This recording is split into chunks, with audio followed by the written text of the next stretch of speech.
The day shuts down. The games light up. This is BetMGM Tonight on Westwood One Sports.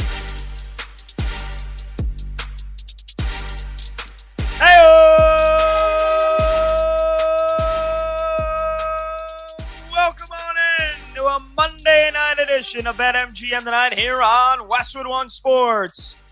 He's Brad Evans. He's back. I'm Pat Boyle. After a smaller 3-day vacation, I'm back. We're both back in the saddle, and we are brought to you by BetMGM. Make it legendary. Download the app today. Please gamble responsibly.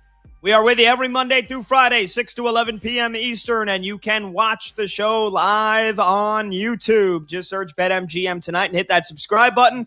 You can watch the show live on Twitter at BetMGM Tonight, and you can listen to the program on the Westwood One Sports app, the Odyssey app, SiriusXM Channel 375, and hundreds of local affiliates throughout North America. The talk and text line, oh, you boys and girls and ladies and gents out there better get ready. To join the show, you can call, you can text 310-840-4910. Brad, you were off last week. I was off Wednesday, Thursday, Friday, and on Friday morning, it hit my phone as I was on a run down the beach in the morning on a little mini vacation that LeBron James, King James, has finally made his decision, the final decision, the final chapter. He's going to the Philadelphia 76ers. And when we heard about LeBron's decision from Rich Paul and a little bit from LeBron himself, it wasn't about the money. It was a combination of things. And damn it, he sure proved it wasn't about the money. 2 years, $8 million with a player option. And he is now attempting to become the first player in NBA history to win a title with 4 different franchises. It wasn't to team up with Steph Curry and Draymond and Jimmy Butler in Golden State, in San Francisco. It wasn't to go back home for a third chapter in Cleveland. It wasn't to go back to Miami for a part 2, this time with Giannis and Bam. No. It's the first time in the city of brotherly love for LeBron James. And Brad, this decision, in my opinion, I said it, we talked about it. If he wanted to win a title, this was his best chance. And he picked the one that gives him his best chance of winning one more title number 5.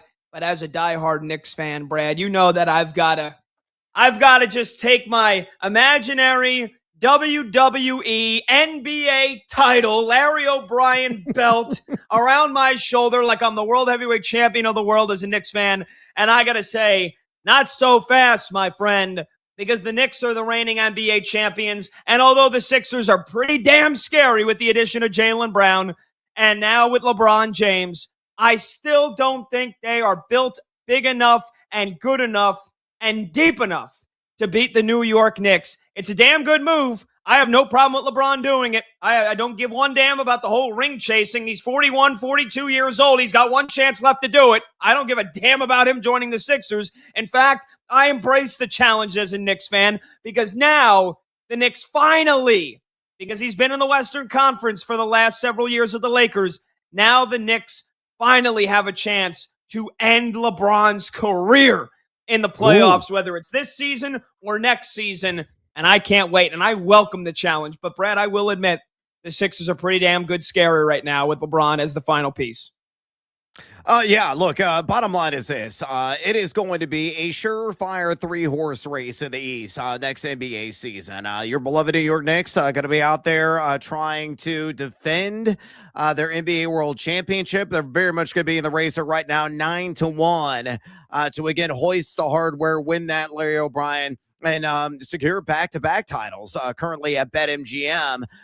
The Sixers a little bit higher. They're at 8-1. They have the best odds in the East to win the NBA title next season. And then Boston is the third team in that pecking order among Eastern teams. The 2 front runners to win the NBA championship next year, of course, being the Oklahoma City Thunder. They're a plus 280, and they are tied, believe it or not, with Victor Wembanyama and the San Antonio Spurs also at plus 280. Celtics right now at 10-1. So, I mean, it's ultra tizite, son, who could ultimately emerge and represent in the Eastern Conference in the NBA Finals. I think it's going to be hard stopping. I think it's going to be really kind of a must-see TV kind of race throughout the entire regular season, the 82-game spread. My only concern is this, Pat. We were talking right before we jumped on air. Joel Embiid, not exactly the picture of a perfect health. A man that is made from 100% porcelain. He easily chips. He easily cracks. He easily gets dinged on a year in, year out basis. So load management is going to be absolutely critical for him in the regular season. I think load management for 40-something LeBron James is going to be absolutely critical as well in the NBA regular season. Maybe the Sixers underperform slightly as a result of that load management in the regular season. Maybe they don't secure the number 1 seed in the East. Maybe they're not even a top 2 or 3 seed. Maybe they're like a 4 or 5 seed. But for them, of course, they have their eyes on the grand prize. And that, of course, is winning an NBA title. So they were a team last season that was wildly and largely mediocre. They were 0.1 and minus 0.1 in net efficiency. So they were largely middle of the pack in adjusted offensive efficiency, adjusted defensive efficiency, adding LeBron to the mix. And yeah, he's lost a little bit of a step, but he's still an elite player, a damn good player. At a bare minimum, a very good player. He was number 46 overall in net in terms of WAR ratings as tracked at ESPN. And this may sound like maybe a slightly hot take, but my front runner to win the MVP in the East right now, if I had to make a stand on it, had to throw some shekels down on it, would be Tyrese Maxey. I think he is absolutely going to go off. He did last year. He was number 12 in WAR, according to ESPN. And he's only going to elevate his game having a LeBron and hopefully a healthy Joel Embiid to toss a rock to there inside. I got VJ Edgecombe. Of course, Jaylen Brown, we can't forget about him, who absolutely gets down. He was top 50 in total net and in WAR a season ago. I mean, the Sixers got the goods, but it is going to be sweaty ultimately when it comes down to the push and shove of it in the Eastern Conference. Who is going to represent the NBA Finals? Who is going to be the team to beat come playoff time? Again, it's going to be that 3-horse race between Philadelphia, New York, and Boston, and there's no wrong answer what that pecking order ultimately is going to be. 310-840-4910. Will the Sixers win a title with LeBron? And more importantly, are they better now than the reigning NBA champion New York Knicks? I say no way. I say no way because, Brad, and it begs the question, with LeBron, sure, the talent on paper, they're puffing out the seams. They're bursting out of the seams with talent, with not only talent, but NBA Finals experience. You look at LeBron, a multi-time Finals MVP, 4-time champion. You look at Jaylen Brown, a champion with the Boston Celtics. He was the Finals MVP. You look at Joel Embiid, not so far in the postseason, but a multi-time regular season MVP. And Tyrese Maxey, who you mentioned, and I think a lot of people would agree, might be the if this team is as good as they could be on paper, it might be Tyrese Maxey who wins an MVP. Not Jaylen Brown, not LeBron, and in a miracle world where Joel Embiid plays enough games to qualify, it still might not even be Joel Embiid. But, Brad, what about potential chemistry? A lot of mouths, and it ain't just small mouths. It ain't like if you have a small family with 4 children. My sister's got 5 kids. Those are a lot of small mouths. Although they certainly have some big-ass mouths, and they don't know how to shut them sometimes. I love them. But these are big mouths to feed. We're talking about gigantic egos. Who's going to close for this team on a certain night? In a game against the Utah Jazz in January? Oh, yeah, sure. It doesn't matter. Whoever's got the hot hand. What about Game 5 in the second round? In a series that's tied 2-2 with the Detroit Pistons or the Orlando Magic or the Boston Celtics? Who's closing in that game? Who's closing in a potential Game 7? Who is closing on this team? And are you worried about potential chemistry issues, about clashing of the egos? Shams Charania reported today that the Sixers might want LeBron to play point guard. Is that okay with Tyrese Maxey? Is that all right with Jaylen Brown? How is this team going to mesh especially Brad, when you talked about load management. We talked about if this team could stay healthy, especially how are you going to build chemistry if Joel Embiid only plays 20 games? If LeBron James has to, really, a guy that really has never done a whole lot of load management, if at 42 years old, he might need a week here. He might need 2-3 games a couple of times throughout the season. What if this team as a whole collective unit, and then you've just got injuries that happen in general every year.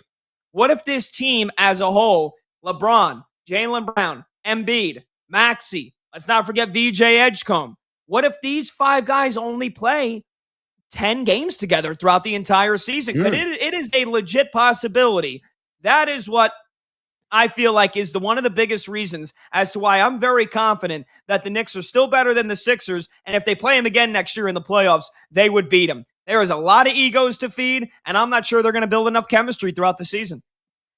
I think that's a very fair point, quite honestly. And you talk about the epitome of chemistry. That's your beloved New York Knicks. I mean, they just do not skip a beat. They work cohesively and together. So that's something that is going to be hard to distinguish. It's going to be really hard, I think, to prove out for the 76ers team. Can they be relied upon, and can they check that ego at the door when push comes to shove in playoff time? That's TBD. We'll have to find out what the ultimate fate is going to be. I will say this. I think you're entirely right. It's more than just a puncher's chance. And you threw that out. And a lot of people that think, oh, my God, that's a teeny tiny number. 10 games, Pat? That's all they're going to play together on the floor at the same time. 10 games in an 82-game regular season. Get the hell out of here with that. There's no way they're going to play more than that. No, I mean, I think it's within the range of outcomes that Joel Embiid could be sidelined with significant injury or 3 at some juncture. The injury imp is always lurking and loves to feast on the flesh of Joel Embiid, or maybe somebody stacks on LeBron James lower appendage. Or some kind of muscle strain somewhere and somehow, and he's sidelined for a long duration. That is a factor that gets baked in.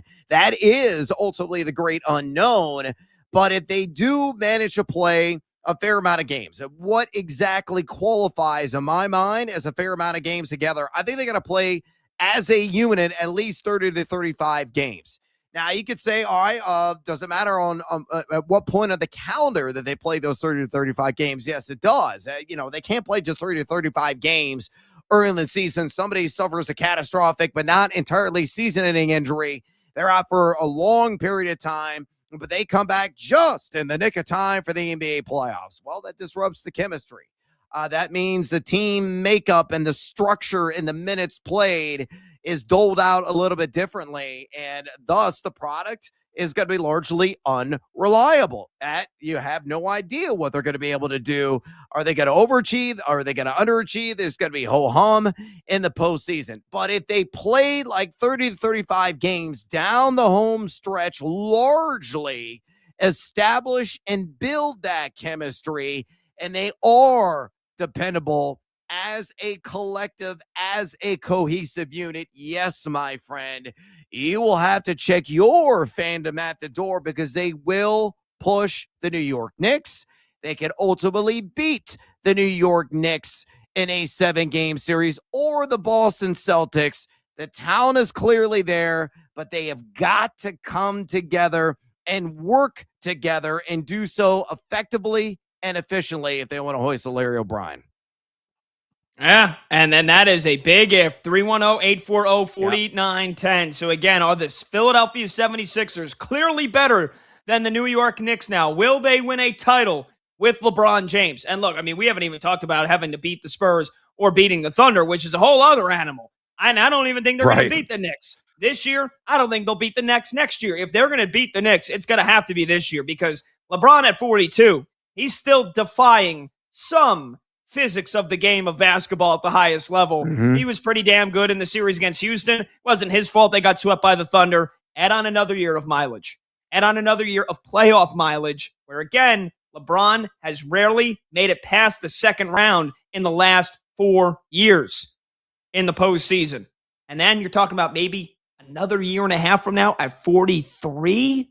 There's no, it's got to be this year. This isn't, I know it's a 2-year contract, but who are we kidding? if they can't beat the Knicks and win the NBA title this year, it ain't happening next year. Another year of mileage under Joel Embiid's belt and knees and limbs as well. It has to be this year, and I just don't think it's going to be. 310-840-4910, because, Brad, if this was NBA 2K and you could just turn, fair trades off, which I think somebody did in Brad Stevens' mind when they made the trade for Jaylen Brown, and you could just acquire LeBron, and this is NBA 2K, and you have this Sixers team. Chemistry doesn't matter. You got a bunch of guys whose overall ratings are over 90, and you could just give the ball to LeBron, and he could play bully ball. You could give the ball to Jaylen Brown, and he could play bully ball, or he could shoot threes. You could give it to Maxey, and he can go ISO. He can cross up. He can get to lane. You can give it to Embiid, and again, turn the injuries off on NBA 2K, and Embiid could be the MVP player that he once was. This isn't NBA 2K. Chemistry does matter. And it's not just about let's look at everybody's strengths and not look at each player's weaknesses. And I also see a team, Brad, that is very weak defensively in the Philadelphia 76ers.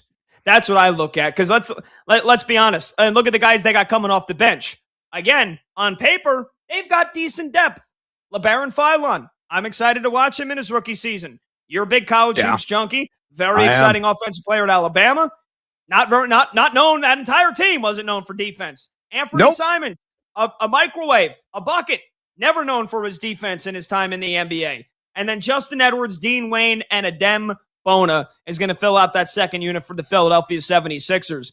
We've seen it, Brad, over the last couple of years. You don't win a championship in the NBA with just offense. You need elite defense. And I think if there's another thing that's going to hold this Sixers team back, it's going to be their lack of chemistry, their lack of consistency, and their lack of defense. I think this team is banking on scoring 130 points a night and relying on all the strengths that each of these players has.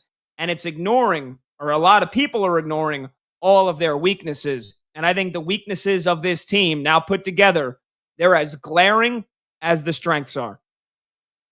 Yeah, that's entirely fair. And I'm just using, kind of a basketball reference, but at the college level. And sorry, Michael Montgomery, esteemed graduate of the University of Iowa. It's kind of a throwback Iowa Hawkeyes team under Fran McCaffrey, right?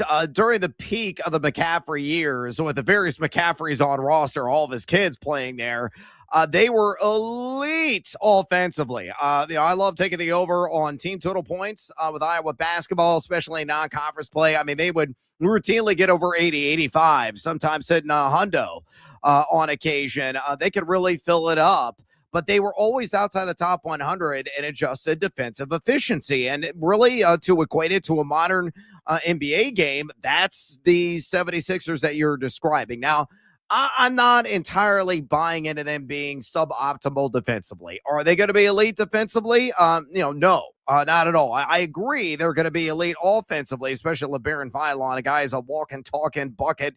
I can really fill it up from limitless range. He's going to be an asset for sure coming off the pine.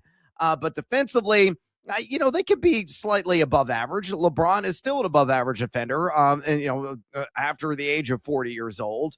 We'll have to see about Joel Embiid and whether or not he can remain upright and play even, 2/3 of the regular season and how that shakes out. But I think as a collective unit, Philadelphia will be above average defensively. How high above average is anybody's best guess. I don't think they're going to be a top 5 defensive team.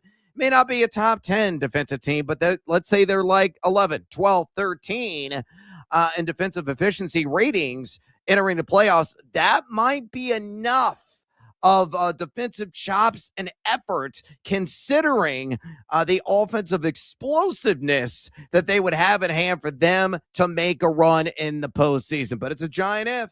It's a long-ass season, and as you've already laid out, the injury imp is lurking, and that's why load management with this franchise is going to be paramount for them to reach their full potential. It might reach ugly levels. I mean, we're talking about, trust the process, how ugly that was in their tanking. We might see trust the process levels of load management this year. I mean, Embiid?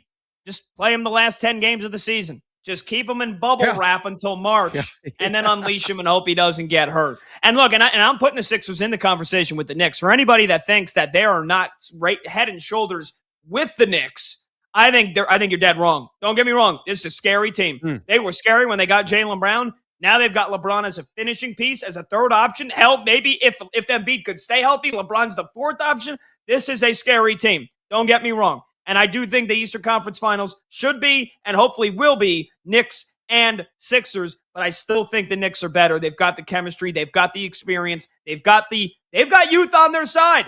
And the Knicks, most of those guys are 29, 30 years old now. But I still think the Knicks are the better team than the Sixers. You're listening to BetMGM tonight with Brad Evans and Pat Boyle. We're sponsored by Progressive Commercial Insurance, protecting your business vehicles 24/7. See if you could save at progressivecommercial.com. All right, we'll get your calls. We'll get your texts. Are the Sixers now better than the Knicks after LeBron takes his talents to Philadelphia? Do you think they're going to win a title in the 2 years that LeBron James spends in the city of brotherly love? When we come back, we'll get your calls and your texts on that. And we'll also get into some NFL news and notes because we've got breaking news here of the last couple of minutes. A big trade request coming from one of the biggest defenders in the NFL. And that's not a metaphor. Plus, some other big training camp news that has been rolling out as football is just around the corner, baby. We're just getting rolling on this Monday. He's Brad Evans. I'm Pat Boyle. This is BetMGM tonight on Westwood One Sports.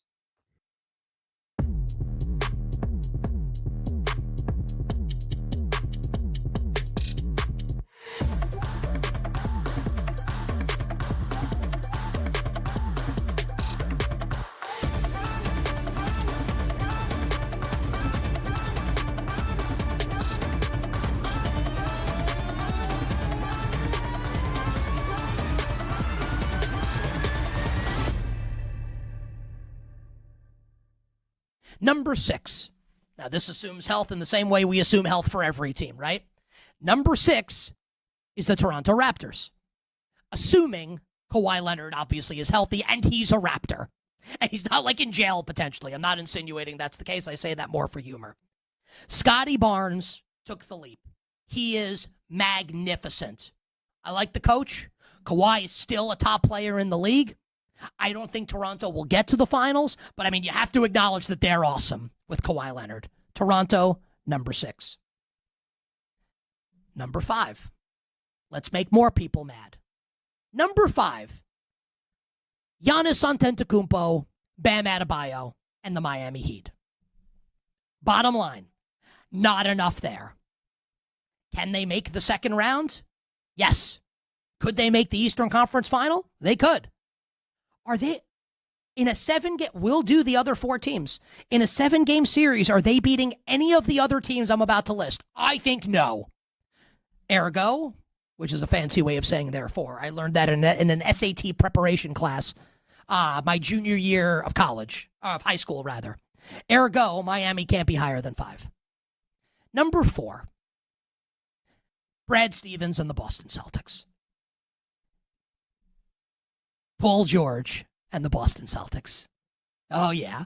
Baylor Shireman, Hugo Gonzalez. I tell you what, Hugo Gonzalez better be Will Chamberlain after everything that went down this offseason. How about Brad Stevens, by the way? If the Sixers win the championship this year, does Brad Stevens, like, stand next to LeBron on the float?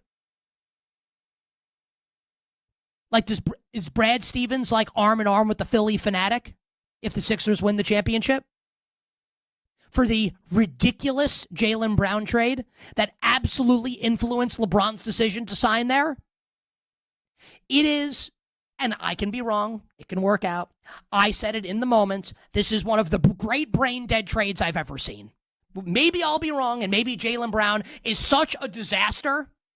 And I don't like using the C word to refer to like a clubhouse bleep because it's a horrible disease, obviously. But if maybe that's, and he's a malignant force, maybe that's what it is. I'm willing to bet it's going to work out. I have the Celtics 4th, even though I think Jason Tatum's awesome. And I like the Derek White's awesome. Joe Mazzulla's awesome. I just don't think you could put the Celtics above the final 3 teams. And those teams, the Indiana Pacers at number 3. Let's properly respect Indiana with Halliburton coming back. Look at what Jason Tatum did coming back. Now, was he 100% himself? No. Halliburton's also had way longer to prepare than Jason Tatum. Way longer. Halliburton's a killer, an assassin. We saw it. Trust me, I'm a Knicks fan. I know. And what I know is when it gets down to crunch time and that guy's on the other team, I'm terrified. I'll put the Indiana Pacers at number 3. Number 2. The star-studded team of all star-studded teams. The national television darling, and they should be. I can't wait for opening night, Sixers-Knicks. I have no inside information. That's just my guess. I can't wait for Sixers-Celtics on Christmas Day. Sixers-Cavs. Sixers-Heat. Sixers-Lakers. It's going to be awesome.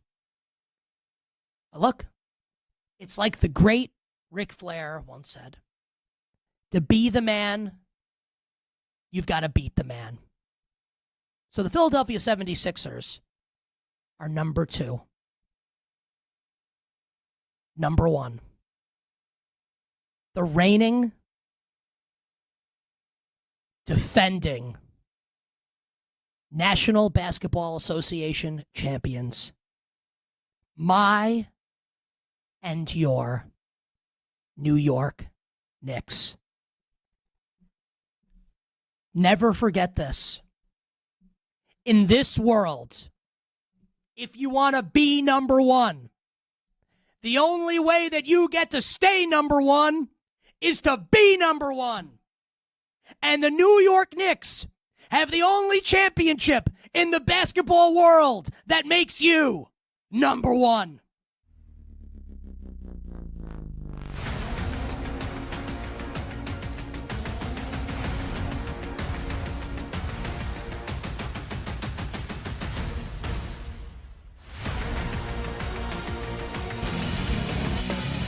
Live lines, late games, and breaking angles. BetMGM tonight with Brad Evans and Pat Boyle. Back now.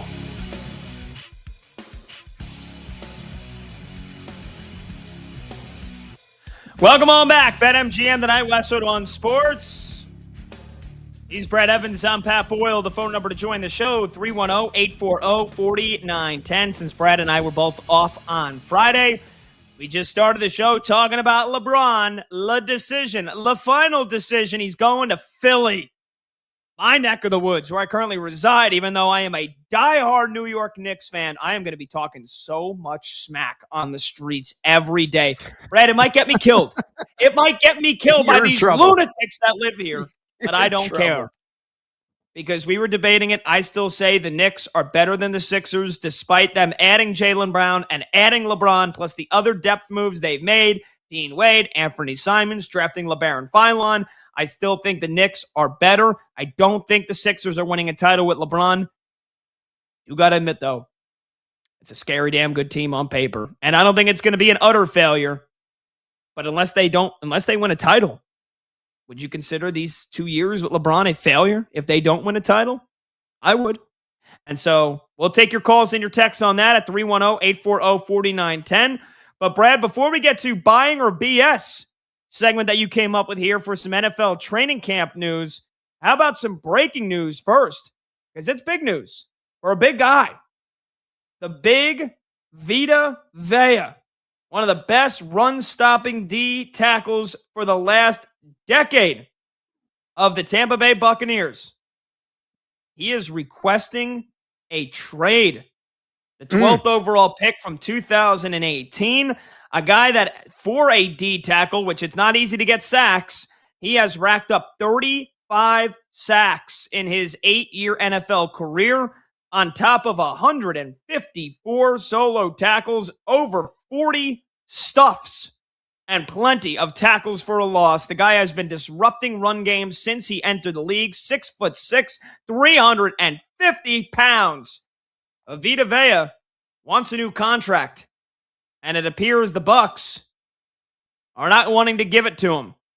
He is going into the final year of a contract that he signed a couple of years ago. It was a 4-year, $71 million deal. He's going into the final year of that contract. It's due to pay him $17 million in base salary.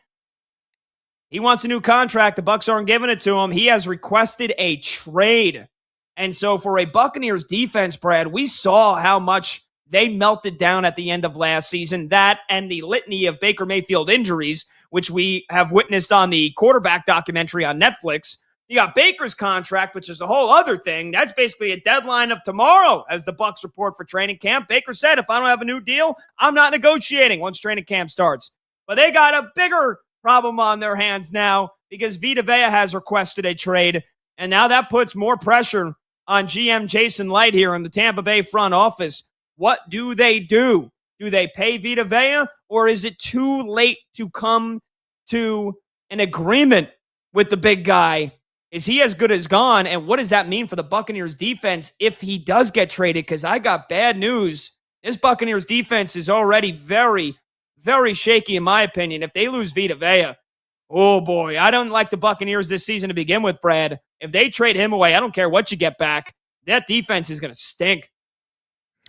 Oh, yeah, it's going to sink to high heaven. There's no question about it. Vita Vea is an absolute key cog for the entire unit. You take him out of the mix. You remove that pillar, the whole house comes collapsing and crumbling down to the ground. The defensive backfield there in Western Florida is going to be rubbish. Even with Vita Vea on the field. And if Vita Vea is out of the mix, it's only going to add and intensify the pressure on Antoine Winfield, on Zion McCollum, on Morrison, some of those DBs, which are kind of sketchy in a lot of people's minds. Mike Lee at ESPN projected this defense with Vita Vea at number 13 overall in the NFL. You might say, oh, that's not too shabby. But if you were to take Vita Vea out of the mix, and if Clay were to recalibrate and, recompute everything, I bet they probably slide to like 17, 18, 19. They go from being slightly above average to being below average. Now, I'm always thinking through the mind of a crazy and insane fantasy football player. This is a great scenario. If you want to invest in some of the offensive resources this team could provide, whether it's Kenneth Gainwell, maybe not so much Bucky Irving, we'll have to wait and see. Whether it's Baker Mayfield, because eventually they're, he'll probably apply pen and paper. They're going to be able to sign a deal. He's going to be on the field taking snaps. We see this year in and year out. A lot of these veterans draw the line in the sand, at the beginning of training camp, but eventually the agents and the front office who work a deal out, and they return. He's got plenty of time to figure it out. It doesn't matter if he takes a single snap in the preseason. You just hope he's going to be out there week one on the road against the Cincinnati Bengals. That's all that really matters. But you look at the wide receiver core. A lot of people are high on Emeka Egbuka.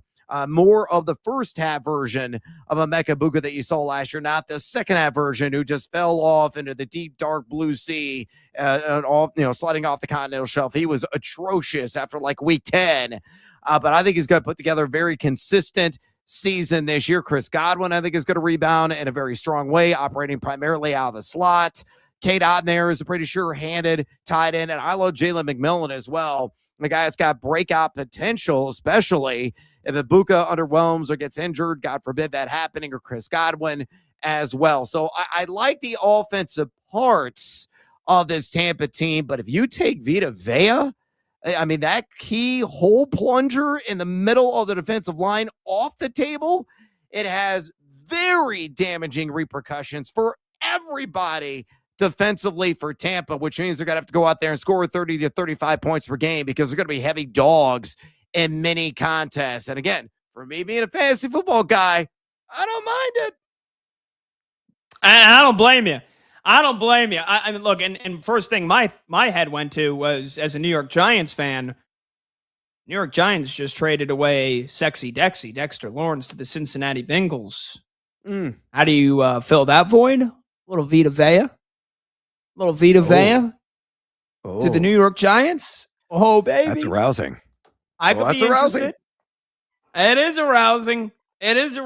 And you know what? The New York Giants, they've got some decent salary cap room to work with. Vita Vea for maybe a third-round pick. It can't be that expensive. He's on an expiring deal.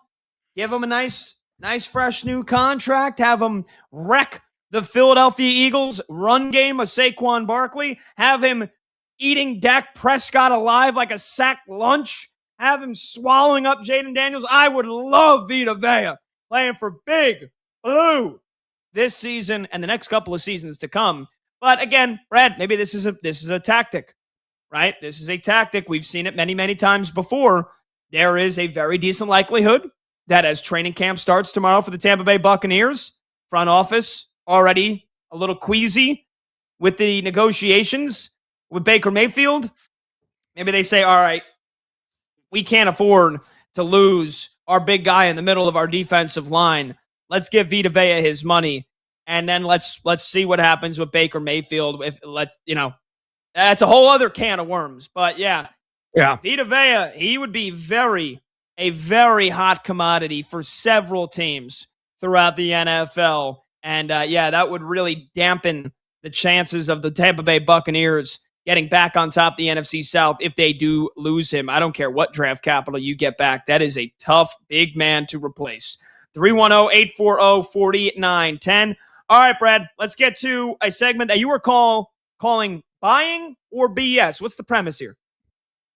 Yeah, the premise is there's a lot of information. It's hot and heavy coming out right now. A lot of training camps opening across the NFL. So a lot of coach speak, a lot of hype getting built up. So based on the latest information coming from NFL training camps is the following statement, which you're going to read here in a second.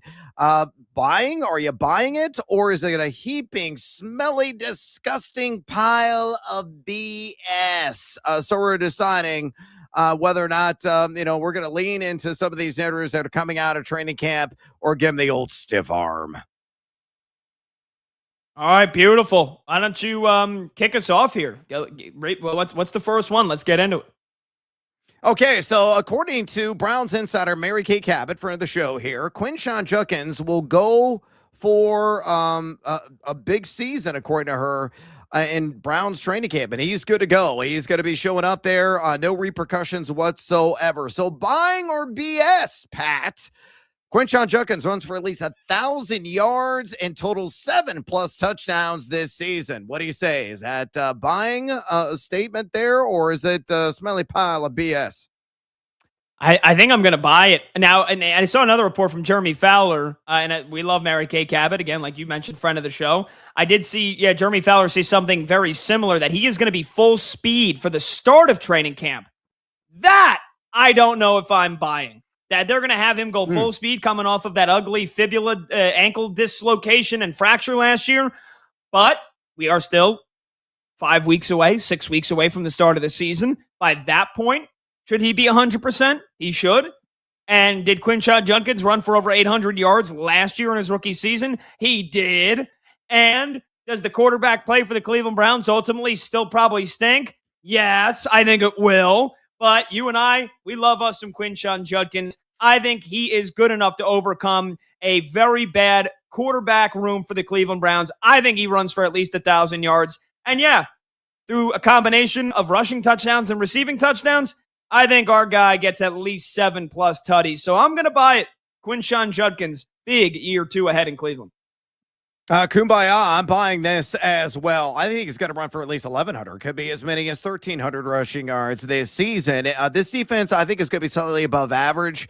I think they're going to be more competitive than some people feel, even with their shoddy quarterback play, whether it's Deshaun Watson, Shedeur Sanders. But Quinshon Judkins is going to be the consistent rock of this offense. A guy I think is going to get 300 touches this year as long as he remains upright. He was RB20 last year in total missed tackles force. And again, he missed a few games. He was number 17 in yards after contact per attempt. So he's got the shimmy, the shake, the power, the break tackle ability. He's got the 12th easiest fantasy football strength of schedule for running back. The offensive line, it's got questions. It's not definitely a strength of this team, and they're going to have to be competitive. But yes, he will definitely crack 1,000 yards as long as he remains upright. And yes, he will definitely score at least 7 times. So you and I, my friend, are hand in hand. You ready for another? Oh, yeah. Okay, here we go. Here's the news, and then I'm going to issue the statement that you can either buy or you call it BS. According to Texans assistant head coach / running backs coach Danny Barrett, Woody Marks is, quote, going to get a lot of opportunities this season, end quote. So are you buying or are you feeling this is BS?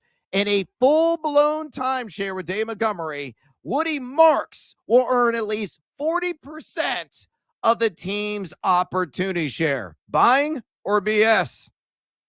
I think it's BS. And look, and I know that one of our last impressions of Woody Marks was running all over the Pittsburgh Steelers defense in that wild card game where he had 19 carries for 112 yards and a touchdown. Oh, and then the following week, turned around against the Patriots and had 14 carries for 17 yards. I think they're going to lean on David Montgomery. And I know that, again, we look at running backs, all of a sudden they hit age 30, and it's like, oh my God, this guy is ancient. Dave Montgomery is 29 going on 30. Woody Marks going into just year 2. All in all, a decent rookie season. But Brad, in terms of yards after contact, he was in the bottom 20 percentile of NFL running backs. In terms of broken tackle percentage, 10%. That's in the bottom 20 percentile of NFL running backs.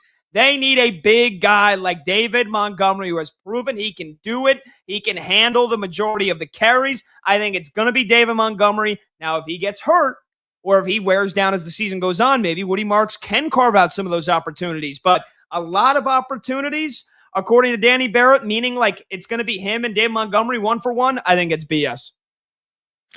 You and I, once again, in agreement. I think it's a disgusting pile of BS. And mandatory Montgomery at Jackals, he is going to be the main man. Don't buy into any of this, any way, shape, or form. Pat already laid it out. You saw with the eye test last season, all that guy did was run into brick walls. He was not getting appreciable yards after contact. He was RB52, the 7th worst among qualifying running backs in the act per attempt at 2.48. He was only number 37 in yards created per touch as well. Middle of the pack strength of schedule, but that offensive line, it has been a glaring weakness of the Houston Texans going on for it seems like the last 50,000 years. They could be at a minimum bottom 5 in run blocking efficiency. Could be the worst in the NFL as well. Woody Marks will not earn at least 40% of the team's opportunity share. I think it's going to be at best a 70-30 split advantage. Mandatory Montgomery. How about one more, Patrick? Let's do it. Let's do it, baby. All right, last one. And we're going to be doing this throughout the entire summer, getting you prepped for the fantasy football draft season, getting you prepped for the sports bets that you were making, getting you prepped if you're just a general fan. That's what we do here on BetMGM tonight. All right, here it is.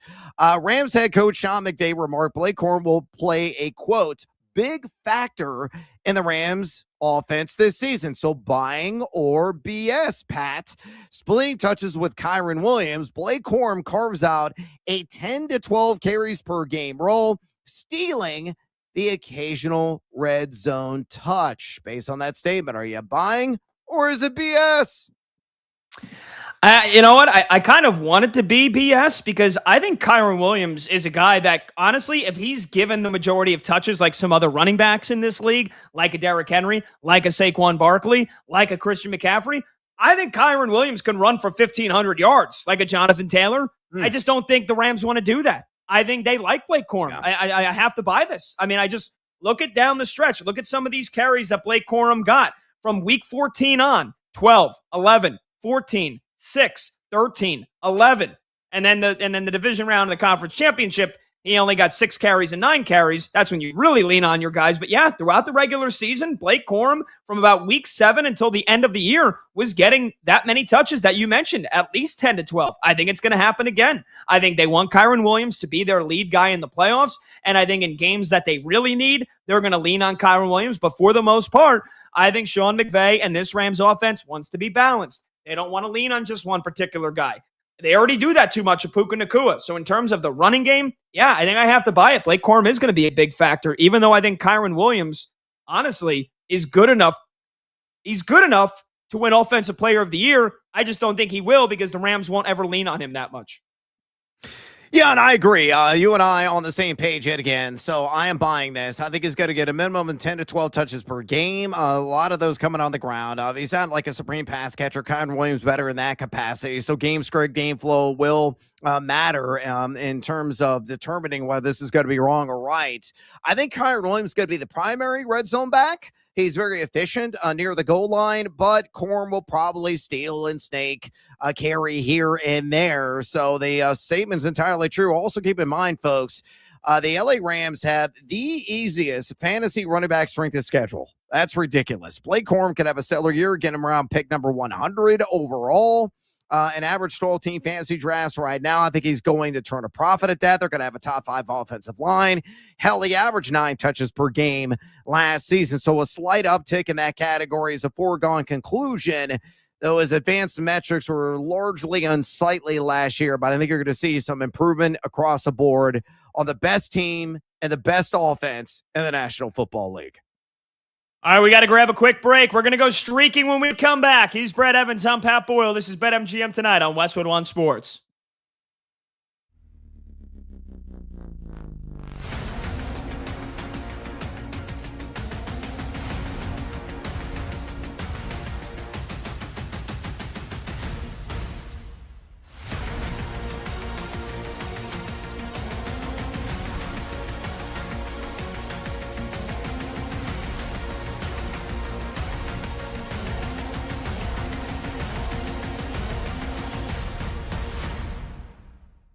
And the Philadelphia 76ers absolutely give LeBron James his best chance to win a championship.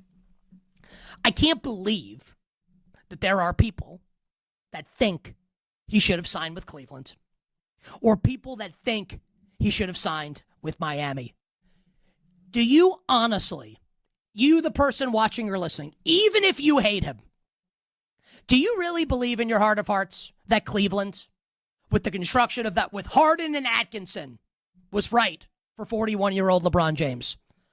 Or that Miami, with Giannis, Bam, me, you, Tyler, Laura, Kenny, Bill, Mike, and Dan, is the Miami Heat roster, that was the right team for LeBron James? Do you really believe that? Or do you think that this is the right team for LeBron? And I'll just get this out of the way now.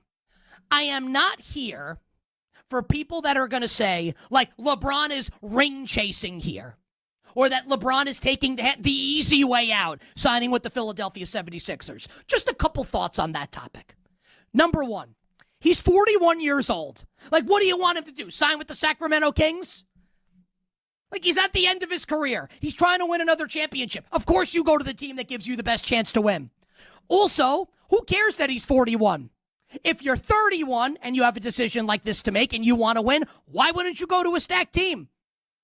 Hell, if you're 21, not that 21-year-olds have the opportunity to make a decision like this, but why wouldn't you want to go to a really good team?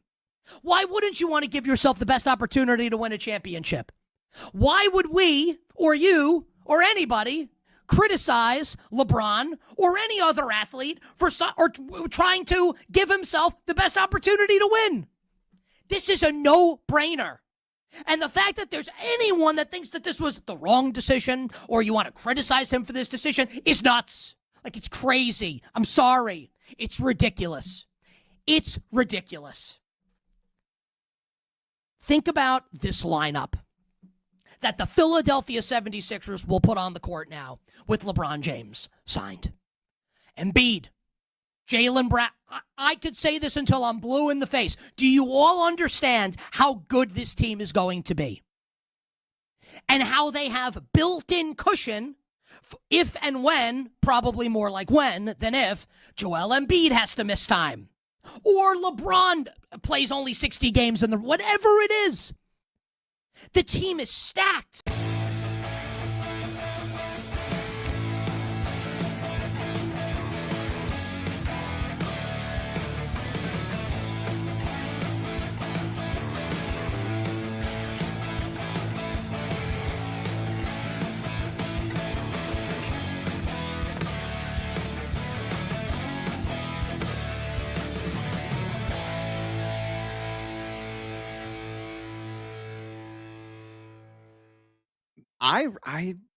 I think people are completely writing off the Minnesota Vikings at their peril, honestly. Hell yeah, Dave Hellman. They're winning the division. Hell yeah. I love your willingness to go there because, man, you want to talk about a dogfight of a division. I mean, you could make a very compelling case for any of those four teams. But I looked at it last week. I think it's very interesting. Heading into last season with an unseen J.J. McCarthy, who was coming off of injury, the Vikings had the 11th best Super Bowl odds in the league. Like, everybody was just like, well, Kevin O'Connell is the quarterback whisperer. They have the best roster in football. Like, it doesn't really matter who plays quarterback. And then they went 9-8 with horrible quarterback play, by the way, and injuries all over their offensive line. They finished with a winning record despite everybody acknowledging that J.J. McCarthy was really, really bad. And here heading into this season, their odds are like 18th the last time I looked. So their odds are significantly worse despite having a very similar roster and a more proven quarterback in Kyler Murray. Say whatever you want about Kyler. He is a more proven, more capable quarterback at this stage than J.J. McCarthy. And so I don't know if I think the Vikings are going to win 13 or 14 games like they did with Sam Darnold, but this should not be a team that we're ignoring, and I feel like a lot of people are.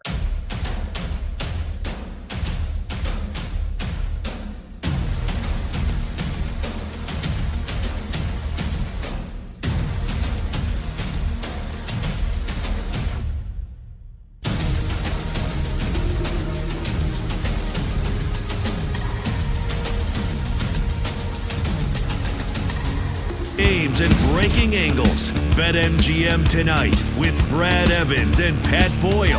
Back now. All right, welcome on back. BetMGM tonight. Westwood One Sports. He's Brad Evans. I'm Pat Boyle. Crack. That's the sound of the bat hitting the baseball and a reward being dropped into your account. Take a swing each day in our free-to-play game. If you get a hit, you'll score a reward depending on whether your hit was a single, double, triple, or home run. This game is exclusively available with our friends at BetMGM. Here's how it works. 1, you play as the batter and select an area of the strike zone. And 2, if you get a hit, you win a prize. You could win a $50 bonus bet, an odds boost token, a parlay boost token, or a same-game parlay boost token. All right, it's just past 6:45 p.m. Eastern here. Let's go streaking. We won a game yesterday. We win one today, that's 2 in a row. We win one tomorrow, that's called a winning streak. It has happened before. We're good streaking!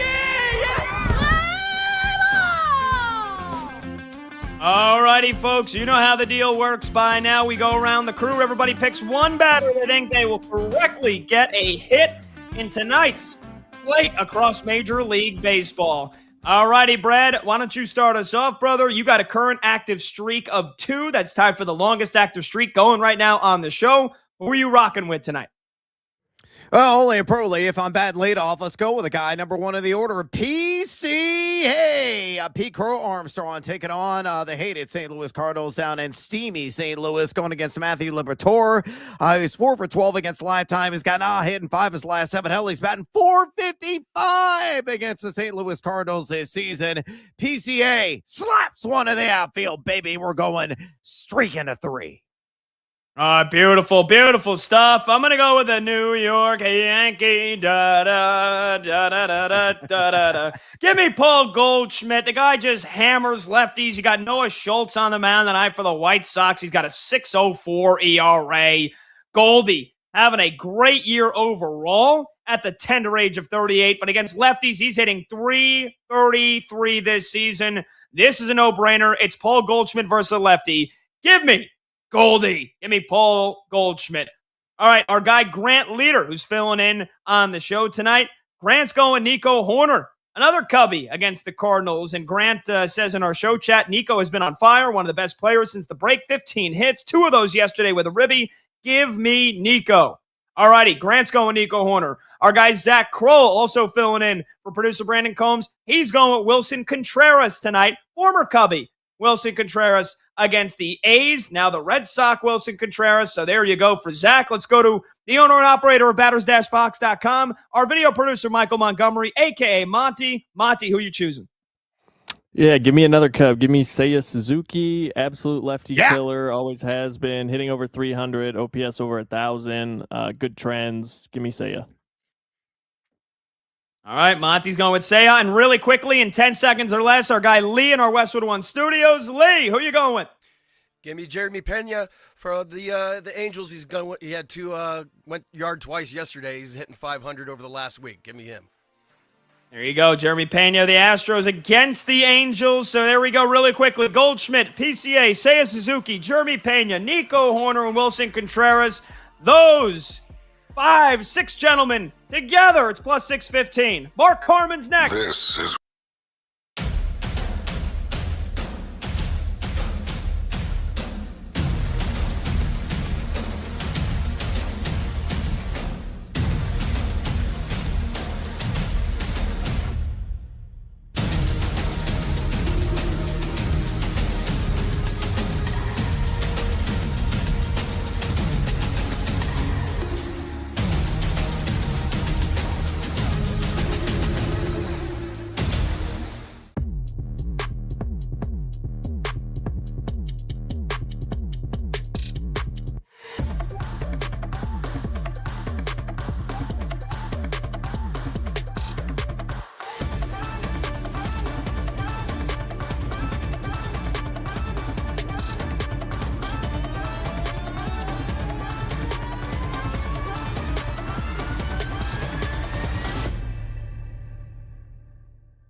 The Los Angeles Chargers in week 1 are a 10.5-point home favorite over the Arizona Cardinals, and the total of the game is 46.5. Think about how we are viewing these two teams entering the year. The Chargers are one of the sexy teams, right? Mike McDaniel is now running the offense. Everyone, including me, this is like, I've said it's like going from a Pinto to a Ferrari. Greg Roman to Mike McDaniel. Rashawn Slater, Joe Alt, one of the best, if not the best tackle tandems in the NFL, are going to be back. Justin Herbert, Jim Harbaugh, lots of positive buzz around the LA Chargers. Okay. The Arizona Cardinals, favored at BetMGM to have the least wins in the NFL this season. Everyone thinks they're going to be terrible. Settled for Mike LaFleur as the head coach. Jacoby Brissett will be the week 1 starting quarterback, assuming health for this team. So one team in the Chargers all the way up, and the Arizona Cardinals expected to be at the bottom. Does that interest you already from a betting perspective? It interests me.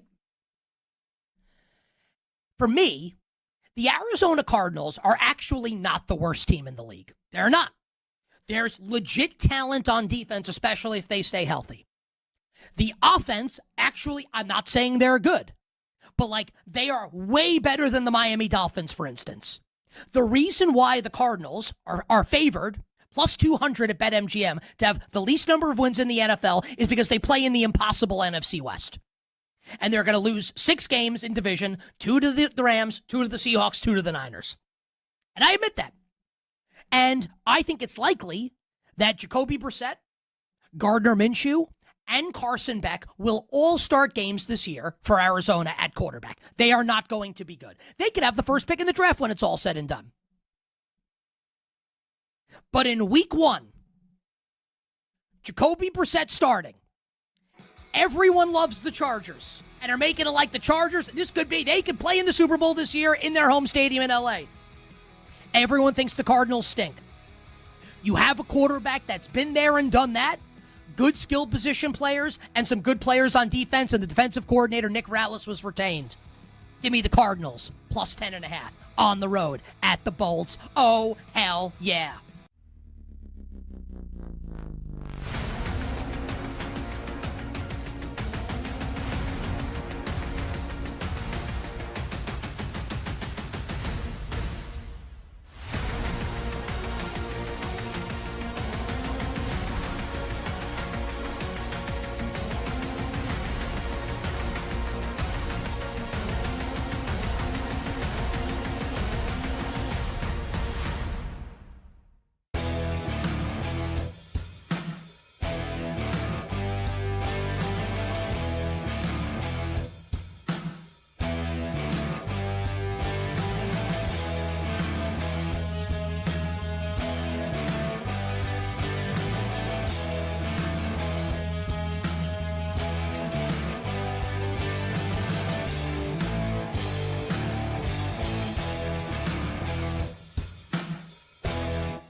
They won't do it. But should the Sixers actually sit him the entire year, 0 of 82 games, and make sure Embiid's healthy for the playoffs? They'll never do it. I don't think it's the craziest idea. At the very least, this is the load management in the history of all load managements with Embiid. Play him 20 games in the regular season, 20 minutes a game. That's it. Let him play the final game of the regular season for 15 minutes to ramp up. And the first time he falls on the court, funny, and I know it happens a lot, pull his ass out of the game. Make sure he's healthy for game 1 of the post. Cue up the Metallica.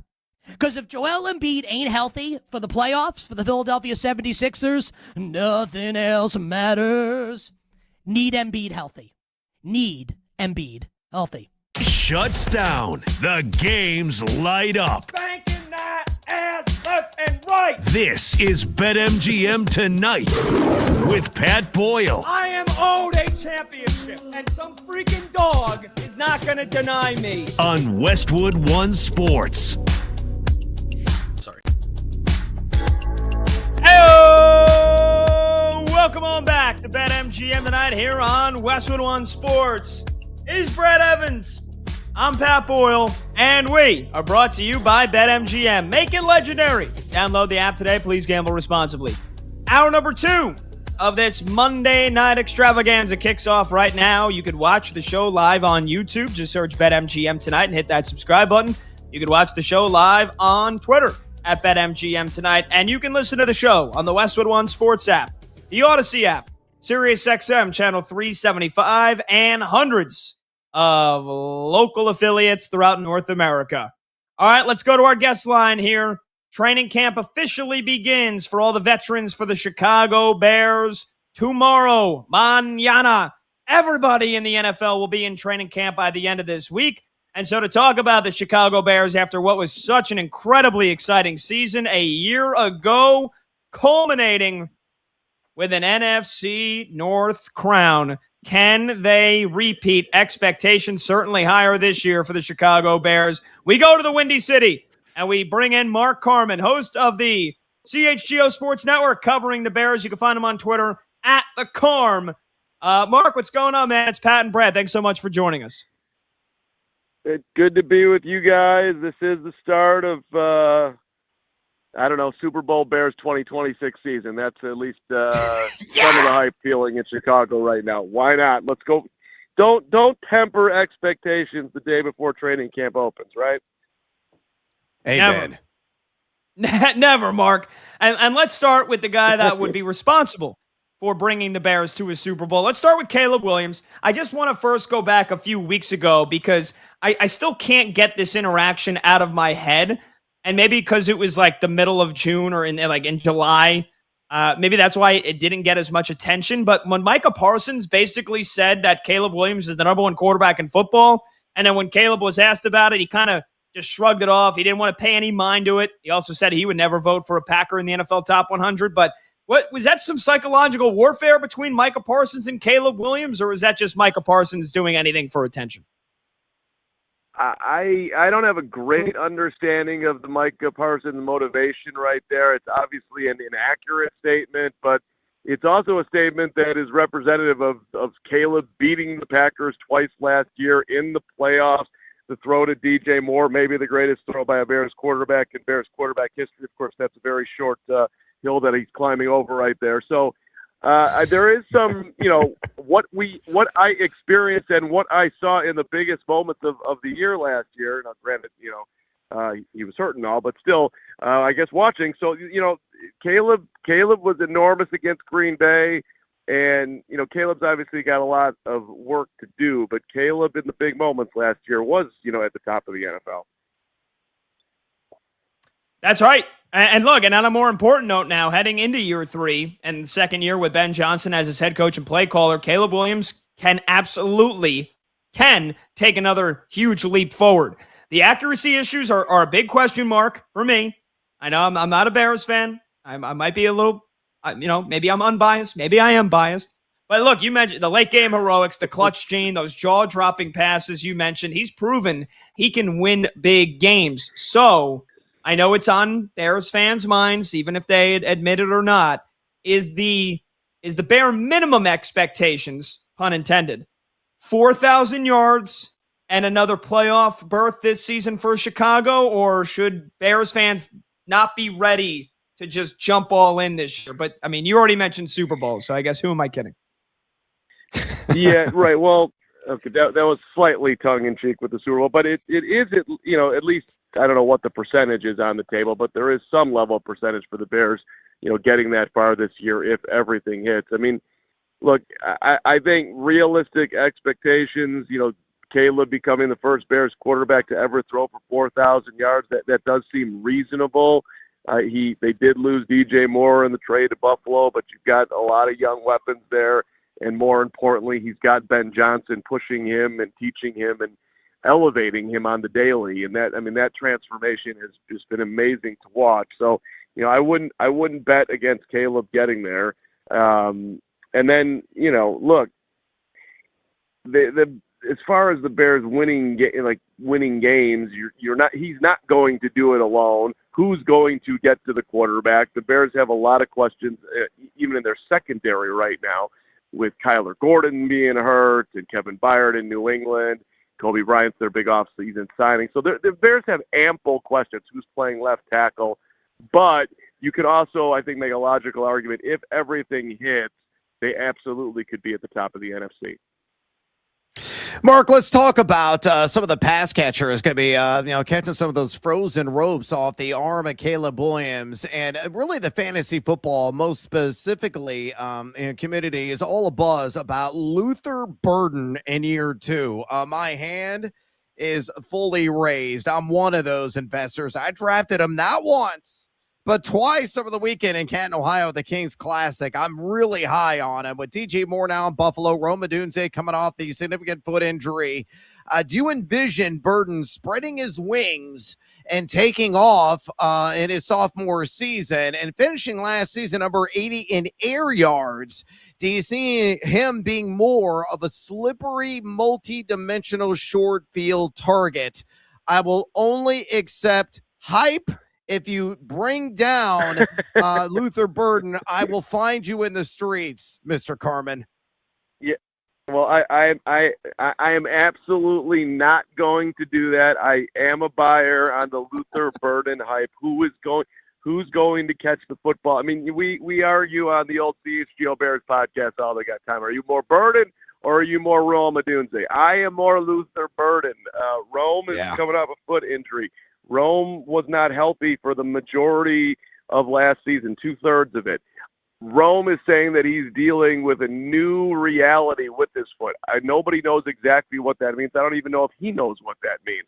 So it is pretty clear, if you're, I think, just being logical about this, who are you betting on in the Bears wide receiver room? That bet is going to be on Luther Burden. Now, so your concern, if you're betting overs on him, Colston Loveland's going to catch 8,000 footballs this year. The Bears have had one tight end ever that went over 1,000 yards, and that was Mike Ditka, by the way, the first tight end in NFL history to ever do that. So I love the over on Loveland. I forget where it's at exactly, somewhere in the 8s, which is generally high for a second-year tight end, but I think he's going to get there. And those guys, Caleb and Loveland have, he was getting 14 targets in the playoffs last year. But somebody else has got to get the football. Hence, I am a buyer on Luther. I like the play. I don't think he quite knows the offense. At least he did it last year to the level that he needs to. But he's been working. They've been spending a lot of time in the offseason together. Luther is an interesting cat, kind of different, but I think he's all in, and I think he's going to have a big year. Carm, I think we're officially best friends. That was a correct answer. Thank you, my friend, for just confirming my bias on Luther Burden. Yeah, I really do appreciate it. I was also an investor in a guy you just mentioned, Colston Loveland. Let's dig a little bit deeper on him. Brock Bowers and Trey McBride are in a tier by themselves at the tight end position, according to a lot of fantasy football managers that are out there. But there are many NFL voices, including me, and it sounded like you, that Colston Loveland could soon join that position rank of elites, maybe even be the tight end one of ones by year's end. ESPN's Mike Clay projects a Michigan product to finish with 80 catches for 898 yards and 7 touchdowns. It sounds like you're firmly in on that projection, if not greatly exceeding it. So how can Loveland become the most productive tight end in 2026? And this just in, Mark, at BetMGM, the season-long player prop on receiving yards for Colston Loveland is only 775.5. We're backing up the truck, right? There you go. Yeah, no, I think, look, I mean, it's football, injuries, all that. But if he stays healthy, he is going to catch more than he will exceed 775. I think my target for him is, can you get to 1,000 yards? I think he can. Look, Colston Loveland is a wide receiver playing tight end who is a willing blocker. Not a great blocker, but he's, this is a do-right guy out of Idaho, worked on the ranch, just an interesting cat on a lot of levels. Apparently, if you follow social media, he's the most sought-after bachelor or one of them in Chicago these days. So congratulations to Colston Loveland. Guy's living the life. So, look, he great hands, runs good routes.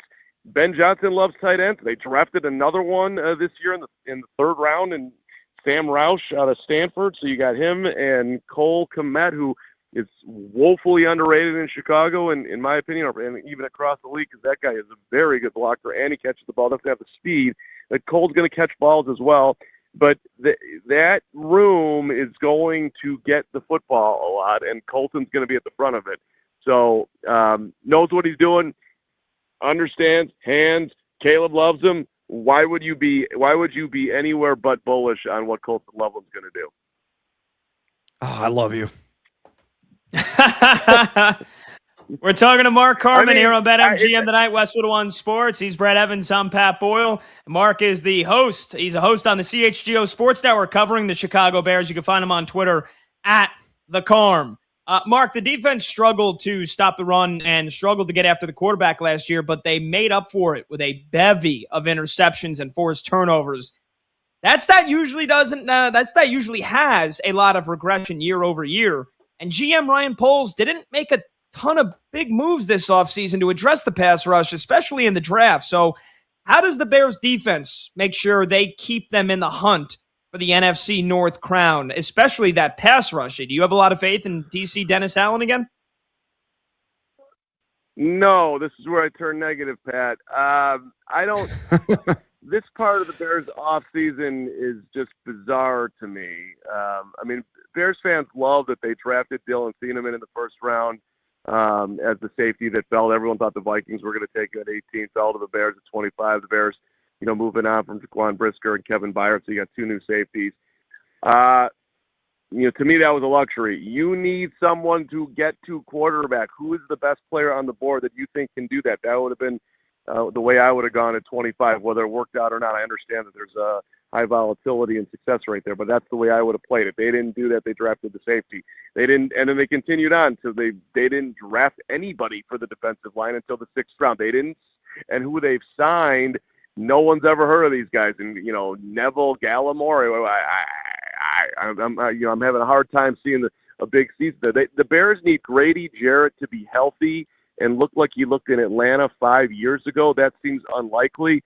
The biggest hope here is Austin Booker, who's going into his 3rd year, who, after having a knee injury, when he got on the field in the second half, his motor was just jumping off the page. The guy was getting to the quarterback. He would have had more sacks, but he kept on going helmet to helmet, which I hate that rule.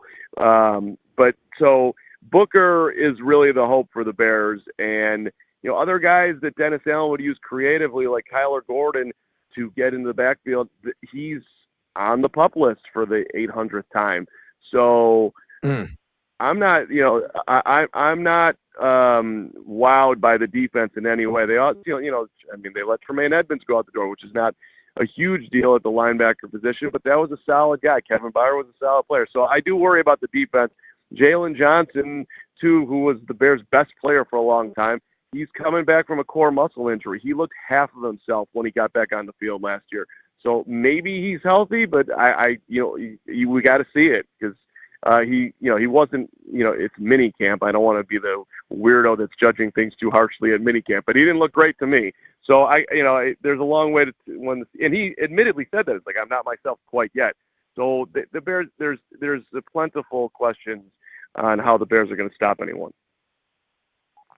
Carm, last one from me. Examining the RB room, forecasts a split in overall usage of DeAndre Swift and Kyle Monangai. Last year, the opportunity share divide was 61% Swift to 39% Monangai. You think it's going to be more of the same this fall? And on a related note, where do you rank the Bears' offensive line compared to other NFL teams? Are they a top 15 units, minimum top 15, maybe even a little bit better than top 10? So talk trench work of Chicago RBs and O-line.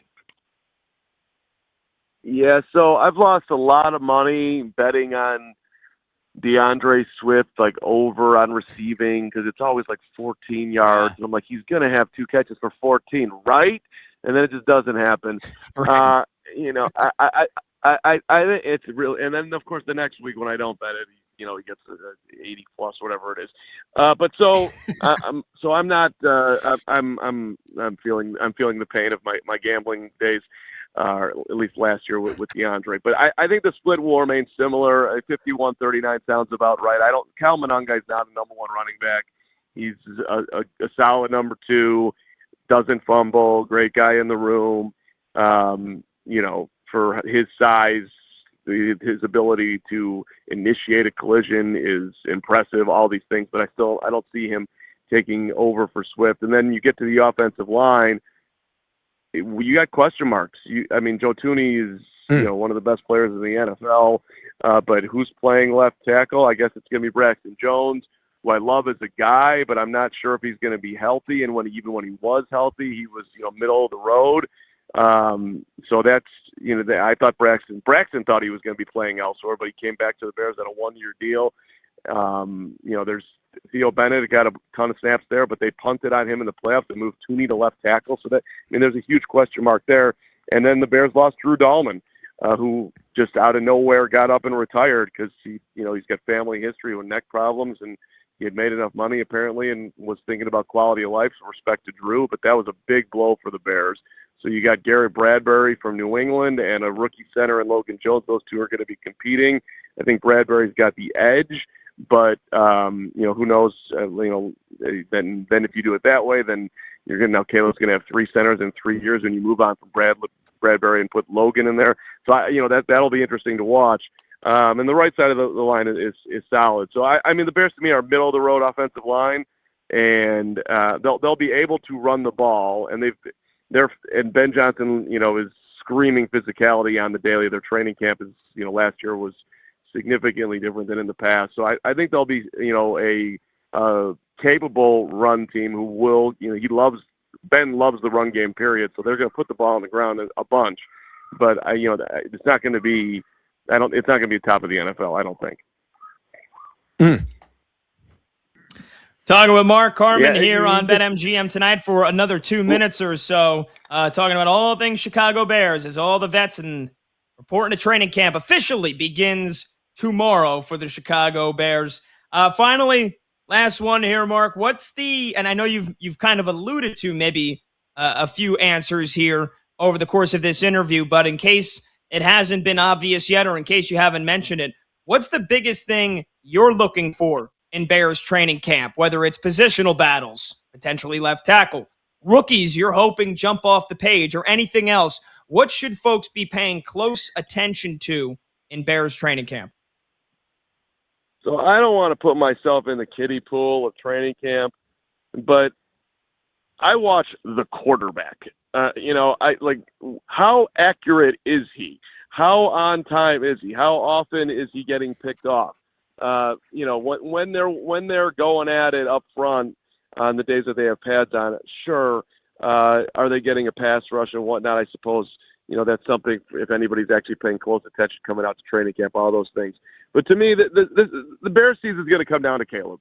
Is 58% completion? Is that going up to 65? Because if it is, the NFL's in trouble. Now, is it just a slight improvement, which is on the table? Sure. Then all the close games that the Bears won last year, they might not win some of them this year, and now you're wondering if you're going to be a playoff team.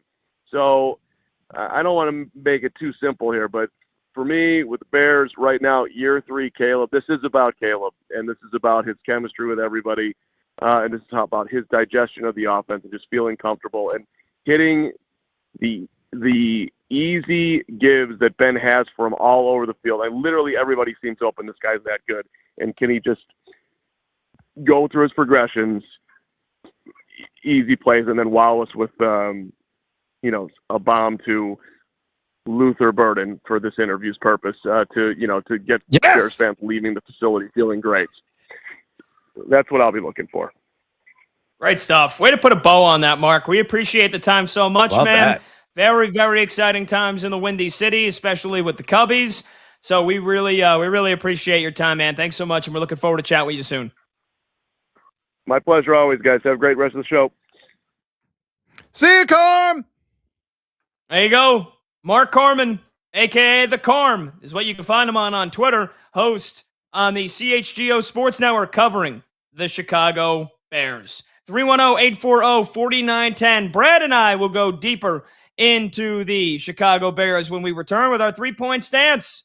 Best fantasy value, favorite player prop play, over under 9.5 wins. Are they a playoff team again in 2026?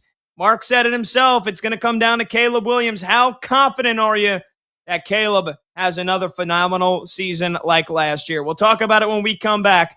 And your phone calls and your texts at 310-840-4910. He's Brad Evans. I'm Pat Boyle. This is BetMGM tonight on Westwood One Sports.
As a New York Knicks fan, my team just won the championship. I think about it every day. Not a day goes by that I don't think about my New York Knicks winning the NBA championship. It's so awesome that it happened.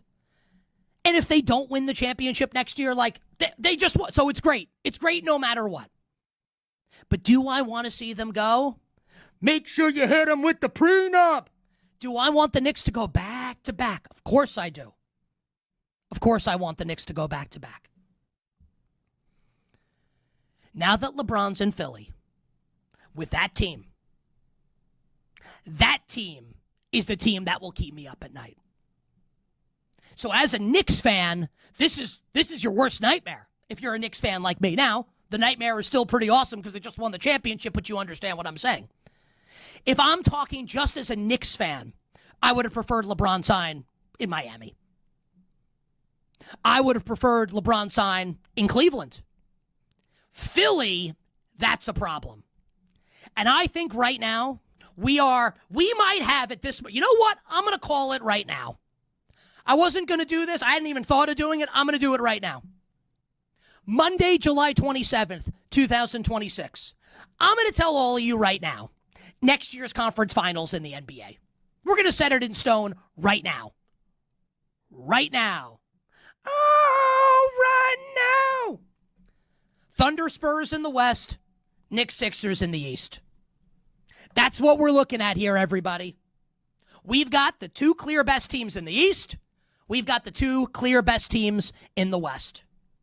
Knicks and Sixers in the East, Thunder and Spurs in the Western Conference.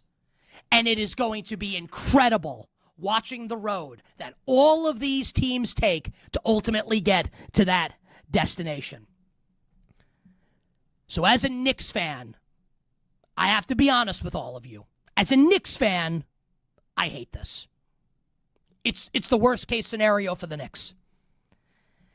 But as an NBA fan, as a sports fan, as someone who loves great stories, I do sports content for a living, this is 10 out of 10.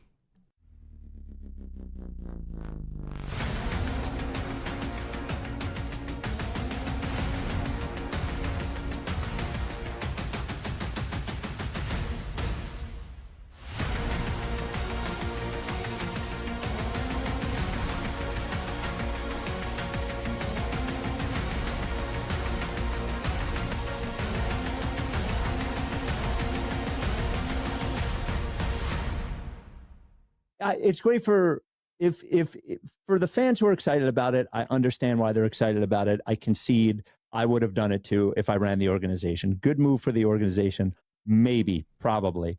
But for me, as somebody who wants to enjoy and like who I'm rooting for, I'm like, what's the word I'm looking for? I'm like dreading the next 2 years or 1 year or however long it is of like, LeBron doesn't like this guy, that person's in trade rumors. LeBron doesn't like this. LeBron doesn't like that. LeBron, like it, the whole thing is going to be LeBron. The whole organization is now clutch, right? It's LeBron who's clutch, Maxey who's clutch, Nick Nurse who's clutch. Like, so it's just going to be whatever they want. So I hope it works. If it works, great.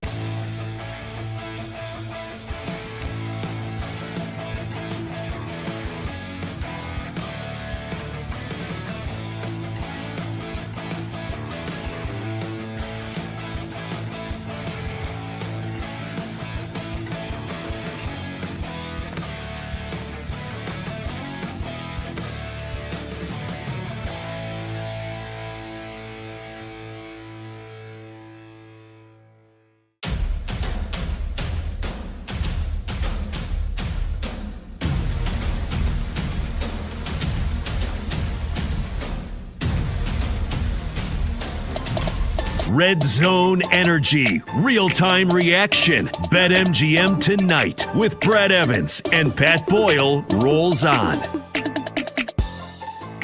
4th down and 4, 14 of the Rams. Shotgun snap, goes back 4-man rush. He's chased, he's flushed, he's all the way back to the 40. He's backpedaling and throws a pass into the end zone. Caught! Touchdown! Touchdown! Chicago has caught a touchdown pass with Cole Kmet open in the corner. If you hadn't seen it, you would not believe it.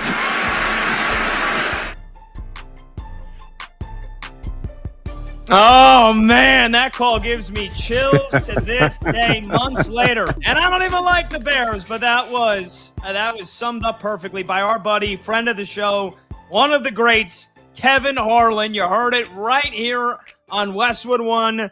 If you listen to the NFL games on Westwood One, that was Kevin Harlan's call of that miraculous touchdown pass from Caleb Williams to Cole Kmet that sent the game to overtime against the LA Rams, a game that the Chicago Bears did eventually lose. But welcome on back to BetMGM tonight, right here on Westwood One Sports. He's Brad Evans. I'm Pat Boyle. The phone number to join the show, 310-840-4910. This segment is sponsored by Progressive Insurance. Save on commercial auto insurance from Progressive. Get a fast quote at progressivecommercial.com.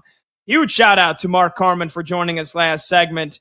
Brad, how hard are your nipples after hearing just how high the Carm is on Luther Burden? You were singing his praises, and Mark Carman was right there with you. That must have felt good for you, huh? They're rather pointy. They would definitely gouge out certain eyes if in close proximity. Look, man, I will say this. He just basically gave me all the confirmation bias I could have possibly needed and warranted on Luther Burden. Again, I'm heavily invested in him. There are a lot of people that are Team Rome Odunze. I am not, Team Rome Odunze because of the foot injury and his new normal. And a lot of people feel that quote is a bit overblown. I am not that individual. I hope Burden is utilized a little bit more downfield, not just in short to intermediate passes, but man, he's so sure-handed. He's so slippery in space, gets appreciable yards after the catch. It's going to be a breakout season for the former Missouri product. And Colson Loveland is absolutely going to go ham. He is going to go bananas this season. I think 1,000 yards, joining likes of the great Mike Ditka, who, again, started as NFL tight end, one of the best single seasons for a tight end in NFL history. I think Loveland is going to join the ranks of Coach Ditka, Polish Sausage, Mini Ditka, Bears. It's going to be a phenomenal season in the Windy City, but they are going to be hard-pressed because that schedule, whoo, baby, it's brutal. Oh, yeah. Yes, it is. Toughest schedule in the NFL if you just look at opponents' combined winning percentage from last year. The Bears' opponents from a year ago had a combined winning percentage of .550. That's the toughest in the NFL. And then I saw Jordan Schultz put together strength of schedules based on combined over-under win totals for their opponents for this year, and the Bears are still in the top 5 of the toughest schedules. So, yeah, it is not going to be easy. But before we get to projecting whether or not this team's going to be a playoff team, because their over-under win total basically would dictate whether or not they are, let's get to our three-point stance here on the Chicago Bears. Brad, fantasy value, player that offers the best fantasy value on their offense, favorite player prop play for the season, and then finally we will get into over or under 9.5 wins for the Bears. So Brad, start us off here. Which player on this offense gives you the best or the most fantasy value this year? Yeah, I'm a Swiftie, man. I'm going to go DeAndre Swift, RB24 right now. That is the very last rank in a 12-team format for the RB2 class. A guy that you're getting just after pick number 50 overall. The ADP, average draft position of 53.38. I think he is going to turn a tidy profit. I think he's going to be a top 20 running back at a bare minimum.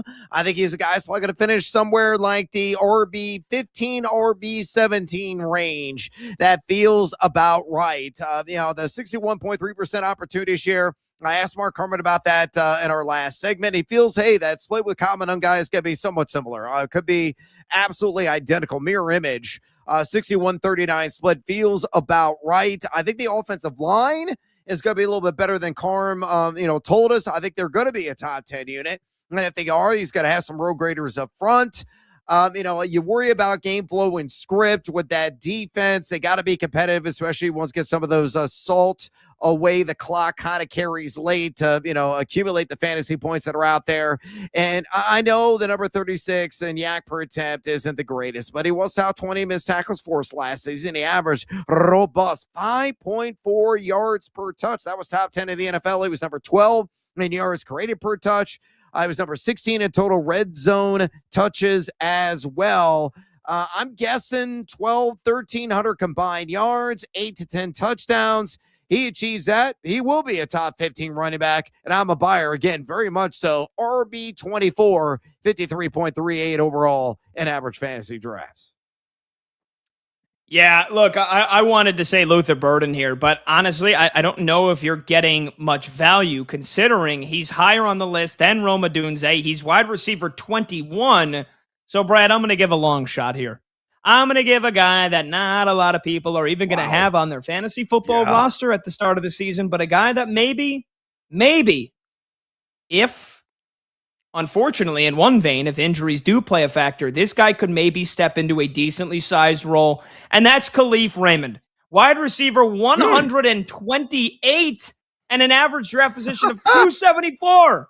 I don't think anybody's got more than 20 rounds in their fantasy draft, but if you do, maybe you save Khalif Raymond for the very end of it. And here's why. He is reuniting with Ben Johnson, who was his former offensive coordinator with the Detroit Lions. That's where Khalif Raymond comes from. He just spent the last 5 years with Detroit, and the best seasons of his career were when Ben Johnson was their offensive coordinator. 2023, 489 yards and a touchdown. 2022, a career high 616 yards. Again, this really is only giving you value if Roma Dunze's foot is not the same and he is not the same receiver, or he suffers an injury, or if Luther Burden suffers an injury.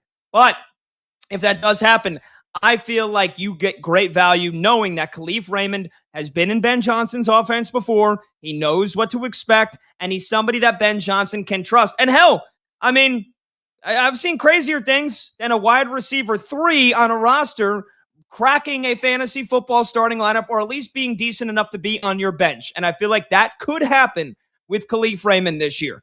It is very plausible that everybody stays healthy on Chicago, on the Bears, and maybe he only racks up 400 yards and a touchdown or two this season. But maybe injuries do play a factor, and maybe Khalif Raymond has that trust of Ben Johnson.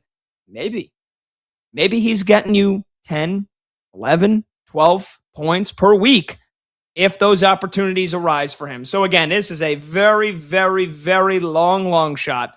But in terms of somebody that could give you the ultimate value, where you're just looking for somebody to stash on your bench because you need an extra warm body, I think Khalif Raymond could maybe fill those shoes.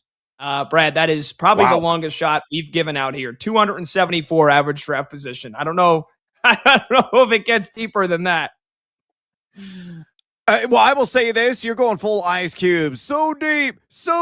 It'll put your butt to sleep. That is right. Great reference. All right. Yeah, let's get serious here. And you were serious with your DeAndre Swift, and I was definitely serious with Khalif Raymond. But let's get super serious. We're talking real American currency here.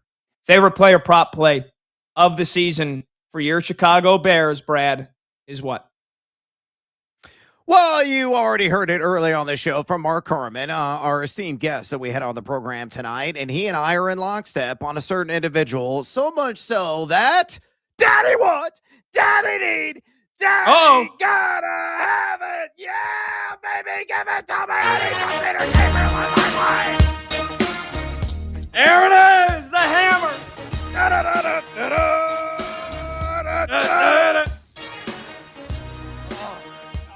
Yes. Oh, man, it gets me very excited in all the right places. And so does this individual. It's Colson Loveland.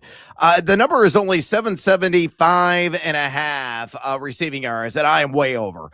Mark Herman believes that 1,000 yards is within striking distance for Loveland this season. And I think he is 100,000% correct in that assessment. And no, my Bears bias is not bleeding through. Just look at his creative usage by a genius from the offense era in Ben Johnson. And they could work him, break it off the line in traditional packages, 12 personnel even. You could put him in the slot, work him outside. Hell, you can line him by the backfield, put him in motion, and really create havoc with defenders as a result. Colson Loveland is a baller and shot caller. There are no weaknesses to his game. He is only going to grow. He is only going to further mature. I think he is going to join the likes of Mike Ditka in that 1,000-yard club at the tight end position in Chicago Bears history. So Bear all the way down, baby. I am slapping those greenbacks down on Colston Loveland over 775 and a half receiving yards, minus 115 right now at BetMGM. They, bar none, had the best season-long props line on Loveland in the business. This number is way too low. You got look, and that was going to be mine, Brad, because I don't see how you could see the end of the season last year for Colston Loveland and not think this guy could be a top 5 tight end in football this year. Hell, maybe top 3. So I think it's too low. and you know me, I am not partial to the Chicago Bears. So what does that tell you? So I'm going to go with another guy that I think, and I think his season-long rushing yards is too low. Maybe it's because I'm partial to the R-U-Rah, R-U-Rah, hoorah, hoorah, Rutgers, rah. Maybe it's because I'm partial to the Scarlet Knights. But I think Kyle Monangai, 600 rushing yards, which again, best number you're going to find is with our friends at BetMGM. I think that's too low. His rookie season, think about how tough it is for a 7th-round rookie running back to get trust in an offense. Kyle Monangai, 169 carries last year, 783 yards. I mean, my guy was getting some games, and I know some games DeAndre Swift was hurt. The 26 carry game against the Cincinnati Bengals, freaking Ben Johnson literally said to Kyle Monangai, "We're putting you on our back, or you're putting us on your back, and you are going to just get the ball 30 times this game." And he delivered for $176. He had 22 carries against the Eagles. I was at that game, Black Friday. I couldn't believe my eyes. I was like, Kyle Monangai from Rutgers crushing the Eagles defense? It's true. And basically the rest of the season, he was getting double-digit touches per game. Why is that going to change in year 2?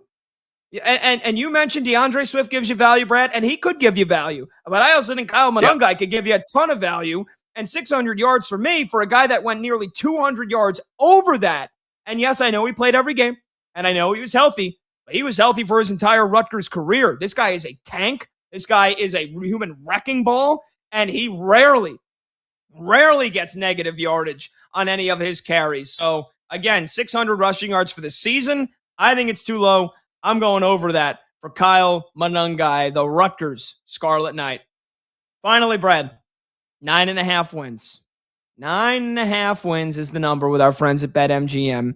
And if you think the Bears are getting over that, if you think they're getting 10 wins, that's plus money. Not by much, but it's plus 105 with our friends at BetMGM. And most years, you're going to need 10 wins to get to the postseason. So, Brad, are the Chicago Bears going back to the playoffs this year, over or under 9.5 wins? Naturally, and I'm saying this as objectively as humanly possible, I am taking the over, baby, because the plus money is just seducing me. I'm getting seduced by the juice, if you will, at a plus 105. Yes, the Bears have a difficult strength of schedule. Matt Clay's got it projected for 9.3 wins. That's, of course, south of this number. But he does give the Bears a 57% or greater win probability in 11 games. I think they're going to win 10, exactly right on the nose. Yes, there are question marks on defense. I think the offensive line is going to be better than advertised. Like, this offense is really going to pile up the points. Caleb Williams is going to take that step in terms of maturation with the accuracy. Luther Burden has got to elevate his game. Colson Loveland, who you and I both love and adore. That strong 1-2 ground punch of Swift and Manungai. And the Roma Dunze, if he can just stay healthy and contribute meaningful data, that's just another, cherry on top of the sundae, if you will. So the Bears win 10 games. They don't win 11. I don't think they only win 9. So, yes, I will get sucked in by the juice and take the plus 105 of the over 9.5 dubs. I hate to do this. But Brad, I think you knew it was coming. I know Monty knows it was coming, and if Brandon Combs is working on the show, he would know it's coming. I got to go under here. I'm sorry. And look, maybe it's 9-8, and I don't know. Maybe that can squeak you into the last wild card spot because 9-7-1 was good enough to get you to the playoffs last year. So maybe 9-7-1. Maybe they have the same record as the Packers last year. But I just don't think the Bears are a double-digit win team again. And I think you would agree with me. And Mark Carman and most Bears fans would agree. What do they do to improve the defense this offseason? Not a whole lot. Not especially the pass rush, which is bottom half in the NFL. Especially the run defense, which was bottom 5 in the NFL. Their defense was 29th out of 32 in total yards allowed per game. They were saved by interceptions, by turnovers, which is a very regressive stat. Also, they were saved by Caleb Williams' heroics, all those fourth quarter game-winning drives, all those wins in the final 2 minutes.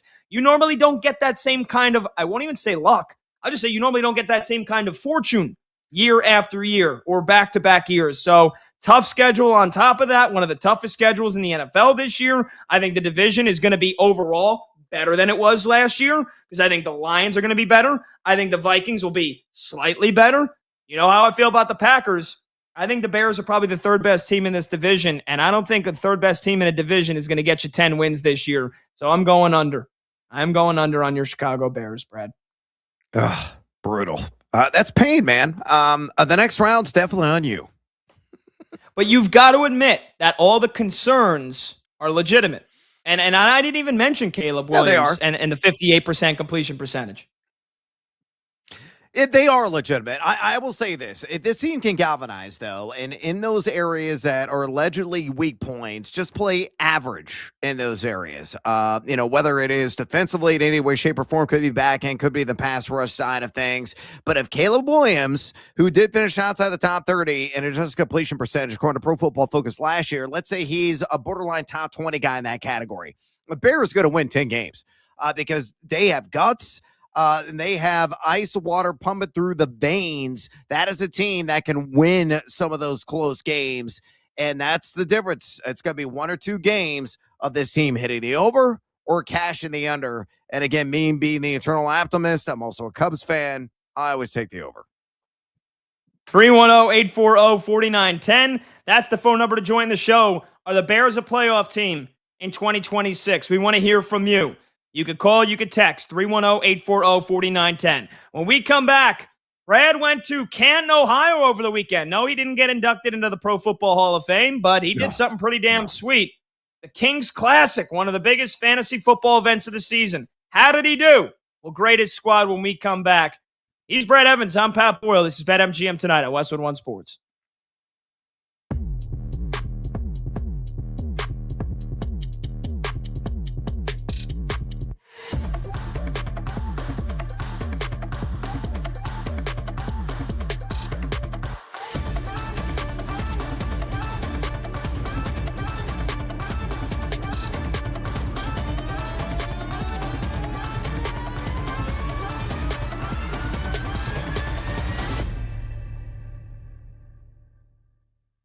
Number 6.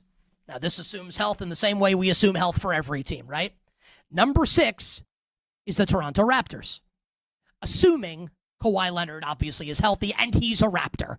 And he's not like in jail potentially. I'm not insinuating that's the case. I say that more for humor. Scotty Barnes took the leap. He is magnificent. I like the coach. Kawhi is still a top player in the league. I don't think Toronto will get to the finals, but I mean, you have to acknowledge that they're awesome with Kawhi Leonard. Toronto, number 6. Number 5. Let's make more people mad. Number 5.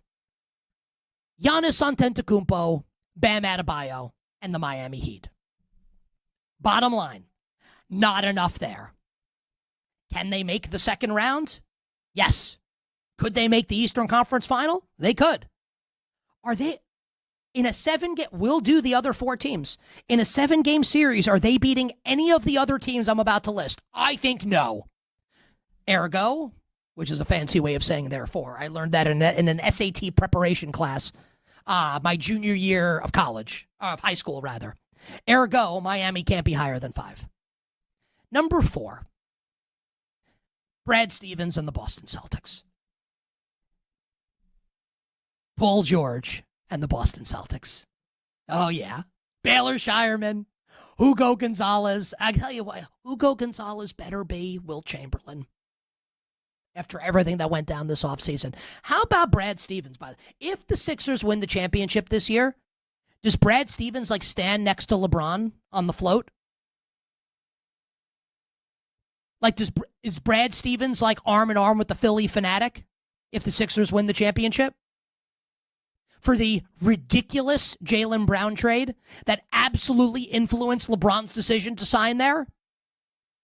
It is, and I can be wrong, it can work out. I said it in the moment. This is one of the great brain dead trades I've ever seen. Maybe I'll be wrong, and maybe Jaylen Brown is such a disaster. And I don't like using the C word to refer to like a clubhouse bleep because it's a horrible disease, obviously. But if maybe that's, and he's a malignant force, maybe that's what it is. I'm willing to bet it's going to work out. I have the Celtics 4th, even though I think Jason Tatum's awesome. And I like the Derek White's awesome. Joe Mazzulla's awesome. I just don't think you could put the Celtics above the final 3 teams.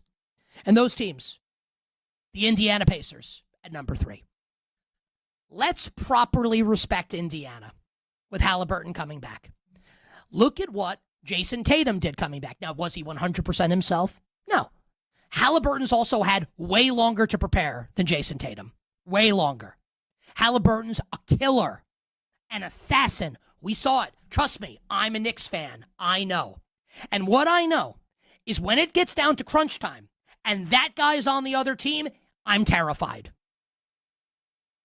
I'll put the Indiana Pacers at number 3.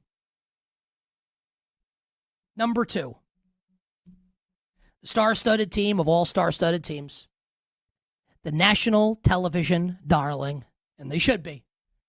I can't wait for opening night, Sixers-Knicks. I have no inside information. That's just my guess. I can't wait for Sixers-Celtics on Christmas Day, Sixers-Cavs, Sixers-Heat, Sixers-Lakers. It's going to be awesome. Look. It's like the great Ric Flair once said, to be the man, you've got to beat the man. So the Philadelphia 76ers are number 2. Number 1. The reigning, defending National Basketball Association champions. My and your New York Knicks. Never forget this. In this world, if you want to be number 1, the only way that you get to stay number 1 is to be number 1. And the New York Knicks have the only championship in the basketball world that makes you number 1.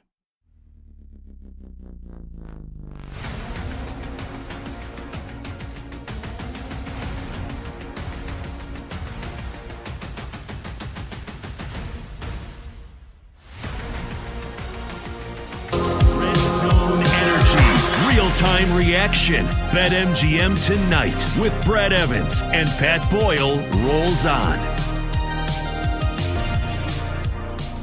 All right, welcome on back. BetMGM tonight, Westwood One Sports. He's Brett Evans. I'm Pat Boyle. Phone number to join the show, 310-840-4910. We've got some fantasy football questions that we can get to in just a couple of minutes. In case we don't have time here, hang tight. We will get to plenty of phone calls and plenty of texts at the top of the hour. So again, get aboard, 310-840-4910. Looking for bigger potential payouts? Use your BetMGM Any Sport Parlay Boost token to increase the odds on an eligible parlay and take your wager to the next level. Here's how it works. Opt into the promotion, claim your Parlay Boost token, and apply it to an eligible parlay wager across supported sports. If your boosted parlay wins, you'll receive an enhanced payout. Build it. Boost it. BetMGM it. All righty.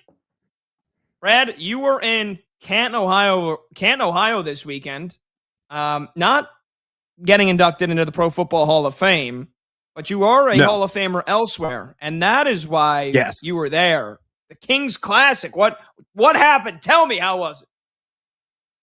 Oh, it was outstanding. It's an event I co-founded with the extraordinary Bob Long, who puts on the Fantasy Football Expo, a native of Canton, Ohio. And it's one of the marquee events of the fantasy football draft season. It was a couple of weeks earlier than it normally is, and it sounds like moving forward, we're going to be doing this in late July. So honestly, it's become like the kickoff event. In-person drafting with some of the best fantasy football minds, not in the country, in the damn world. So it was a thrill. I think my liver is still ordering drinks at the bar at Jersey's, and there might have been a couple of Toki Tokes along the way as well. Oh, a couple of Toki Tokes. Oh, okay. We'd like that. Love a couple of good Toki Tokes. All right. So how did it go though, by the way? So you were drafting from the number 7 spot. Give us a quick breakdown. It's 14 teams, full PPR. How did you do? Yeah, you got to start 2 running backs, 3 wide receivers, 3 flex positions, no super flex, and 6 bench. So crazy deep league. So I'll just give you the rundown, not where I picked the guys, and I'll let you decide what my final grade is. Quarterbacks, Jaden Daniels and Sam Darnold. Running backs, Jeremiah Love, Kenneth Gainwell, Rashad White, Braylon Allen. Not the deepest group. I need Jeremiah Love to show up. Wide receivers. Pretty good stable there. Amon-Ra St. Brown. He was actually my number 1 pick at 7 overall. Malik Neighbors, Carnell Tate, Deebo Samuel, who I think is going to sign with the team. Please be the Rams. Khalil Shakir, Keenan Allen. Please sign with somebody as well. And Jalen Tolbert. Somebody's got to catch passes in Miami. My tight ends, George Kittle, trending in the right direction, though we'll see how he develops in camp. Hopefully he's going to be ready for week 1. And Gunnar Helm, who is a deep sleeper. No lie. The draft software grade gave me an F. And in the end, I had the worst draft according to that. And I don't think the F stands for failure. It stands for first place in my mind. So best pick, worst pick, most intriguing player quickly in your estimation, Mr. Boyle. Oh, well, it's my guy, Malik Neighbors. And I think we were talking about it in the break. The fact that he did not start training camp on the PUP list is very encouraging for Giants fans and for you. I mean, because look, your team, you've got 2 big injury question marks there. You got Malik Neighbors and you got George Kittle. And I guess you could say you could throw Jaden Daniels in the mix as well. Is that maybe why the draft software grade didn't like your team? Because if those guys stay healthy, I think your team could be a freaking wagon. Ooh. Oh, all right. $20 is getting shipped to you right now. I appreciate that. So wait, what's really quick? What is the are you at liberty to discuss the prize pot for this league here? Well, we give some of it to charity, and we were helping out somebody in the industry. I think it was like $150 buy-in. I don't know what percentage of that is, like 60%. So hopefully I'll make a couple of shekels. There we go. All right, coming up next, your calls, your texts, and the biggest training camp questions for some of the teams in the NFL. This is where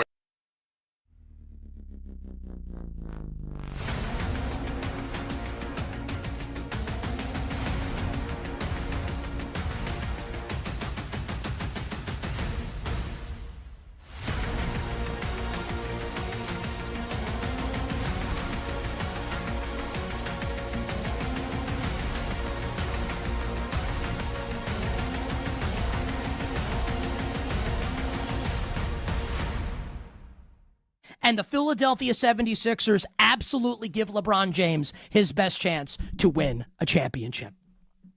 I can't believe that there are people that think he should have signed with Cleveland, or people that think he should have signed with Miami.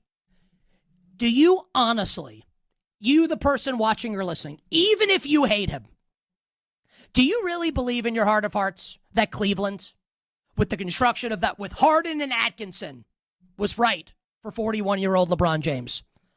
Or that Miami, with Giannis, Bam, me, you, Tyler, Laura, Kenny, Bill, Mike, and Dan, is the Miami Heat roster, that was the right team for LeBron James? Do you really believe that?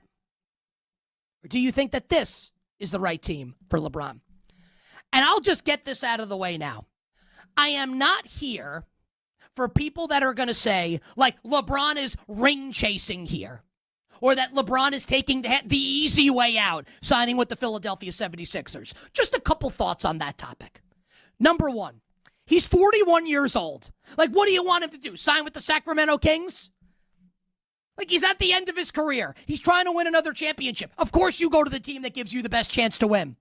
Also, who cares that he's 41? If you're 31 and you have a decision like this to make and you want to win, why wouldn't you go to a stacked team? Hell, if you're 21, not that 21-year-olds have the opportunity to make a decision like this, but why wouldn't you want to go to a really good team? Why wouldn't you want to give yourself the best opportunity to win a championship? Why would we, or you, or anybody criticize LeBron or any other athlete for trying to give himself the best opportunity to win? This is a no-brainer. And the fact that there's anyone that thinks that this was the wrong decision or you want to criticize him for this decision is nuts. Like, it's crazy. I'm sorry. It's ridiculous. It's ridiculous. Think about this lineup that the Philadelphia 76ers will put on the court now with LeBron James signed. Embiid, Jaylen Brown. I could say this until I'm blue in the face. Do you all understand how good this team is going to be? And how they have built-in cushion if and when, probably more like when than if, Joel Embiid has to miss time.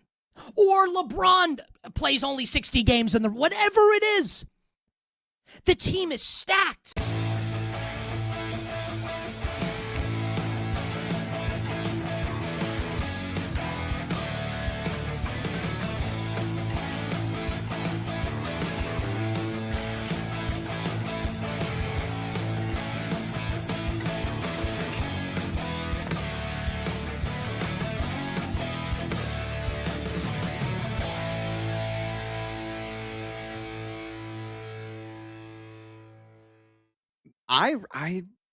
I think people are completely writing off the Minnesota Vikings at their peril, honestly. Hell yeah, Dave Hellman. They're winning the division. Hell yeah.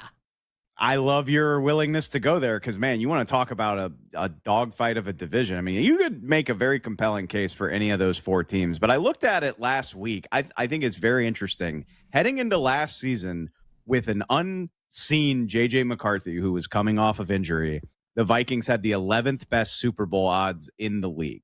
Like, everybody was just like, well, Kevin O'Connell is the quarterback whisperer. They have the best roster in football. Like, it doesn't really matter who plays quarterback. And then they went 9-8 with horrible quarterback play, by the way, and injuries all over their offensive line. They finished with a winning record despite everybody acknowledging that J.J. McCarthy was really, really bad. And here heading into this season, their odds are like 18th the last time I looked. So their odds are significantly worse despite having a very similar roster and a more proven quarterback in Kyler Murray. Say whatever you want about Kyler. He is a more proven, more capable quarterback at this stage than J.J. McCarthy. And so I don't know if I think the Vikings are going to win 13 or 14 games like they did with Sam Darnold, but this should not be a team that we're ignoring, and I feel like a lot of people are.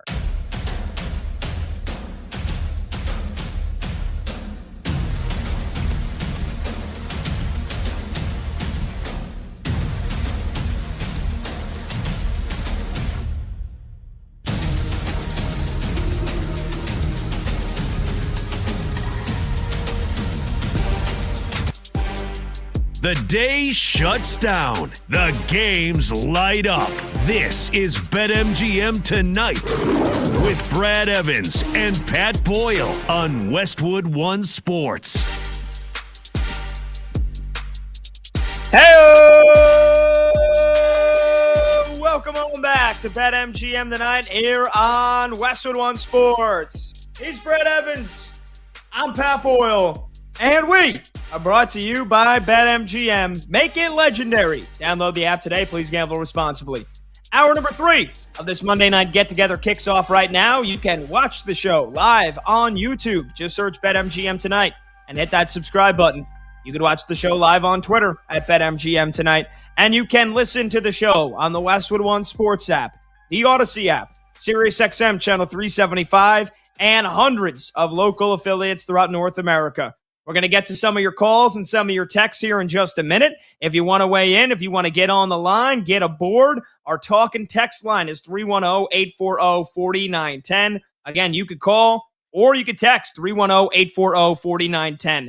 In case you're just joining us, we started the show. Brad and I were both off on Friday, so we gave our thoughts on LeBron James going to the Philadelphia 76ers. LeBron James. I've heard that clip 1,000 times. And I used to like it, and now I'm completely sick of it. But as a diehard Knicks fan, I still think the Knicks are the best team in the Eastern Conference. I think the Sixers are freaking scary. I'll give them that. I'll admit it. I don't know how you don't think so. But are they better than the Knicks, and can they even win a title, let alone get out of the Eastern Conference? That's what these next 2 years with LeBron are going to be judged on. 310-840-4910. We also talked with Mark Carman about the Chicago Bears.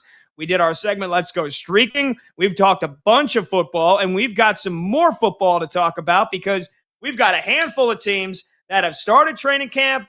We've got the rest of the league following suit by the end of the week. All 32 teams will be in training camp by Friday. We've got some burning camp questions to get to in just a bit. But as promised, let's get to your calls. 310-840-4910. We were talking about Brad's fantasy draft over the weekend, the Kings Classic that he co-founded at the Pro Football Hall of Fame in Canton, Ohio. And so, Brad, we've got some fantasy questions here as a lot of folks are preparing for their draft in the coming days and the coming weeks. Dale's in South Carolina next up on BetMGM Tonight. What's going on, Dale? Well, Pat Boyle, I've been impressed following your journey from the DA to here you go now. So congrats on you and the endeavors that you've made to get you where you're at now so far. But here's my question to you guys. Where do you value these tight ends? My philosophy is Ferguson 1, Kittle 2, Loveland 3, and then I'll also want to know who your top 3 tight ends are altogether.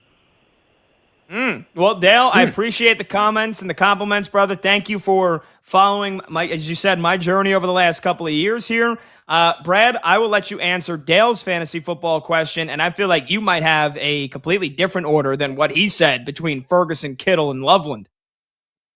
Yeah, just again, trying to speak through an objective lens here. Bar none, without question, the best tight end out of this thrice that he tossed out, Ferguson, Kittle, and Loveland, is Colson Loveland. We talked to Mark Carman, our Bears insider earlier on from CHGO. He thinks that Loveland could reach 1,000 yards this year, and that's not far-fetched. I think it is very much within the range of outcomes. I think at a minimum, you're looking at 850 yards. You're probably looking at 75, 80 catches. He gets peppered with targets. He's so versatile, and he's a weapon, a primary one inside the red zone. And we do expect, at least I do, Caleb Williams to improve in his accuracy this season. Ferguson is a low man on the totem pole. I'm going to go Kittle in the middle. And I do believe Kittle will be ready in time for week 1, but you still have a lot of mouths to feed there in San Francisco. Got to spread the love around. DeJohn, Stribling, the rookie at Ole Miss, getting a lot of buzz already early on in camp. And then the other question he had, the top 3 tight ends overall. Number 1, Brock Bowers of Las Vegas. Number 2, the Bridezilla, Trey McBride, Arizona. And number 3 for me, doubling down, maybe quadrupling down, Colston Loveland of my Chicago Bears. Come on, you got to show the guy indeed some love. Yeah, I will. I will work backwards. I'll start with you there. I mean, again, you look at average draft position of all fantasy football leagues and drafts right now, and it would basically say that McBride or Bowers, kind of interchangeable, one or two. I'll actually give the slight nod to Trey McBride. And I know Brock Bowers is fully healthy, and now with Fernando Mendoza and Kirk Cousins as his quarterback, and it should be Fernando Mendoza for 75% of the season, that Brock Bowers should be back to being the number one tight end in football. But I will say, even last year, with a terrible defense and Jacoby Brissett playing quarterback and a team that stunk to the high heavens, Trey McBride was still the number one tight end in all of football last year. I think that's going to continue. I think he's that damn good. I would put McBride the slight nod over Brock Bowers, but those guys have to be 1 and 2. And then, yeah, Brad, I mean, again, I'm as high as you could be on Colston Loveland. I think he is 3. His average draft position is in the 40s. No other tight end is within 15, 20 spots of that. You know, next is Tyler Warren, and then you're talking about Harold Fannin, Tucker Kraft, Kyle Pitts, all kind of log jammed in those next few spots. But I agree with you. McBride Bowers has to be 1 and 2, and then I think it's Colston Loveland at 3. And in terms of the 3 guys that Dale in South Carolina asked about, again, I'm putting Colston Loveland 1 for all the reasons that you just mentioned, for the reasons that the fantasy football players have shown to be taking him with a lot of zest for how great he finished last season. I think Colston Loveland has to be 1. Kittle could end up having a better season than him, and it wouldn't shock me in the slightest because he's an all-pro, and he's been one of the best tight ends in the NFL for the last decade. But, Brad, he's coming off a torn Achilles. We just don't know what kind of season he's going to have now at 32 years old. So, again, he's starting training camp on the PUP list, but as you mentioned, he is very optimistic. I saw Kyle Juszczyk saying that he expects George Kittle to be ready, or that he's going to try to be ready for week 1. That's a big question mark still to this point. So until, again, hopefully your draft is later in August, right? You're somebody that likes to draft a couple of days before the season starts, and you want to take George Kittle, the more time you have to wait, the better, because you will get more clarity on what his status is going to look like once we get ready for week 1. But for the next couple of weeks, it's a guessing game as to whether or not George Kittle is going to be ready. And so for that reason, I would put him at number 2. And then, I think Jake Ferguson is going to be number 3 for me on this list. A guy that had only 600 yards and 8 touchdowns last year. He's still the clear-cut number 1 tight end on the Cowboys, but again, there's just too many games where he doesn't do anything, and he had an issue fumbling the football last year. And so there's plenty of other weapons on that offense that Jake Ferguson kind of feels like he'll be getting phased more and more out of the equation. Although, again, 8 touchdowns last year, he still did prove to be a pretty effective red zone target, Brad. Yeah, he did. But when you got CeeDee Lamb and George Pickens there, they're the clear-cut number 1 and number 2 options in that offense. And Javonte Williams got some sure hands out of the backfield. Flournoy is a guy they can't really sleep on too hard as a WR3. I think it's going to be hard for Ferguson to replicate the 8 touchdowns, the snowman that he posted in that category. 6 TDs? I think that's entirely more realistic, about a similar yardage output. Loveland, again, the ceiling is like over 1,000 yards, like 85 grabs, and maybe 10 touchdowns. There is a scenario within reach that he could be the tight end 1 of 1s this year. So chase the upside, chase the appeal of him having the ultimate breakout season, because it's entirely doable. 310-840-4910 over the next several weeks and throughout the football season. You've got fantasy football questions. Hell, you got football questions in general. We want them. We love them. We need them. We are hungry for football, and we finally got some actual, real crumbs to bite into here with training camp getting underway. Which brings us to some burning camp questions here, and we're going to go in alphabetical order to start here, Brad. Let's start with a team that they're making a lot of news headlines, but probably for all the wrong reasons, and that is the Arizona Cardinals, largely expected to be the worst team in the NFL this season. We talked last week about Jacoby Brissett. Well, we got news over the weekend. They agreed to a deal. It is still a 1-year contract. They're just giving him a raise. Jacoby Brissett's going to make over $15 million this season, but it is expected that this is going to be his last year in the desert.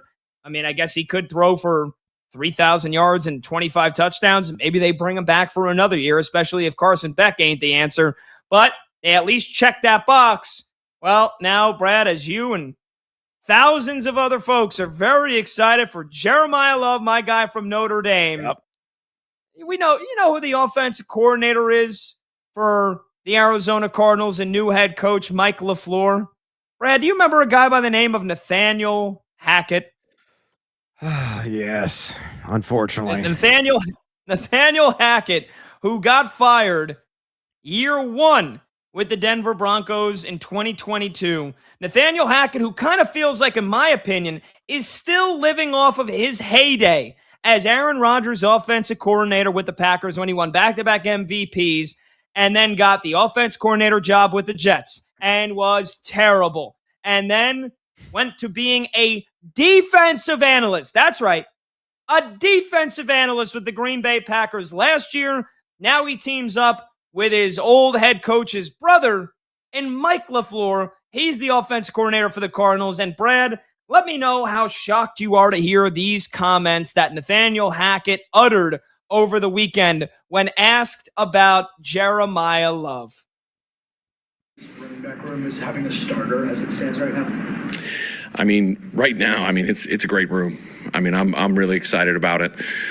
Excited for James to get out there and show what he's got. I mean, all the guys, I mean, right now we're trying to work on that operation. We're trying to make sure we're crisp, we're clean, and we've got a great play style. Where's my at with his progression? I mean, he's definitely a rookie, and as we've talked about, and he'll keep growing every single day. I'm very excited for him. All those guys, not just him.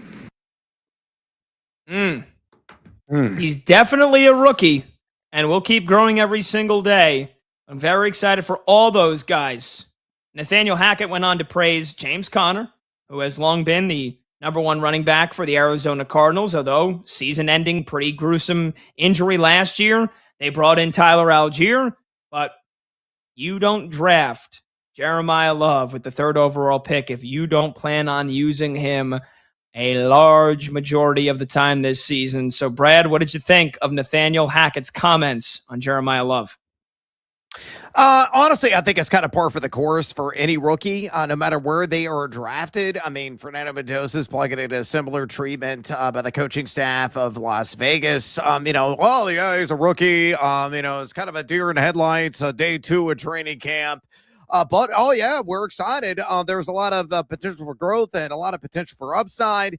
We got miles to go before the regular season begins, and these guys will pick things up, like the offense, like pass protection schemes that everybody always worries about with a rookie running back, and just the offense in general. And it may be a lot to put on their plate, but they're going to be able to, they got a knife and fork in hand. They're going to dig in, they're going to consume, and they're going to digest, and they're going to be just fine. I wasn't shocked by any of this, but I could tell you, based on my timeline on social media, and please follow my esteemed colleague, Pat Boyle, at Pat Boyle44 on X/Twitter. You can follow me there at Noisy Huevos. You're either Team Jeremiah Love going out and being potentially the offensive rookie of the year and living up to the number 3 overall hype expectation. That's one side of the line in the sand. The other side is colossal bust. He's not going to get the touches. He's going to be involved in a full-blown RBBC, and he's going to let you down, especially the fantasy football managers that are out there. I'm more of the team hype train, choo-choo, than the doubters that are out there. Folks, it's still July. Let it simmer. Just because he went out there and he didn't say, oh, yeah, Jeremiah Love's a stud, we're going to give him 20 touches per game, and just said, hey, he's a rookie. That's fact. He's got things he's got to pick up. He's got areas he's got to improve in, and areas he has to generally prove himself in. Let it simmer. Give it time. Jeremiah Love is going to be the stud that's going to deliver on all fronts as the season progresses. Maybe not out of the gate in week 1, but by the time we get to week 4, week 5, it's going to be all systems go. He is going to have a banner campaign, mark my words. I hope you're right. because I'm rooting for him as a Notre Dame fan more than anything. I mean, hell, the Arizona Cardinals, they're going to be brutal. Their defense is going to stink. I don't know what the hell. We'll get to the burning camp questions in just a bit, but I want to see Jeremiah Love dominate this year. I would be concerned because you know what, Brad? I don't trust Nathaniel Hackett. I don't think he's a good offense coordinator. And I don't know if I trust Mike LaFleur, first-time head coach. You got these two guys together? These two guys. These are the guys calling the shots, calling the plays for the Arizona Cardinals. I don't know if logic is the dominant force in their brain. I don't know if they're just dying to just give Jeremiah Love the ball 80% of the time and say, go nuts, kid. I think they know they're going to stink. And I think the only thing that could be worse than stinking is stinking and having your prized, beloved third overall pick get hurt because you're overusing him in your rookie season. James Conner, I know it feels like, again, a running back in their 30s suffers a season-ending injury, and then they're basically like a T-Rex. They're prehistoric. They're extinct. Wasn't long ago, James Conner was getting over 200 carries a year for the Arizona Cardinals. Yeah. Okay, maybe you think James Conner's washed. Tyler Algier, a guy that has been Bijan Robinson's backup for a couple of years, and he was still getting over 135 carries the last 2 years. That's 8 to 10 carries per game, not to mention how good he is in the red zone down by the goal line. I think those guys could very well eat into Jeremiah Love's snap count and his touches, and I think there's a chance. Again, I hope I'm wrong. Brad, I hope you're spot on. I hope Jeremiah Love wins Offensive Rookie of the Year. I hope he's in the running for Offensive Player of the Year. But I am very worried that it's going to be week 6, week 7, and we are asking ourselves, when are they going to turn Jeremiah Love loose? When are they going to let him dominate this backfield? And I just wonder that you don't have the smartest, best play callers running the show in Arizona. That is a big worry for me for Jeremiah Love. Yeah, and that brings us to our burning camp questions, and that's mine. How will Jeremiah Love be utilized as the season progresses? Again, I think there's going to be a sense of kid gloves that are going to be, attached to his body to begin the year. And it may take 2 to 4 weeks for them to really, truly unleash him. But once they do, he's not going to relinquish a starting gig. I think when the season ends and the dust settles, you're going to be looking at a running back that's getting at least 70 to 75% of the opportunity share. Now, you're not wrong in your assessment of Tyler Algier, who is a true goal line gremlin. It's James Conner. He's long in the tooth. He's coming off that catastrophic injury. I think maybe Nathaniel Hackett in that press conference today is kind of building up the hype for them because maybe he gets dealt before the regular season even begins. Maybe there is a devastating injury to a team and they need to add some running back depth, and the Cardinals are not going to be competitive. They're not going to be in the running except for the number 1 overall pick in the NFL draft next year. And they're looking maybe to wheel and deal a guy like James Conner. That makes sense to me. Jeremiah Love, again, was the number 3 overall pick. I think you've got a top half offensive line. I think it's better than advertised. The defense is going to royally suck. There's no doubt about it. And I do worry about Algier poaching some of those goal line looks. I think at most you're looking at 6 to 8 touchdowns in totality for Love this year, but he may catch a minimum of 55 passes because Arizona's going to be down 20-0 in every single game this year. He may not run for 1,000, but I think he's going to be a discount version of Christian McCaffrey. Yes, you heard that right. Stay on the highway. Don't drive off into that deep, dark cliff and ruin your life. He will be a discount version of Christian McCaffrey starting this year. More of a excellent pass catcher than a guy going to get done between the tackles as a runner. He lives up to that expectation. He will be a borderline RB1 in 12-team fantasy football leagues, and I'm counting on it. And then we can also just take the over on every single Arizona Cardinals game this year because they will likely be in the low 50s, if not the mid 50s, and I don't care. And their defense will stink. The burning question for me is the quarterback situation, which is something, again, we talked about all last week, and we got a resolution for now with Jacoby Brissett getting a raise. He's still going to be an unrestricted free agent at the end of the season. But for me, my burning question for the Cardinals, how long of a leash is Jacoby Brissett getting this season? And will the Cardinals and Mike LaFleur go right to Carson Beck after Brissett? Because you got Gardner Minshew on this roster as well. I think the fact that Jacoby Brissett got just a raise and not an extra year tacked on I think the Cardinals are going to separate with him after this season. They need him to be a veteran. He is the returning starter after he took over for Kyler Murray last year. Had a really great season for a team that was terrible. 3,300 yards, 23 touchdowns in 12 starts. Jacoby Brissett had a pretty damn good year. The defense was terrible. They were down by 20 at the half. They were forced to just throw. That doesn't mean it's easy. That doesn't mean teams are just going to sit back and let you pick up 15, 20 yards at a clip. No, Jacoby Brissett had a great year. Him and Trey McBride had excellent chemistry. Marvin Harrison started to get really, started to be the player we thought he was going to be towards the end of the year. Michael Wilson turned into a bona fide WR2, a star of WR2. And now we've mentioned they've got Jeremiah Love. They've got Algier. They've got a solid, if not good, really good running back room. So how long of a leash is Brissett going to get if they have no plans to continue to commit to him after this season? And if the Cardinals are as bad as we think they're going to be, because their defense is going to be terrible, and if they're picking in the top 3 next year, don't you have to see what Carson Beck is worth before you go and draft your next supposed franchise quarterback? I mean, it's not like they took Carson Beck with the 6th-round pick, Brad. They took him with the first pick of the 3rd round. So that's pretty decent draft capital that you spent on Carson Beck. You got to give him a shot this year. And I think a sweet spot is probably just before the midway point of the season. We're talking week 8. If the Cardinals are 2-6 and they're 1-7 and the defense is terrible, and maybe Brissett's not playing as good as he was last year, then that's the point where Carson Beck gets the rest of the year to prove himself. But that's the answer I want to know. How long of a leash is Brissett getting after this season? And again, I feel like it has to be Brissett right to Carson Beck. You're wasting time and you're wasting a draft pick. If Jacoby Brissett isn't getting it done, you're 0-5 and you say, all right, let's try Gardner Minshew. That's a mistake if the Cardinals do that. They would have to go agree. right to Carson Beck. Do you agree?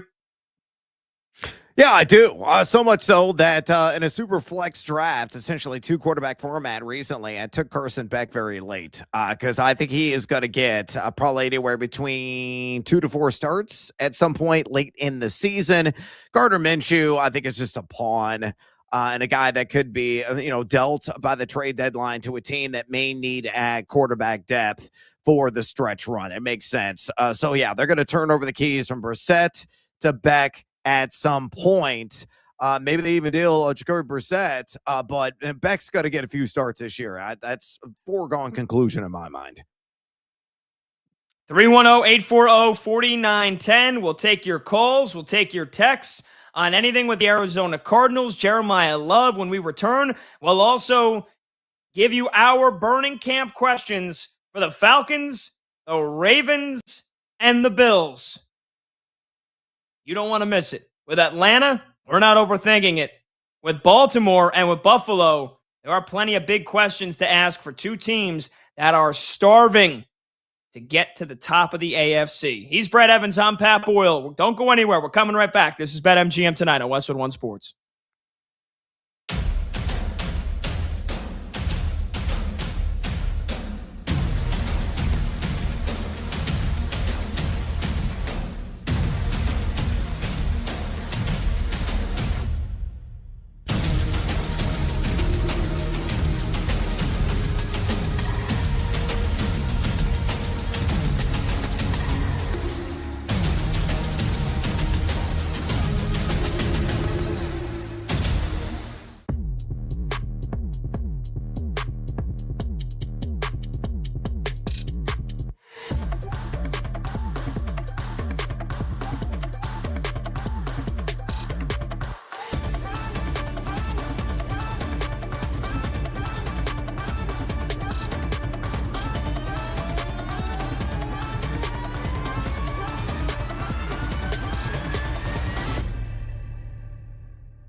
The Los Angeles Chargers in Week 1 are a 10.5-point home favorite over the Arizona Cardinals, and the total of the game is 46.5.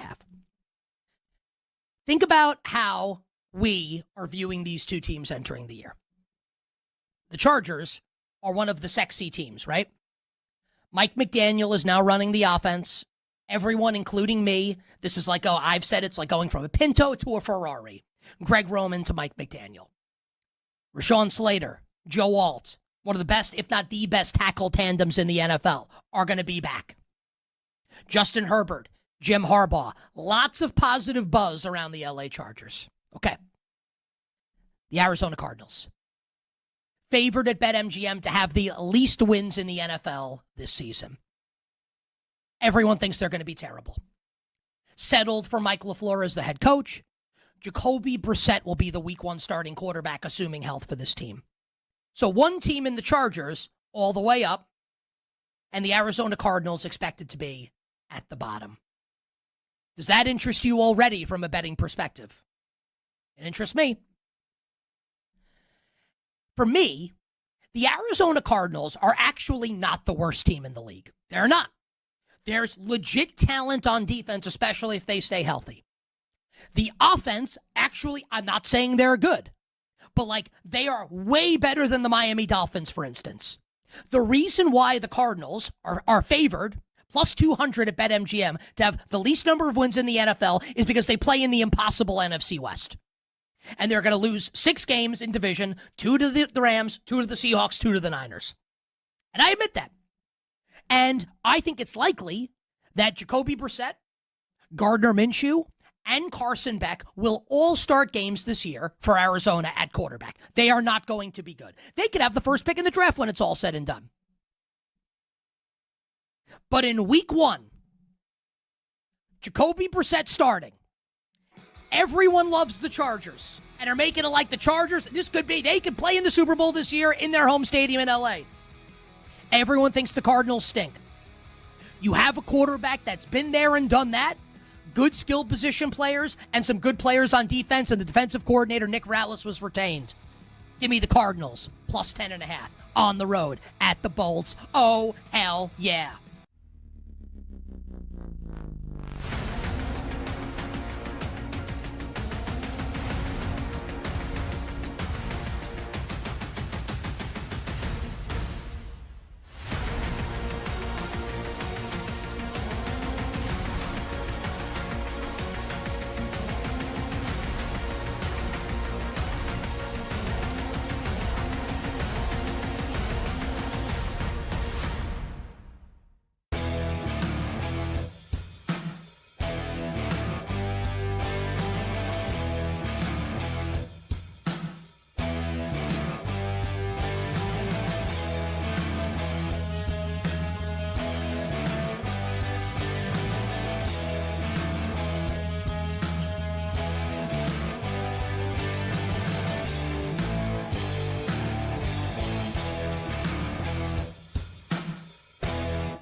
They won't do it. But should the Sixers actually sit him the entire year, 0 of 82 games, and make sure Embiid's healthy for the playoffs? They'll never do it. I don't think it's the craziest idea. At the very least, this is the load management in the history of all load managements with Embiid.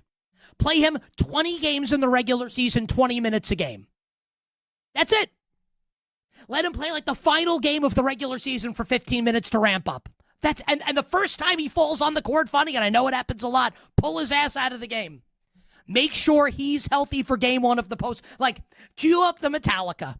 Because if Joel Embiid ain't healthy for the playoffs, for the Philadelphia 76ers, nothing else matters. Need Embiid healthy. Need Embiid healthy.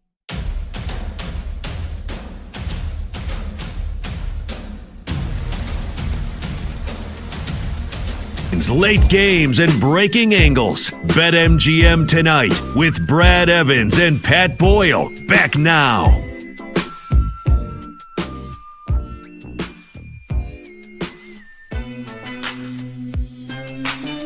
Welcome all back. BetMGM tonight, Westwood One Sports. He's Brad Evans. I'm Pat Boyle. This one goes out to all the ladies.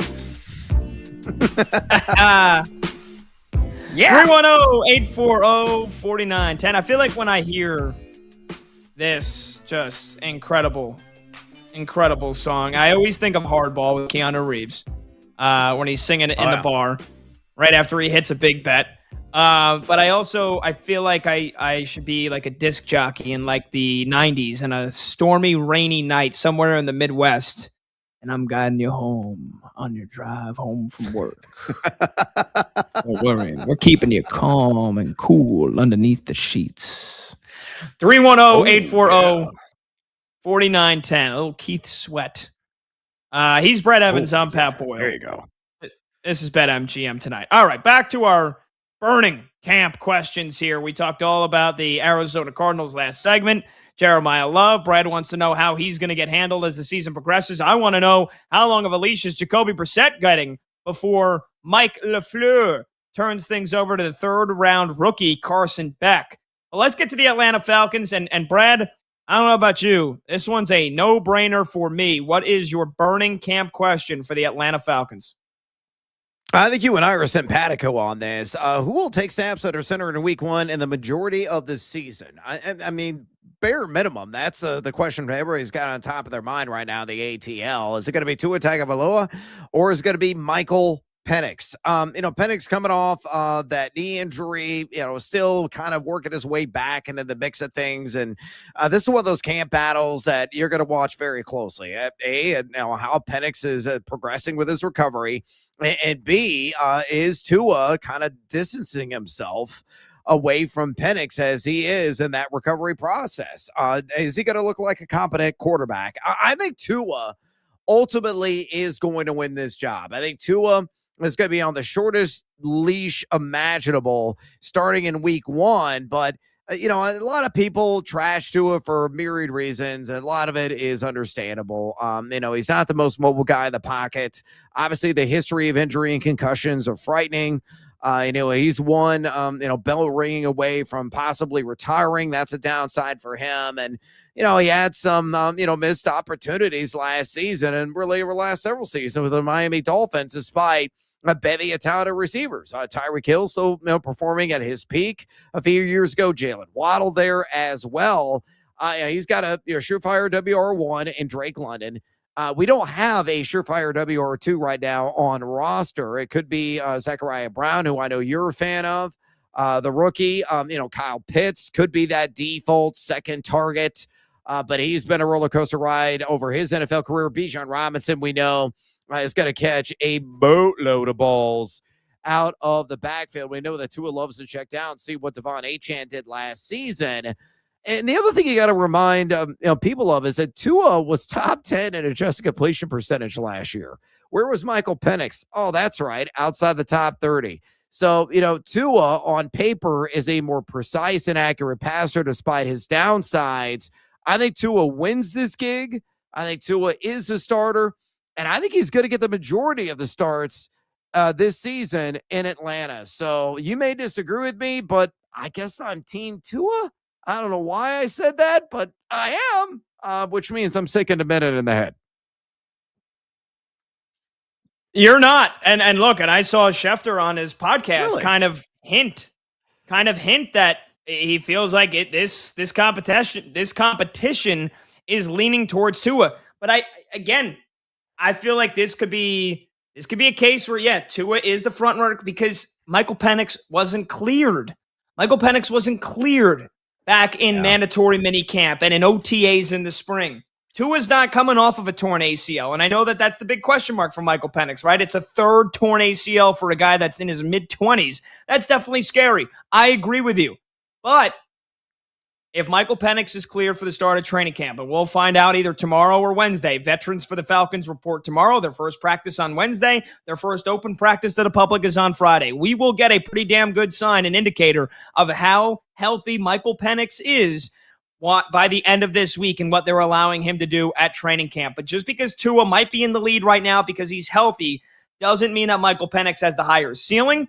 Doesn't mean that he doesn't have the higher ceiling. I think he does. And no matter what Kevin Stefanski is saying right now, praising Tua, praising both of these guys, saying back in the spring that Penix is exactly where he needs to be, I think it should be clear by the end of training camp who has the bigger ceiling, who is the better quarterback. I think it's Michael Penix.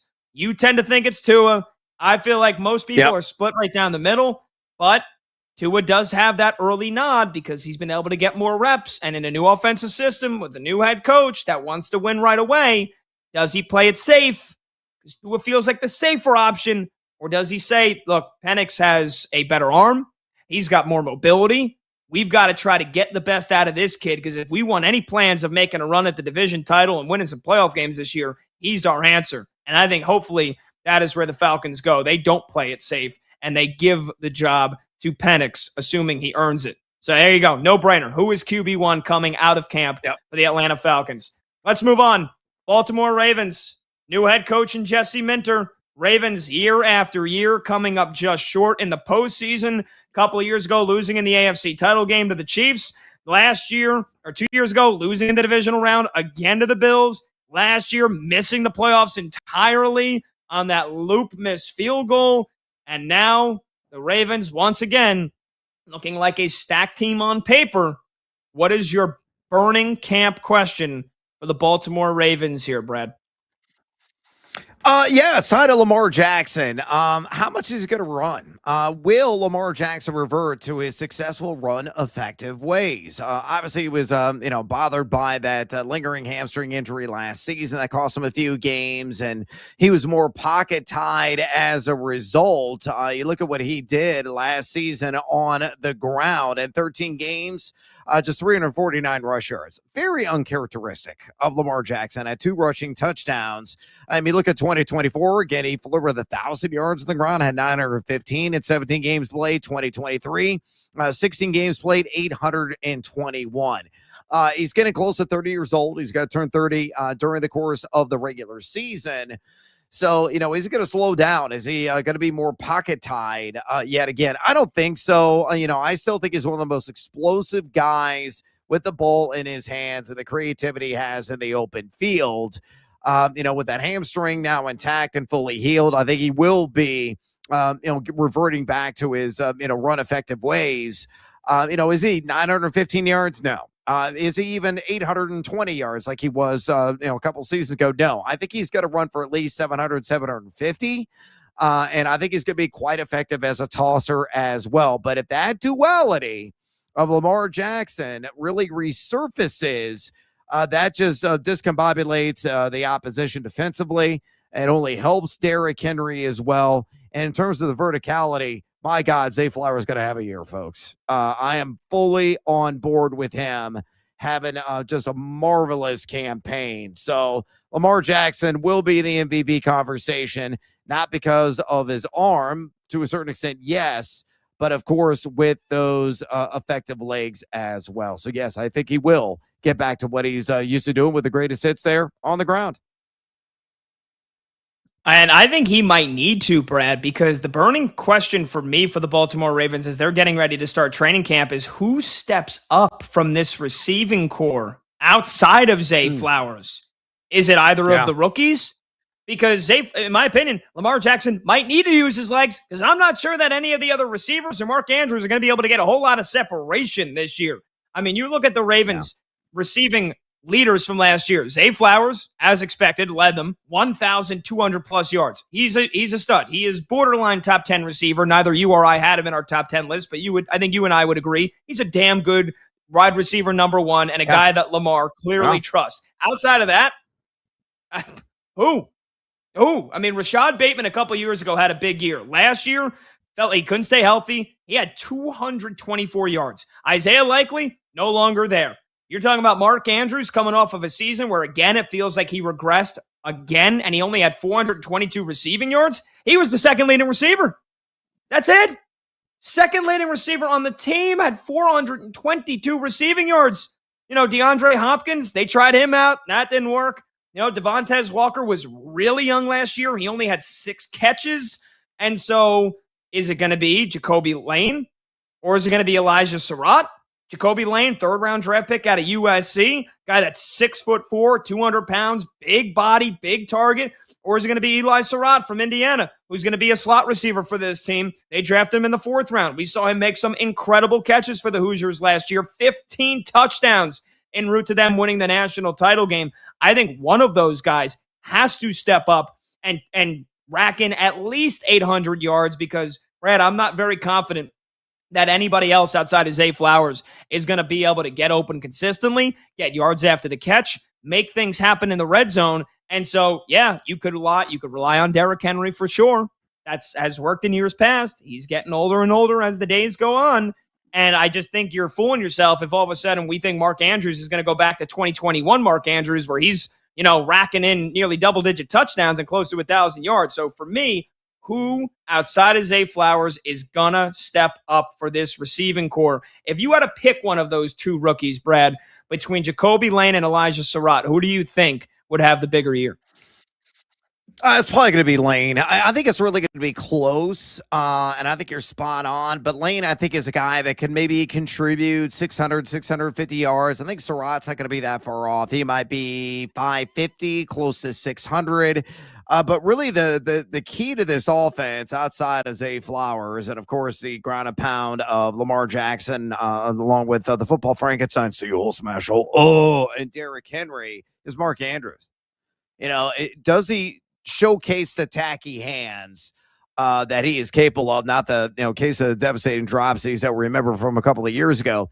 I think there could be a career resurgence for him, one of the more reliable in general red zone weapons in the game. So it wouldn't remotely shock me if he is the second most productive vertical weapon outside of Zay Flowers on this roster. I like it. Oh, it's got to be somebody. Because would you agree you're not expecting much out of Mark Andrews at this point anymore? Or do you actually think Mark Andrews could have a big resurgent year? Look, I think he could have, at the ceiling, 10 touchdowns. He may not kill it in terms of overall yardage. He may not kill it with an accumulation of catches. But where Mark Andrews has to be effective is that big, fat thumb that sticks out inside the red zone. And Lamar Jackson throwing those frozen ropes in his general direction because he's a massive target. He's generally savvy, finding his way to get open in the back of the end zone. And I will say this, you can guarantee me that Mark Andrews plays the entire season, bare minimum 7 touchdowns this year. All right. Well, maybe that's where that's where they're going to need him most, is in the red zone. Because I just don't see, and again, unless one of those rookies steps up and has a big breakout year, I just don't see where those big-time catches in the back of the end zone, or when you need a play and you can't rely on Lamar, teams are spying him, teams are shutting down his running ability. It's got to come from somebody else, and I just don't trust a whole lot of bodies right now in that offense, especially with a new, young offensive coordinator as well this year for Baltimore, and that is Declan Doyle, who is, 29 years old? So very inexperienced play caller on offense. Got to find a way to make it work in that passing game. 310-840-4910. We'll take a short break. When we come back, the biggest and most burning camp question for the Buffalo Bills. New head coach, new stadium. Is it going to be a Super Bowl appearance for the first time in a long time? And hey, Buffalo. We will debate when we come back. Plus, we'll get you a scoreboard update for the first time tonight on a busy Monday night in Major League Baseball. He's Brad Evans. I'm Pat Boyle. This is BetMGM tonight here on Westwood One Sports.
As a New York Knicks fan, my team just won the championship. I think about it every day. Not a day goes by that I don't think about my New York Knicks winning the NBA championship. It's so awesome that it happened. And if they don't win the championship next year, they just won. So it's great. It's great no matter what. But do I want to see them go? Make sure you hit them with the prenup. Do I want the Knicks to go back to back? Of course I do. Of course I want the Knicks to go back to back. Now that LeBron's in Philly with that team is the team that will keep me up at night.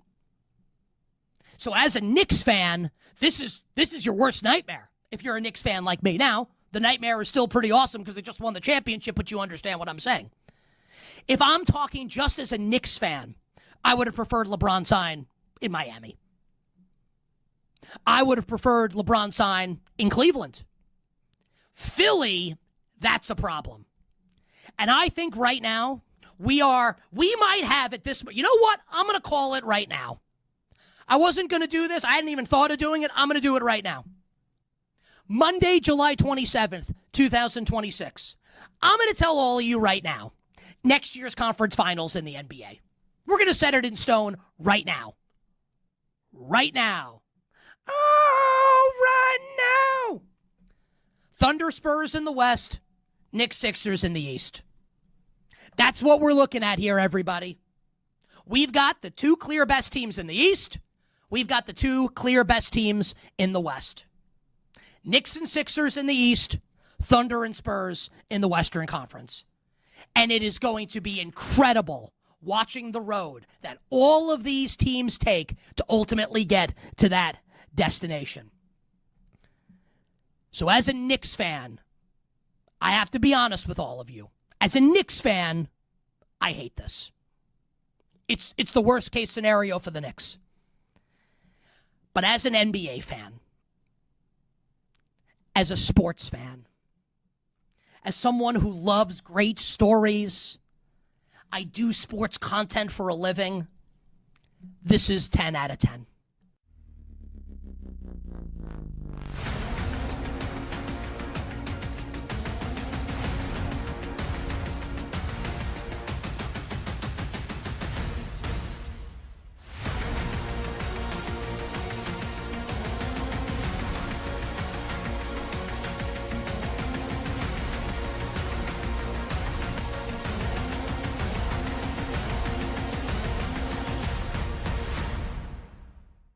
It's great for if for the fans who are excited about it. I understand why they're excited about it. I concede I would have done it too if I ran the organization. Good move for the organization, maybe, probably. But for me, as somebody who wants to enjoy and like who I'm rooting for, I'm like, what's the word I'm looking for? I'm like dreading the next 2 years or 1 year or however long it is of like, LeBron doesn't like this guy, that person's in trade rumors. LeBron doesn't like this. LeBron doesn't like that. LeBron, like it, the whole thing is going to be LeBron. The whole organization is now clutch, right? It's LeBron who's clutch, Maxey who's clutch, Nick Nurse who's clutch. Like, so it's just going to be whatever they want. So I hope it works. If it works, great.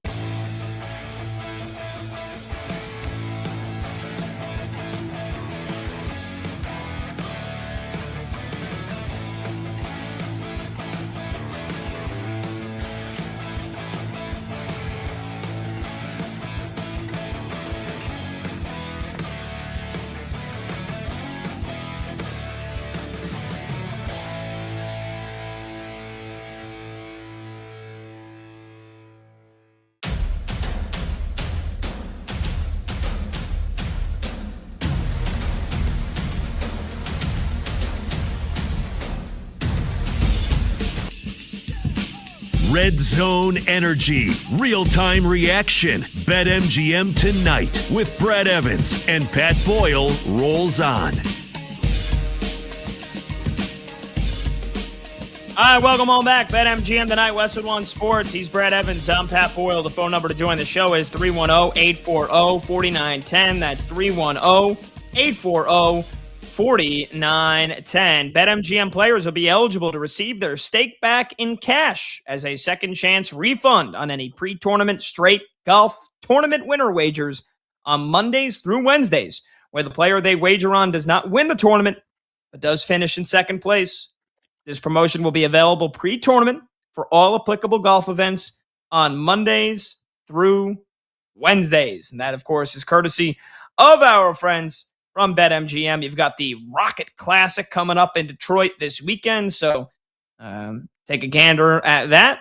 Take a gander at the market and give yourself a chance with the second chance refund. All righty. Before we get to a scoreboard update, we've got one more team to get through here, Brad, on the first day of many of our Burning Camp questions here across the NFL. We hit on the Cardinals. We hit on the Falcons. We hit on the Ravens. And going through alphabetical order, it's time for the Buffalo Bills. New head coach, Joe Brady, taking over after they finally got rid of Sean McDermott a year ago. Brand new $1 billion stadium going up. And it's up. It's almost ready to go for their first ever home game in that brand new, beautiful stadium in Orchard Park. And so, Brad, what is your most burning training camp question for the Buffalo Bills as they head into the 2026 season? Oh, let's talk about, hey, Mr. DJ. Is he going to party there in the new digs? Well, DJ Moore finally saw Buffalo's persistent wide receiver problem. Yeah, I'm looking at you, Keon Coleman, who is still a member of this franchise, despite all the issues he's had on the field and, whether or not he's showing up to meetings on time, and the list goes on and on. But, DJ Moore is not yet 30 years old. I thought he was largely pedestrian with my Chicago Bears last season, though we had his moments. There's no doubt. I still think there's some gas left in the tank. But, I mean, look at some of the advanced analytics. You measure that with the eye test, and it prompts a lot of questions, right? I mean, he was only number 40 in average yards of separation per target among qualifying wide receivers last season. He was just WR 72 in yards per route run, and that is no bueno. He averaged 13.6 yards per catch. Okay, that's okay. Quarterback rating per target at 103.2. Okay, also not too bad. That was a WR 26. He was outside the top 40, though, in yards after the catch. Can he be that WR1 for Josh Allen? Can he be Mr. Reliable? I think he can be on third downs. You got Khalil Shakir still there. Dalton Kincaid is kind of underwhelmed, but a guy with a lot of upside at tight end, though they'll move him around and operate him out of the slot from time to time. They need a certifiable, a dependable, a reliable WR1. I think DJ Moore will be that guy at times, but it's far from a guarantee he's going to be that guy most of the time this season. So, I could be terribly, horrifically wrong, but I think he will clearly lead this team in targets if he's healthy. Should be good for 120 to 130 in that category. But can he be that go-to weapon for Josh Allen, which his offense sorely needs? Yeah, for me, it's more so a general question. And I want to know, what is this team's identity now that they've moved on from Sean McDermott, right? Because the Bills, they were consistent, but they were kind of boring. And you always got the feeling they'd let you down, whether it was going up against never being able to beat Patrick Mahomes, the 13 seconds game, kind of these how could you melt down? How could you lose another close game? To the end, it just felt like it was never going to happen. Last year was their best chance. They lose that game to Denver, in the game where finally Josh Allen is the one that's at fault after years of him saving them, wearing the Superman cape. But their identity is a team that too often relied on Josh Allen, too often ran the hell out of the ball with James Cook, never had the great pass catchers. They tried to trade they got DJ Moore. You talked about him. And the defense couldn't stop the freaking run, and it was a defense that always seemingly gets hurt. So what is the identity now with Joe Brady, a guy that seems to be high energy, but a little bit more loose, more player culture, player-empowered team, and Jim Leonard coming in as the new defensive coordinator, taking over the play calling duties after Sean McDermott obviously got fired? Can they stop the run? Are they going to be a more, bruising kind of beat-you-up defense? Are they going to continue to be a smash-mouth, run-the-ball offense? Are they going to have to rely? Are they going to rely on some other pass catchers? I want to know what the identity is going to be of the Buffalo Bills, because it was consistent enough to get them far, but never far enough. All right, Brad, we'll bid you adieu, brother. Can't wait for another big show tomorrow, my man. Adios, amigos. Hey, St. Louis, let's actually play a baseball game against my Cubs tonight. This is where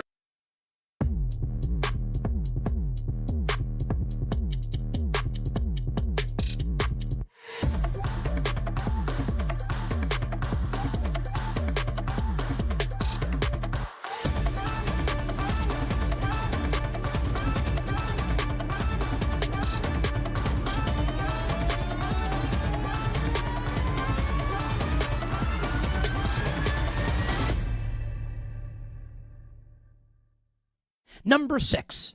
Now, this assumes health in the same way we assume health for every team, right? Number 6 is the Toronto Raptors.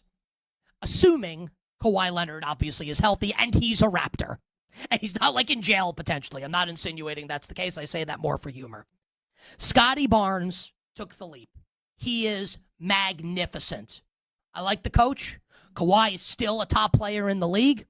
I don't think Toronto will get to the finals, but I mean, you have to acknowledge that they're awesome with Kawhi Leonard. Toronto, number 6. Number 5. Let's make more people mad. Number 5. Giannis Antetokounmpo, Bam Adebayo, and the Miami Heat. Bottom line, not enough there. Can they make the second round? Yes. Could they make the Eastern Conference Final? They could. Are they in a 7-game? We'll do the other 4 teams. In a 7-game series, are they beating any of the other teams I'm about to list? I think no. Ergo, which is a fancy way of saying therefore. I learned that in an SAT preparation class my junior year of college, of high school rather. Ergo, Miami can't be higher than 5. Number 4, Brad Stevens and the Boston Celtics. Paul George and the Boston Celtics.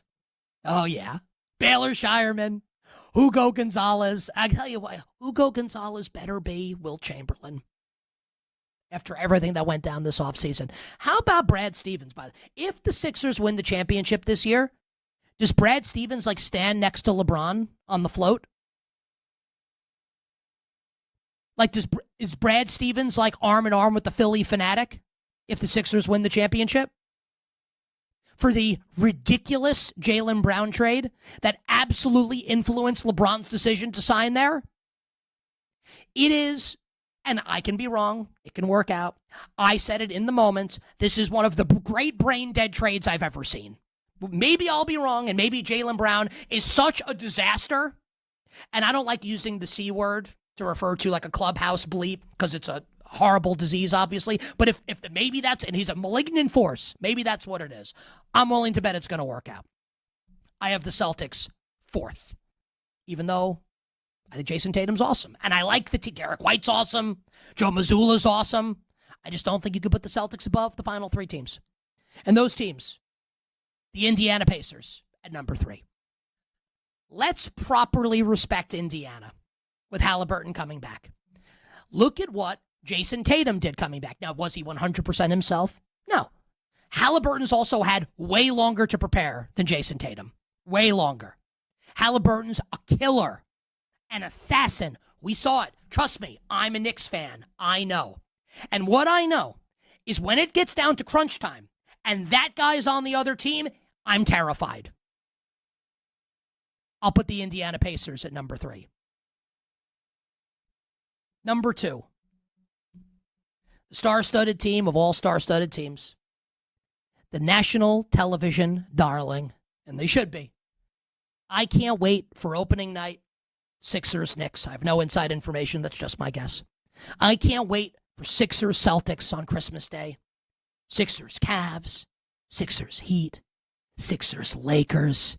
It's going to be awesome. But look, it's like the great Ric Flair once said, to be the man, you've got to beat the man. So the Philadelphia 76ers are number 2. Number 1.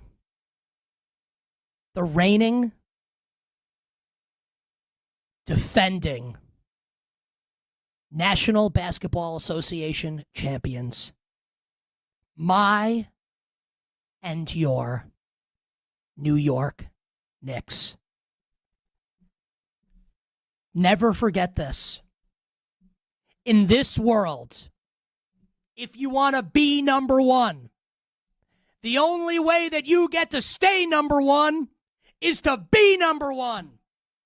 And the New York Knicks have the only championship in the basketball world that makes you number 1.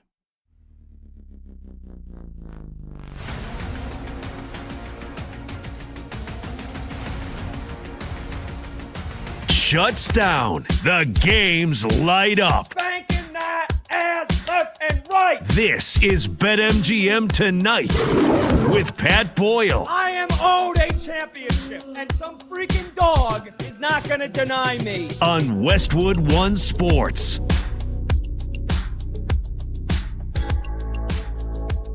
Hey-o! Welcome on back to BetMGM Tonight here on Westwood One Sports. We bid adieu to Brad Evans, and that means we've got two, count them, two solo hours coming your way, as we do every Monday through Friday, taking you to 11 p.m. Eastern. I'm Pat Boyle, and we're brought to you by BetMGM. Make it legendary. Download the app today. Please gamble responsibly. So that means hour number 4 is upon us here on this Monday night. Great to be back with you guys. Took a little mini vacation, 3 days down the Jersey Shore with my family, Wednesday, Thursday, Friday. Spent the weekend there as well. Got back yesterday, working sports broadcasting camp this week at Seton Hall University. Third time in the last 4 years I'm doing that, so a really busy week, and it's great to be back in the swing of things. We got training camp opening up for every team in the NFL this week. We've already got a bunch of teams that have started training camp. We've got the baseball trade deadline approaching at the end of the week. We'll get into some baseball topics before the end of this show as well. Some of the teams that are the biggest candidates to make a big move, some of the players that are the biggest candidates to be moved. And we have talked a lot of NFL training camp news and notes so far on the show. So if you want to join the show, the talk and text line is 310-840-4910. That's 310-840-4910. But you can watch the show live on YouTube. Just search BetMGM Tonight and hit that subscribe button. You can watch the show live on Twitter at BetMGM Tonight. And you can listen to the program on the Westwood One Sports app, the Odyssey app, SiriusXM Channel 375, and hundreds of local affiliates throughout North America. So again, I took vacation Wednesday, Thursday, and Friday. And on Friday morning, I'm going for a run, which, yes, I know is on vacation. You know, you don't lose 30 pounds in a year for just by sitting on your ass. And so I was going for a run, and I got into a really good routine of actually waking up pretty early. You know, I'm somebody that, as I've gotten older, I don't mind getting up early. I don't mind waking up if I have to wake up today I had to wake up at 5:30 in the morning because I had a 2-hour drive from where I'm at in Philly to the sports broadcasting camp that I'm working as a counselor, as a teacher, if you will. I got a group of 25 12-year-olds. So that's it's exhausting. It's rewarding. It's awesome. I love it. Don't get me wrong. It's a awesome sports broadcasting camp run by Dave Popkin, who is the voice of Seton Hall men's basketball, also calls games for the Blue Jays AAA team, and Dave Cerroti, Tim Capstraw, who we've had on the show, Brooklyn Nets radio analyst. And so their camp continues to get bigger and bigger each and every season. So again, I was up at 5:30 in the morning. I don't mind getting up early, but when I'm on vacation, I normally, just like any other normal human being, I enjoy my sleep. I like to sleep in. I'll sleep in till 9, 9:30, 10 o'clock. But I was like, I've done a really good job of getting in a workout, even when I'm on vacation, even when I got downtime. So I was like, all right, let me hit a couple of miles. Let me hit 3-4 miles, see if I can get a nice sweat in. Then I can come back and I don't have to feel bad about eating copious amounts of pork roll, which for those of you outside New Jersey, you're probably like, what the hell did he just say? Taylor ham? It's the best. It's the best breakfast meat you could ever have. And so if you haven't tried it, if you're in a part of the country that doesn't have pork roll, some people call it Taylor ham. That's the name of a brand. It is called pork roll. I don't have any problem then if I eat copious amounts of it. If I have a greasy pork roll, egg, and cheese that I make, and I'll put butter in the pan. And then it's like those 3 or 4 miles just went right out the window. Either way, went for a couple miles run. And sure enough, that's when the notification comes through from Shams Charania that LeBron was joining the Philadelphia 76ers. To the point where I stopped the run. And luckily, this was about 2.5 miles in. So I was like, all right, well, I guess that's the end of that. My group chats are blowing up.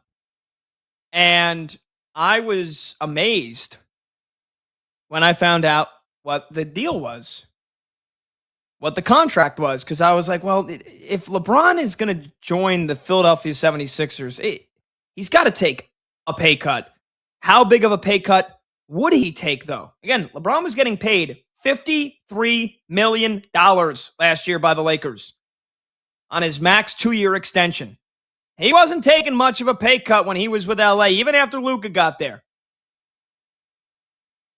And I'm thinking to myself, Embiid's contract is a disaster. It's a monster. They're paying Maxey a supermax extension now. And I believe that kicks in this year. No, he's actually a couple of years into that already, so it's my mistake. But Maxey is getting he's getting an average of $43 million for the next 3 seasons.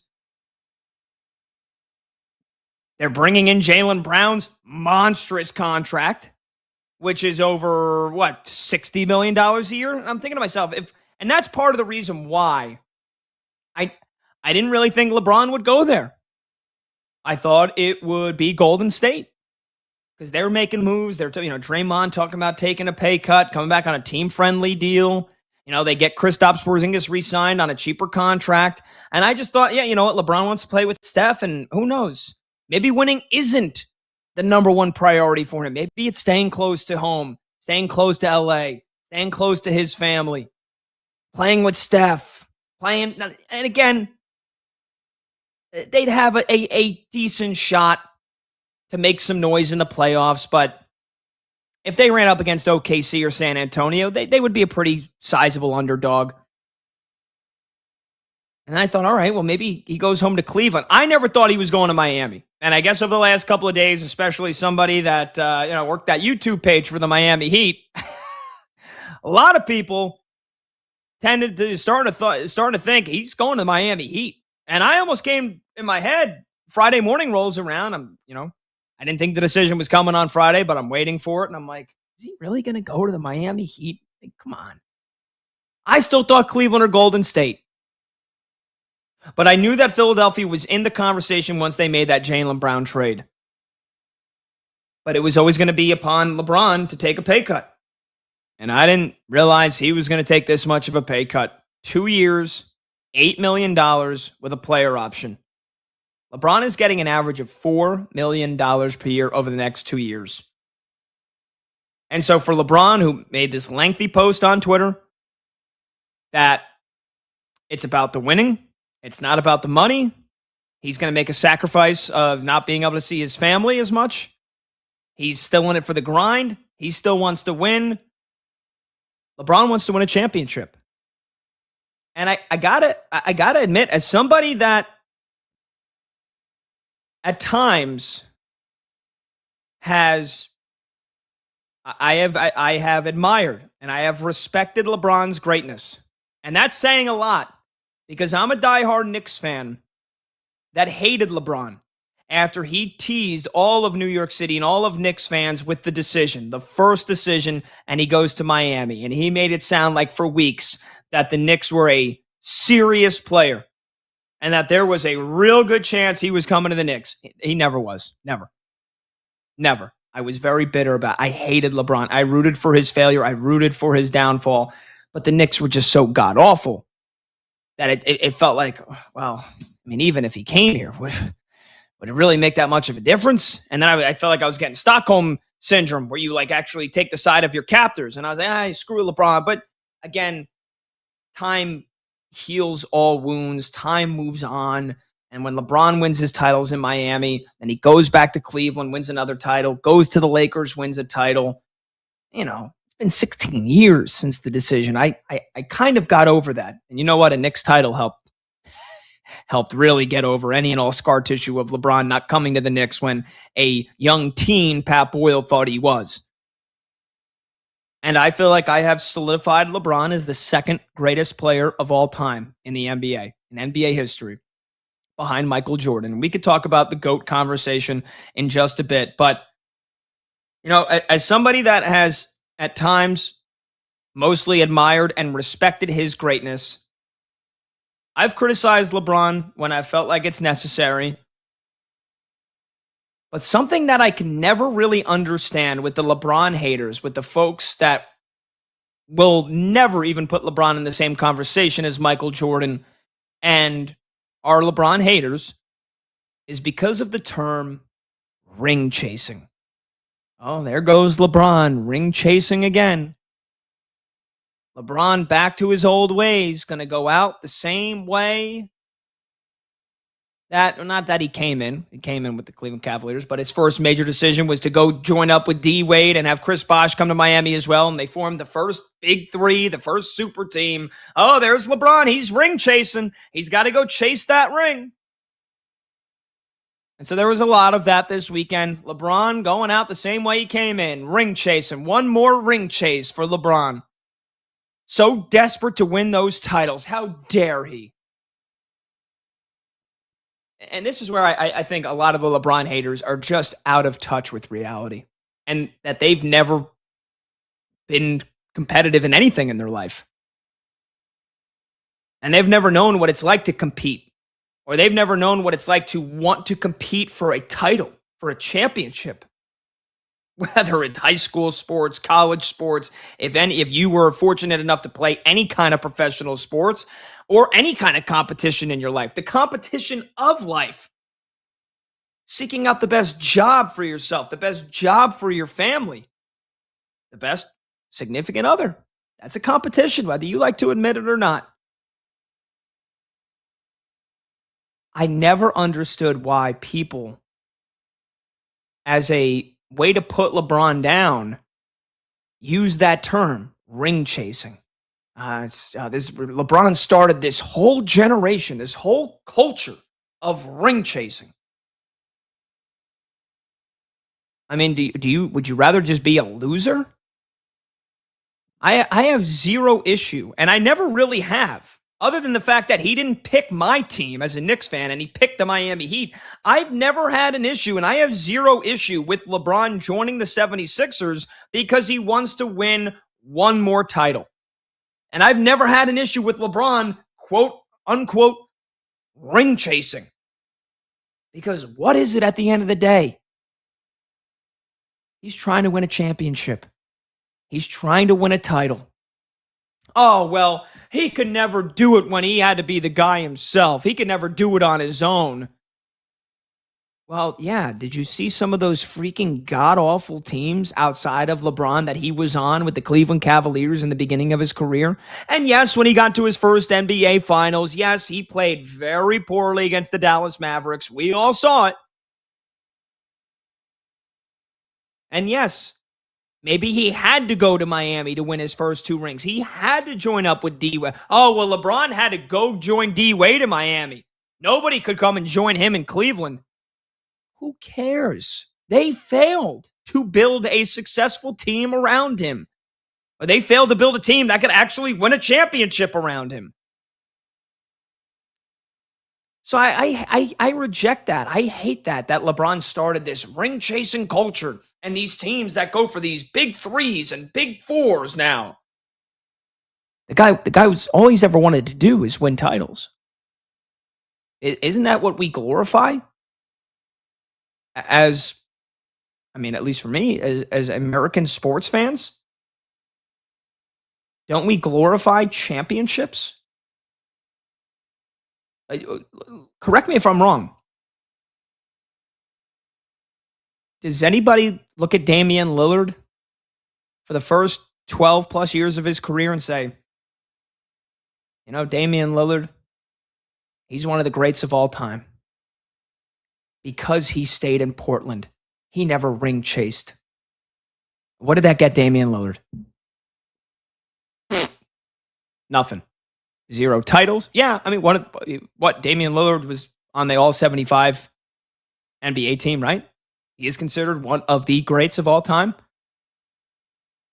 And when I say one of the greats of all time, I don't mean a top 10 player, but I mean, there's been thousands of NBA players over the 60, 70, 80 plus years the league has existed. But Damian Lillard never won a title. And he stayed too long in Portland. And then finally went to Milwaukee and failed. And then tore his Achilles. He waited too long. Maybe seemingly because he didn't want to be looked at as a guy that was ring chasing. Look at other players that stayed in one spot, in one place their whole career, and never won titles. Or maybe they were on two teams, but never won titles. Should they be looked at more heroically, iconically, than LeBron James or other players that have done what it takes in free agency, joining teams where they felt like they had a great chance to win championships? That we respect a player or we value a player more than somebody else solely because they stayed in one spot? And if LeBron did stay in Cleveland his whole career, he probably would have won a championship at some point. But I just can't stand the fact that LeBron haters always bring up ring chasing. The guy wants more than anything to win championships. And I think he's proven that.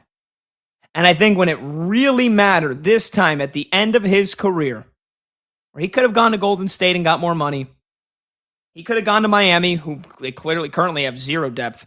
He could have got more money. I don't know how much more money he could have gotten in Cleveland. But he just signed a deal for 2 years, $8 million. And I said it for the last couple of weeks. LeBron's best chance of winning one more title, his best chance, is joining the Philadelphia 76ers. And when he said in the process, it's not going to be about money, my family will play a part, winning will play a part, my life will play a part. Everybody thinking, a lot of people thought he was going to go Miami because of golfing. I mean, come on. I mean, I know the guy, don't get me wrong, I know the guy apparently is obsessed with golfing and loves golfing now, but really? And he's going to choose to join the Miami Heat to play the final 2 years of his career because he can golf a couple more months out of the year than in Philadelphia or in Cleveland? Like, geez, some of you people fall for anything.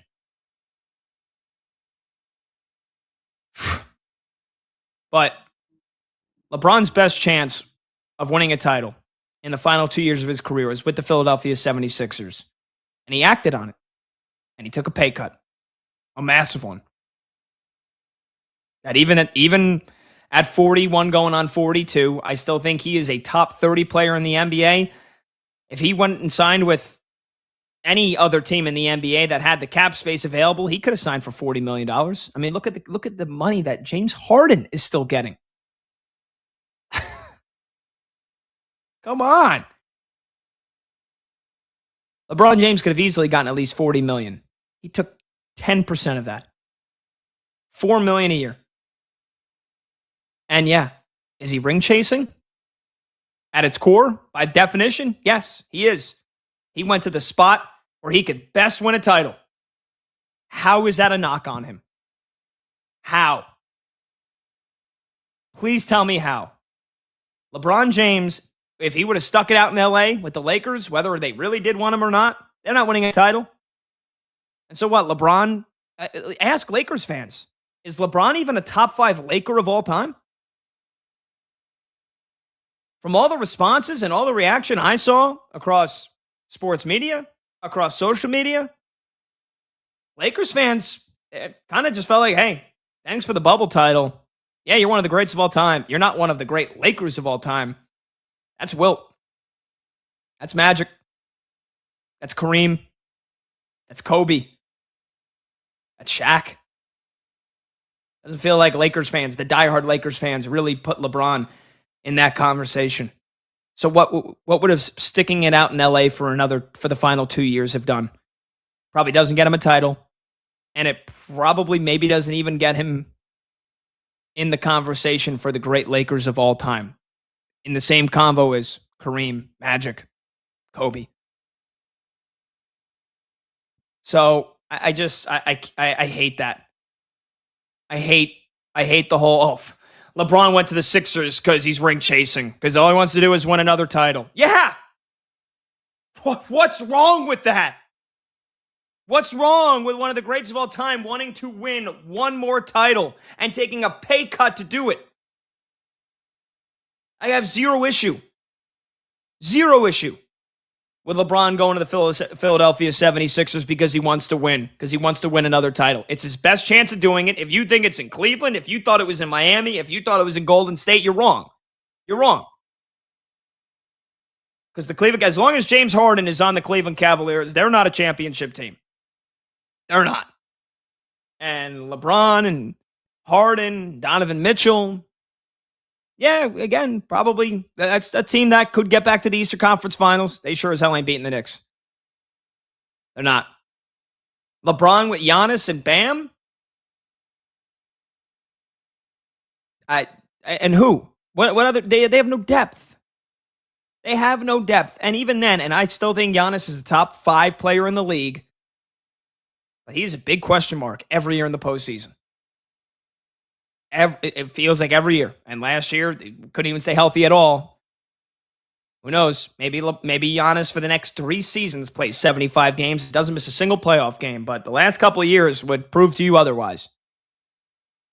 And LeBron going to Golden State, that would have been more acceptable in some of your eyes, in some of your minds. Because, what a great story. He's going to finish his career with Steph and Draymond and Steve Kerr. Who cares? So what? LeBron, yes, he is ring chasing. Why is that an issue? One of the greats of all time is trying to win one more title. He's trying to become the first player in NBA history to win a championship with 4 different teams. I have zero issue with that. There are plenty of reasons if you want to criticize LeBron James. I think the ring chasing thing is stupid. It's played out. It's just an excuse for pathetic LeBron haters to use as ammunition. 310-840-4910. That's 310-840-4910. Before we get to the merits of what this Philadelphia 76ers team is going to be this year, let's get to some of your phone calls here on BetMGM tonight. Looks like we've got Andre in Mississippi next up on the show. He's on line 1. What's going on, Andre? How you doing, man? Hey, I'm doing great, man. Hey, everybody's talking about LeBron, man. I have no problem with what LeBron doing. Because what I see, he's the greatest of all time. I don't know any employee of a league tells everybody what to do. They can't make a schedule without LeBron making the decision right. He picks his own players. He's the owner. He's the agent for all these players, so he's getting money all kinds of ways. So if he want to go to Philadelphia, I don't have a problem with it, guy. I'm from L.A. Is he a top 10 Laker? No. He's not a top 10 Laker. He can't get a statue outside the Staples Center or wherever they call it now, Crypto Center. It don't matter. He's not a top 10 Laker. But the part that Philadelphia got to figure out is everybody wants the ball. They got to figure that out. I mean, Jaylen Brown, all these guys want the ball in their hand. Do I think they win it next year? I don't think so. I think it's a 1-year deal. I think wherever his son that's at Arizona, wherever that guy goes, that's where LeBron going next year. So for Philadelphia fans, I hope they can get him, because if not, LeBron might be in Orlando next year. It depends on where his son goes. He's going to play with both his sons. We all know this. But do I think he's the best ever? Yeah. 10 straight finals. Nobody never brings that up. This guy had pressure on him ever since he's been about 12 years old. He had lived up to everything that a man can do with a basketball. I don't know why there's so much hate for LeBron James. He's never been in trouble. He's never been in jail. He married his high school sweetheart. So what else can a man do? Give this man some love. Give this man some credit. But like I said, I'm a diehard Laker fan. Do I think he was going to win in L.A.? No. We needed some more people with him, and I don't think we were going to be able to get it. Do I like Austin Reeves? He's fine, but he's making too much money. He's the Luka Dean. That dude that we used to have about 10, 12 years ago, he got that contract. I don't think he's good for the money he's getting paid. Hey, Andre, I'm gonna let you go. I appreciate the call. There's a lot of things I agree with. There was some things that I disagreed with. I don't think LeBron is going anywhere else. I know he does have this 1 year in Philly, and year 2 is a player option. He called it the final decision. He's not going anywhere else. I think the only reason it's a player option is because he's either going to retire or play a second year. I don't think he's leaving to go anywhere else. And I know, again, there are some LeBron haters that might be thinking, yeah, if the Philadelphia Sixers stink this year, if the 76ers stink and there's another team in the East that rises up, why wouldn't LeBron run and jump ship and join there? It ain't going to happen. It's not going to happen. He called it the final decision. This is it. He's finishing his career with the Philadelphia 76ers. He's not going anywhere to play with Bryce, his other kid, or Bronny, if Bronny's even still in the league. He's finishing it with Philadelphia. He's either playing a second year or he's going to retire. And also, you think he's the greatest of all time. I think it's a slim chance he could even touch MJ at this point. That he could even touch Jordan. He'd obviously have to win a title. But not a top 10 Laker, I think, is a little crazy. For me to say he might not be a top 5 Laker, I think that's fair. But then again, think about how many other, name 5 other all-time great Lakers that you would put over LeBron James. I think you'd have a tough time doing that. Our VP Monty says in our show chat, how is he the greatest of all time but not a top 10 Laker? And again, I agree and disagree with both sides. I think LeBron is not a top 5 Laker. I think he's a top 10. But, again, it's the fact that LeBron spent, 6-7 years with Los Angeles? But over the course of his 21, and now it's going to be a 22 and maybe a 23-year career or 24-year career, right? This is year 24. And I think I said could even go 25 years. I think it's the second greatest career of all time. But I agree with a lot of what Andre did say. Why has LeBron received so much hate? Especially for this decision, too. Why does he continue to receive hate about the ring chasing? Doesn't make sense to me. He wants to win championships. Shouldn't we value that above anything else from our athletes, our legendary athletes, that they want to win? Why do I feel like just staying in one place for your entire career, no matter how good or bad your teams are or how bad you might be towards the end of your career? They spent all 20 years in one spot. Why does that get valued more than somebody that wants to win championships at all costs? Well, it's because he probably then joins multiple teams, and so you have multiple fan bases that feel bitter when he leaves or bitter that he didn't choose their team. And again, that was me when he chose the Heat over the Knicks. But I have zero issue with LeBron, quote-unquote, ring chasing and going to the Sixers. 310-840-4910. We'll take a short break. We've got more phone calls to get to. Again, do you have an issue with LeBron going to the 76ers because he wants to win one more title, because he wants to ring chase? If you have an issue with it, give us a call, give us a text, 310-840-4910. Also, the merits and how dangerous this Sixers team is going to be. I'll be blatantly honest about how good I think they're going to be. And this is coming from a Knicks fan. And I'm about to give them a whole lot of credit when we come back. 310-840-4910. I'm Pat Boyle. This is BetMGM tonight here on Westwood One Sports.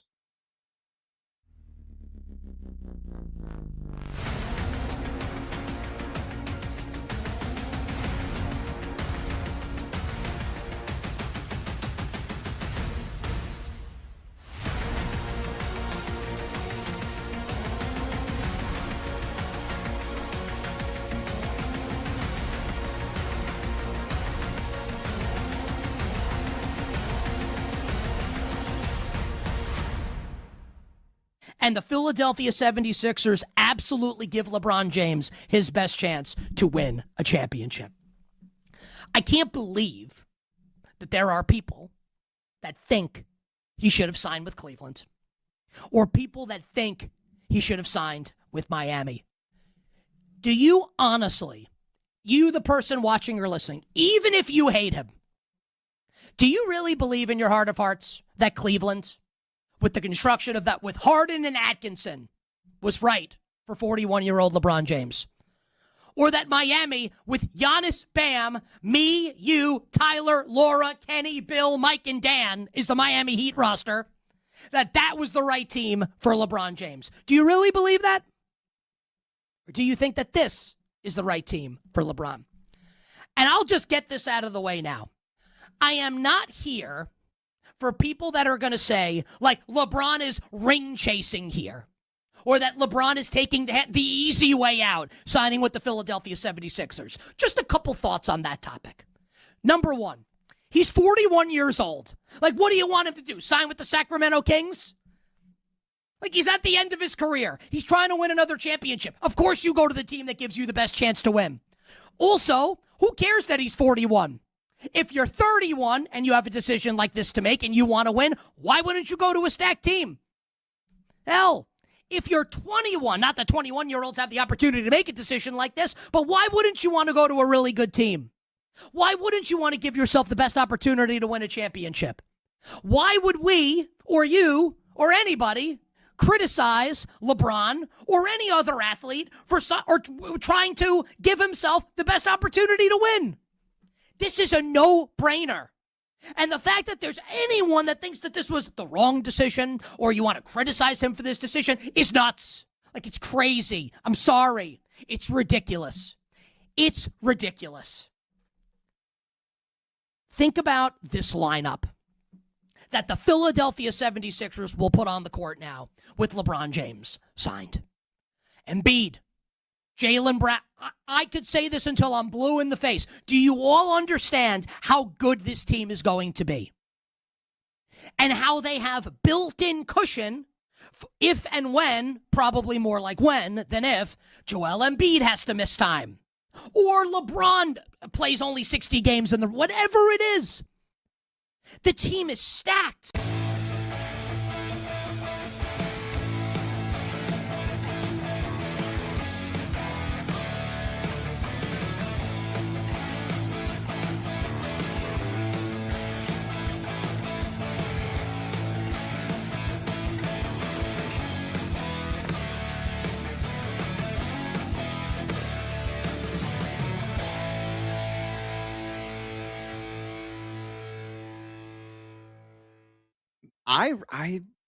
I think people are completely writing off the Minnesota Vikings at their peril, honestly. Hell yeah, Dave Hellman. They're winning the division. Hell yeah. I love your willingness to go there because, man, you want to talk about a dogfight of a division. I mean, you could make a very compelling case for any of those four teams. But I looked at it last week. I think it's very interesting. Heading into last season with an unseen J.J. McCarthy, who was coming off of injury, the Vikings had the 11th best Super Bowl odds in the league. Like, everybody was just like, well, Kevin O'Connell is the quarterback whisperer. They have the best roster in football. Like, it doesn't really matter who plays quarterback. And then they went 9-8 with horrible quarterback play, by the way, and injuries all over their offensive line. They finished with a winning record despite everybody acknowledging that J.J. McCarthy was really, really bad. And here heading into this season, their odds are like 18th the last time I looked. So their odds are significantly worse despite having a very similar roster and a more proven quarterback in Kyler Murray. Say whatever you want about Kyler. He is a more proven, more capable quarterback at this stage than J.J. McCarthy. And so I don't know if I think the Vikings are going to win 13 or 14 games like they did with Sam Darnold, but this should not be a team that we're ignoring, and I feel like a lot of people are.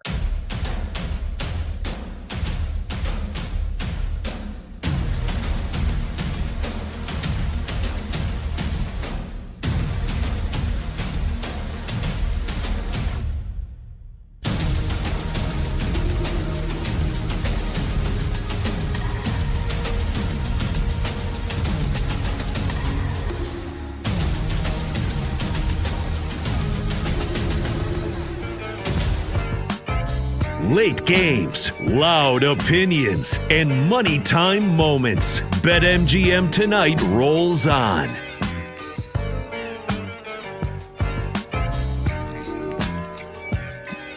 Welcome on back. BetMGM Tonight, Westwood One Sports. I'm Pat Boyle. We'll get back to your phone calls in just a second here. The number to join the show, 310-840-4910. You could call or you could text 310-840-4910. Talking about LeBron James, his decision to go to the Sixers. If you have a problem with the whole ring chasing aspect, that was something that just bothered me over the weekend. outside of all my thoughts on as a diehard Knicks fan and how good I think the Sixers team could be, that was the thing I just continued to see the most. Just LeBron haters. And there's many reasons to hate LeBron, but hating him for trying to win one more championship in what has been an illustrious, legendary career, hating him for trying to ring chase. Why do you think the guy's still playing? He's already the number one scorer of all time. He's already in the top 5 of basically every other major statistical category. All the All-NBAs, All-Star appearances. Like, what else does he have to prove other than that he wants to win titles? So this is the best chance for him to win a title. Why is that an issue with some people? Because he's joining a team that's stacked? Where do you want him to go? You want him to go to the Brooklyn Nets? You want him to join the Phoenix Suns? You want him to join the Sacramento Kings? Get real with some of these takes. Some of these opinions. Oh, of course he's going to go to the Sixers after they trade for Jaylen Brown. Yeah, because they're a freaking loaded team, and he's the finishing piece now. But as I was thinking over the weekend, man, are the Knicks going to get dethroned? The championship that I continue to wake up every morning and say to myself, yes, that did happen. That was not a dream. That really happened, that Knicks playoff run. Winning 15 of their final 16 games. Back-to-back sweeps and then just embarrassing, dismantling, mentally breaking the San Antonio Spurs game after game. As I continue to think, can the Knicks really run it back? We haven't had a repeat champion in, 9 years now? Since the Warriors dynasty. It's the same Knicks team. It's the same coach. They're not old. Oh, these guys are like between the ages of 28 and 31. They're in the primes of their careers. They have the chemistry. They've played together. I still think Cleveland is no shot better than the Knicks. Boston got worse. The Magic, after what they've looked like over the last year and a half. Come on. The Pistons? Ha! But the Sixers. Oh, boy. Look, I think this Eastern Conference Finals this year is going to be Knicks and Sixers. And I think the Sixers are going to the Eastern Conference Finals this year. And if you think that there's any chance that this could be a disaster, as I feel like I've heard some people call it, that this is going to bomb, that this is not going to work, that LeBron's career is going to end with them getting nowhere near a championship, you're dead wrong. This team's going to be loaded. This team's going to be absurdly good because they were going to be the second best team in the Eastern Conference, in my opinion, before they got LeBron. I couldn't for the life of me understand why our friends at BetMGM, and not just our friends at BetMGM, but everybody, all the sports books, all the odds, still had the Celtics ahead of the Sixers, had the Sixers behind the Raptors for some places. I couldn't understand it. I couldn't understand, and I think a lot of it was I just couldn't understand how underrated, I guess, Jaylen Brown has become. There's not more than 20 players in the NBA better than Jaylen Brown. And you don't have to go too much further down that list to find Tyrese Maxey, in my opinion. Add on a stellar rookie season from VJ Edgecombe. Add on what I thought were some good now depth moves by the Sixers, bringing in Anthony Simons, a guy that could score you 15, 20 points every night off the bench. Dean Wade, who I couldn't for the life of me understand why he continued to be in the starting lineup for the Cleveland Cavaliers, but he's a solid piece off the bench. They get Kentavious Caldwell-Pope. KCP comes and joins the Sixers now, and he takes a minimum deal. And Joel Embiid. And I thought before they got LeBron, even if Joel Embiid played 15 freaking games this year, the Sixers were still going to be, at worst, the 3 seed in the East. At worst. Because it's Jaylen Brown and Tyrese Maxey and VJ Edgecombe, who I think is going to take a big step forward in year 2. But if Joel Embiid is able to stay healthy, this team's dangerous. And now they've got LeBron, who Shams reporting today that maybe the Sixers just want LeBron to be their point guard. Well, we know he could do that. I don't know, a couple of years ago, but do you remember just a couple of years ago, LeBron James, quite literally averaging 10 assists per game with the Lakers, the year they won the championship, the year of the bubble. And that's 67 games. That, I know that COVID season felt like it was bizarre. It was the Mickey Mouse championship that we can't give LeBron credit for that either.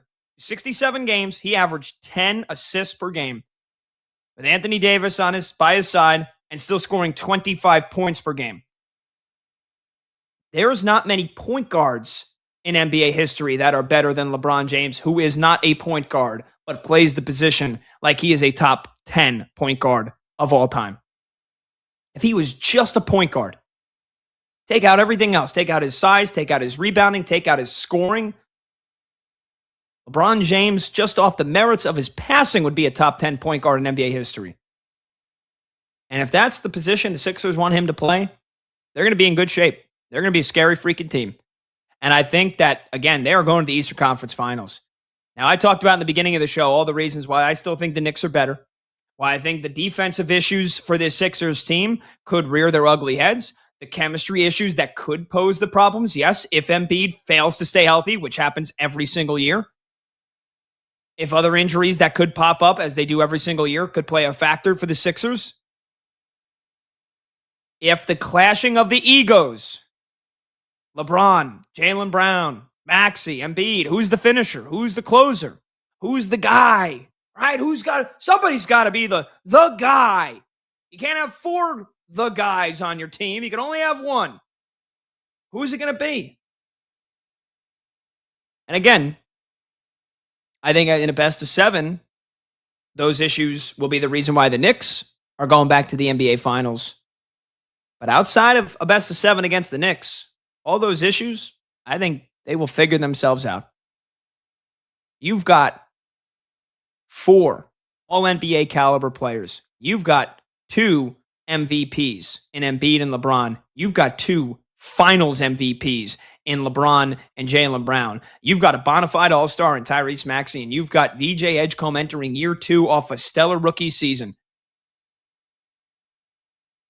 If the Sixers somehow don't even get to the conference finals to at least try to dethrone my New York Knicks, then yes. Then I'll be the first to admit, and I'll gladly admit, that I was wrong, hilariously wrong, that this is a failure, that this is going to be a disaster, and that LeBron came to Philly for nothing. But I think the bare minimum for this Sixers team is they are getting to the Eastern Conference Finals. And injuries, season-long injuries happen every year. Halliburton in the playoffs, Tatum in the playoffs 2 years ago. He got hurt again this year. Who knows if the Celtics were even going to do any real damage, or if they would have beaten Philadelphia even if he played Game 7. But all the injuries every year that seemingly play a part in the postseason, if you put those aside, it's going to be Knicks Sixers.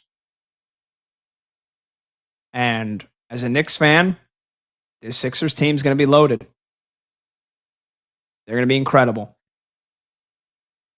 What could take them over the top? What would help them dethrone the Knicks? It's not if LeBron can play like he's 30. It's not if Jaylen Brown can play like the Finals MVP. It's not if Maxey could take a step into being a first-team All-NBA guy. The true test of whether or not the Sixers are going to dethrone the New York Knicks is Joel Embiid. And it's the guy that the Sixers trusted the process for and had their hearts crushed and have been let down time and time and time again. If the Sixers are going to beat the New York Knicks, if the Sixers are going to get to the NBA Finals, if the Sixers are going to win an NBA championship, Joel Embiid will have to stay healthy. And not only stay healthy, he will have to play. He doesn't have to be prime, 2-time MVP Joel Embiid, but he's got to be close to it. And that's a big if. But if that happens, the Knicks will lose their crown. But I don't think it's going to happen. 310-840-4910. All right, I know we've got phone calls. We're going to take a short break. We'll get to your phone calls as soon as we come back. If you have an issue with LeBron ring chasing, going to the Sixers because he wants to win another title, and just how good do you think this Sixers team is? Will they dethrone the Knicks? Will they be NBA champions? Because it's one thing to dethrone the Knicks. It's another thing to then win against whoever's coming out of the West, which is likely going to be the Spurs or the Thunder again. 310-840-4910. I'm Pat Boyle. This is BetMGM tonight on Westwood One Sports.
The Los Angeles Chargers in Week 1 are a 10.5-point home favorite over the Arizona Cardinals, and the total of the game is 46.5.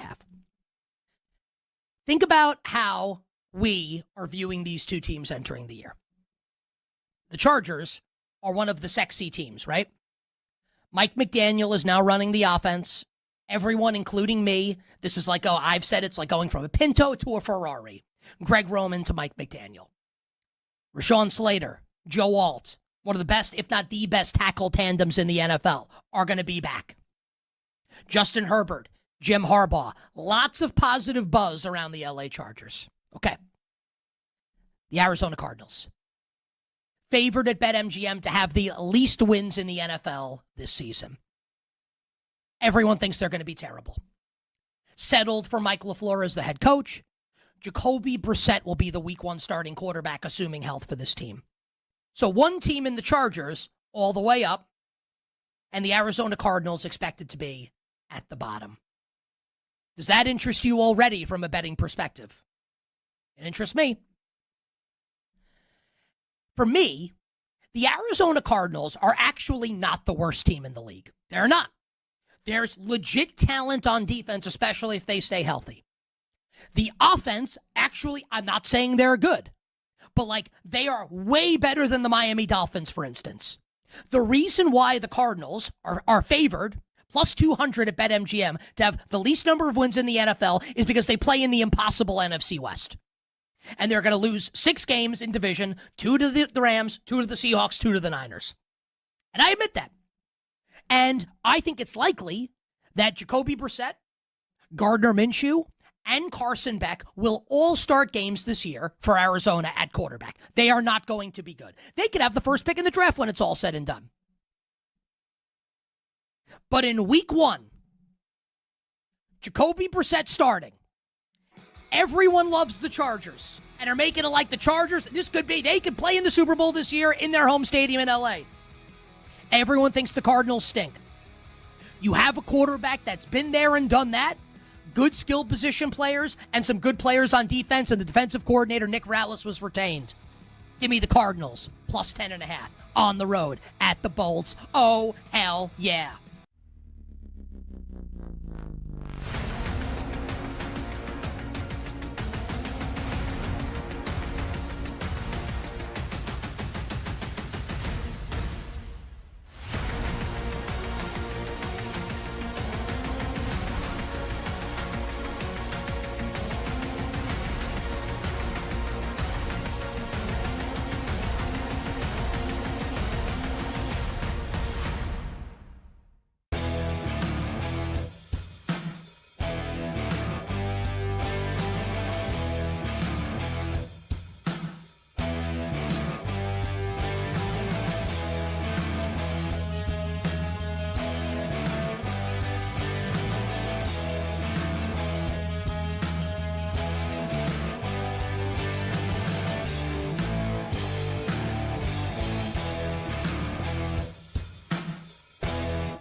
is they won't do it.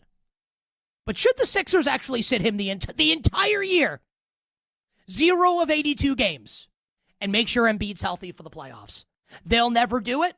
I don't think it's the craziest idea. At the very least, this is the load management in the history of all load managements with Embiid. Play him 20 games in the regular season, 20 minutes a game. That's it.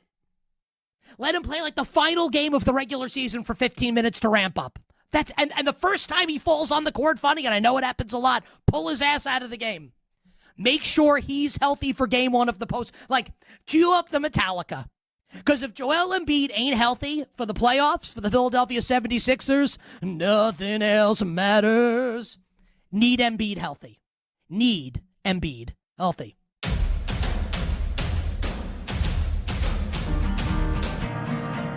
When the game goes live, the conversation turns up. BetMGM Tonight continues now.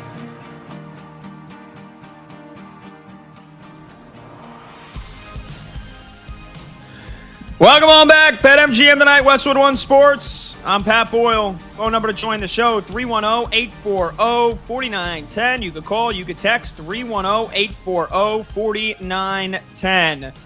Let's get to the phone calls here. We got a couple of folks that have been waiting patiently. I'm assuming they're still there. Let's get to Jay, who's next up in California on BetMGM Tonight. Jay is on line one. What's going on, Jay? Hey, Pat. How you doing tonight? I'm doing good, man. How are you? In a language. All right, man. You speak in a language like a writer, and it relates. When it comes down to the GOATs of any sport all time, it's never going to change. There's always going to be an argument because it all is generational based.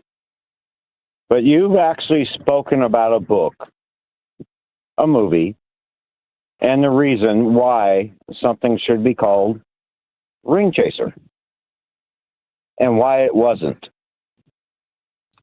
That's all by itself. I believe in LeBron James. I believe that he is definitely in the top 3 of all time.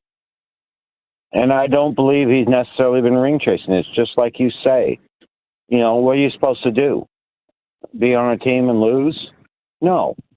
You get your opportunities, you make your money, and you go. And you earn what you get. It's not ring chasing. It's finding things out, and that is why a title of any book or any movie or anything should be called that, because it wasn't. Jay, I appreciate the call. I appreciate the compliments. Thank you very much. Thanks so much for the call. Yeah, it's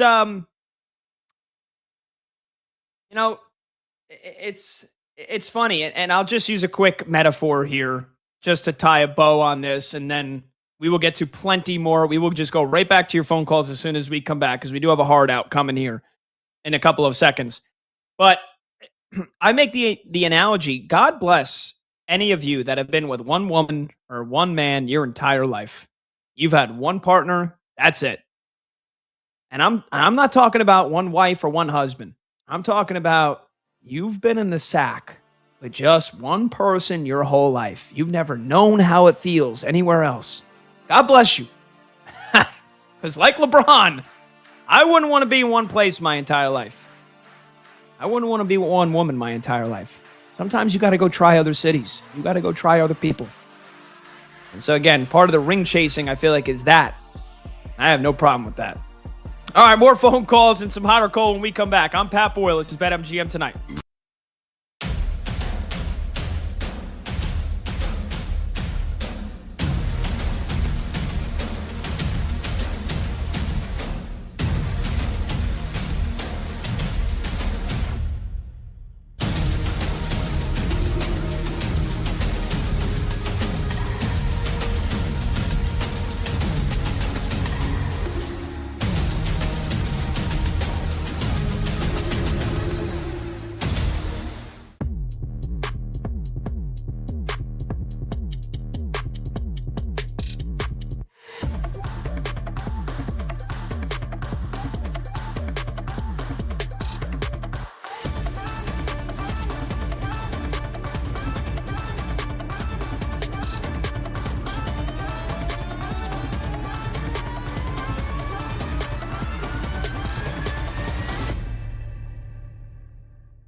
As a New York Knicks fan, my team just won the championship.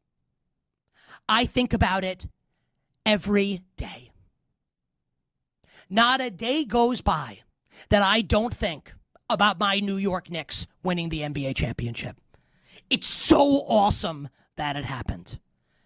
And if they don't win the championship next year, like they just won. So it's great. It's great no matter what. But do I want to see them go? Make sure you hit them with the prenup. Do I want the Knicks to go back to back? Of course I do.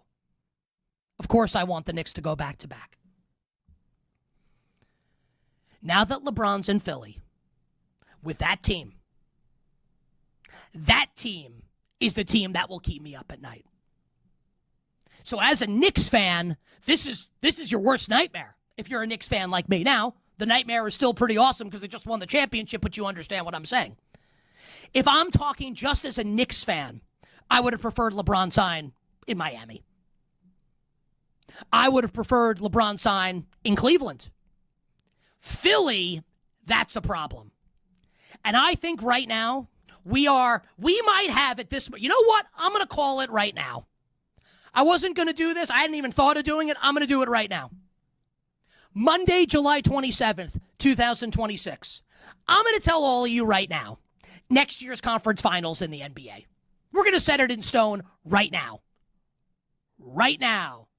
Oh, right now. Thunder Spurs in the West, Knicks Sixers in the East.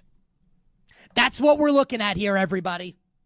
We've got the two clear best teams in the East. We've got the two clear best teams in the West. Knicks and Sixers in the East, Thunder and Spurs in the Western Conference. And it is going to be incredible watching the road that all of these teams take to ultimately get to that destination. So as a Knicks fan, I have to be honest with all of you. As a Knicks fan, I hate this. It's the worst case scenario for the Knicks. But as an NBA fan, as a sports fan, as someone who loves great stories, I do sports content for a living, this is 10 out of 10.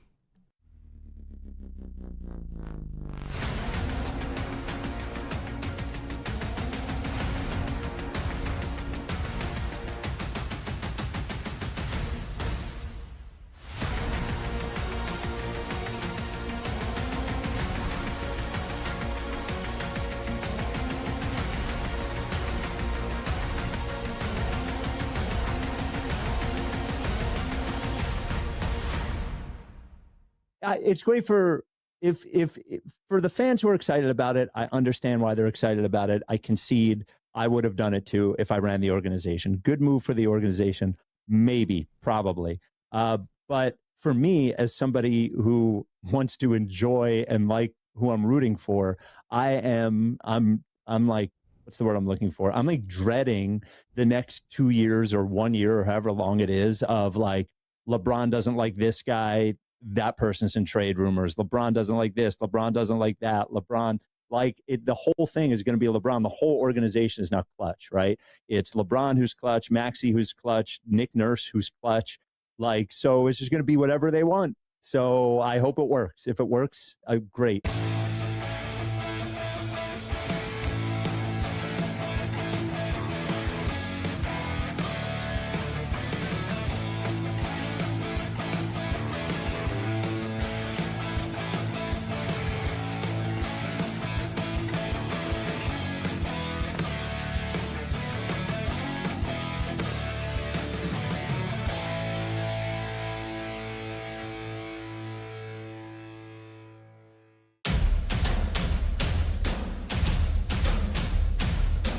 Down. The games light up. Banking that ass left and right. This is BetMGM Tonight with Pat Boyle. I am owed a championship, and some freaking dog is not going to deny me. On Westwood One Sports.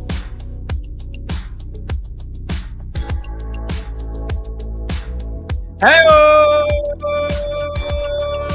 Welcome on back to BetMGM Tonight here on Westwood One Sports. I'm Pat Boyle, And we are brought to you by BetMGM. Make it legendary. Download the app today. Please gamble responsibly.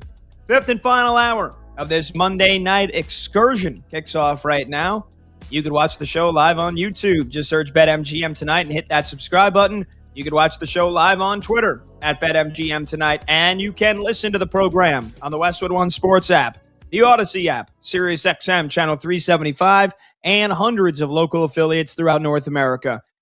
Open phone lines for the final hour of the show. The talk and text line to join is 310-840-4910. You could call, you could text 310-840-4910. You're going to get back to your phone calls here in just a minute, just in case you're just joining us and you've missed anything. It's been a lot since I was off Wednesday, Thursday, Friday of last week. Got back from a little mini vacation. It's been a lot of LeBron James going to the Sixers. I think they're going to be freaking good. I think they're going to be freaking loaded. But I'll say it as a Knicks fan, and I think I have every right to say this. They're the defending champions. I don't think the Sixers are going to beat the Knicks. I think it's going to be the Eastern Conference Finals. I think those two teams are headed on a collision course. I know it's July. I know the season doesn't start for 2.5 months. Almost 3 months. I don't give a damn. I think those two teams are headed on a collision course. And for the Sixers, I don't care if Joel Embiid only plays 15 games. I still think they're going to the Eastern Conference Finals. But as loaded as I think they will be, and in the back of my mind, as worried as I might be as a Knicks fan that they're going to get dethroned by the Sixers against the Cavs, against the Celtics, against the Pistons, against the Magic, Embiid maybe not being able to stay healthy in the postseason, or maybe any chemistry issues that may arise from these guys, Jaylen Brown, LeBron, Maxey, Embiid, VJ Edgecombe, all together, even if they only play 15 or so games together. I still think they're just too good. Like at a certain point, you're just too good. They're good enough to just out-talent the Detroit Pistons, the Orlando Magic, the Celtics, who I got to be honest, I don't think that highly of anymore. Since that Jaylen Brown trade. I mean, come on. Anybody else in the Eastern Conference? The Atlanta Hawks had a nice finish to their season. They won the most games against the Knicks. They might be a pretty damn good team this year. With the moves that they made over the last year and a half, I still think the Sixers, now with LeBron, Jaylen Brown, Embiid, Maxey, they're just flat out better than all but one team in the Eastern Conference, and that's my Knicks. And that is where the chemistry issues could and will be a factor in a best of 7 against the reigning champs. That is where the clashing of the egos, down 2-1, game 4 in Philadelphia, down by 10 in the fourth quarter, that is where the giant egos, it might take 6 months for it to finally become an issue. But that is where, well, who's got the rock? No. I came here to win a title. I'm LeBron. I'm getting the rock. I'm running the offense. Whether I'm being the point guard, I'm being pass first LeBron, or I'm playing bully ball, it's my ball. This is my team now. Or it's Jaylen Brown saying, no. I'm a finals MVP. I'm in my prime. I'm taking 25 shots tonight. You guys can sit and watch. You guys can play second fiddle. Or it's Tyrese Maxey saying, whoa. I'm the one that's got the most potential out of anybody, or it's Joel Embiid, if he is healthy enough to play, saying, I've been here the longest. That is where a bunch of guys with very high usage, that's where it could start to play an issue. When it's against the Knicks, when it's against the team that is as good and has better credentials than them, plays a factor. From a coaching standpoint, I think Nick Nurse, again, how are you going to, you have one ball for all these guys to figure it out? I think Nick Nurse is capable enough. He coached the Raptors to a championship, and let's not act like Kawhi just straight up carried that team. Like Nick Nurse is he's a pretty damn good head coach. He's a pretty damn good head coach. So I think the Sixers are going to be scary. I think they're going to be great. I think they could easily win 60 games. Again, whether or not Embiid plays 60 games or 6. But I don't think they're beating the Knicks. And I know we haven't had a repeat champion in 9 years. I'm picking the Knicks. And I still don't think the Sixers are better. Even though LeBron he is arguably the greatest finishing piece to a team that has championship aspirations as you could find in NBA history.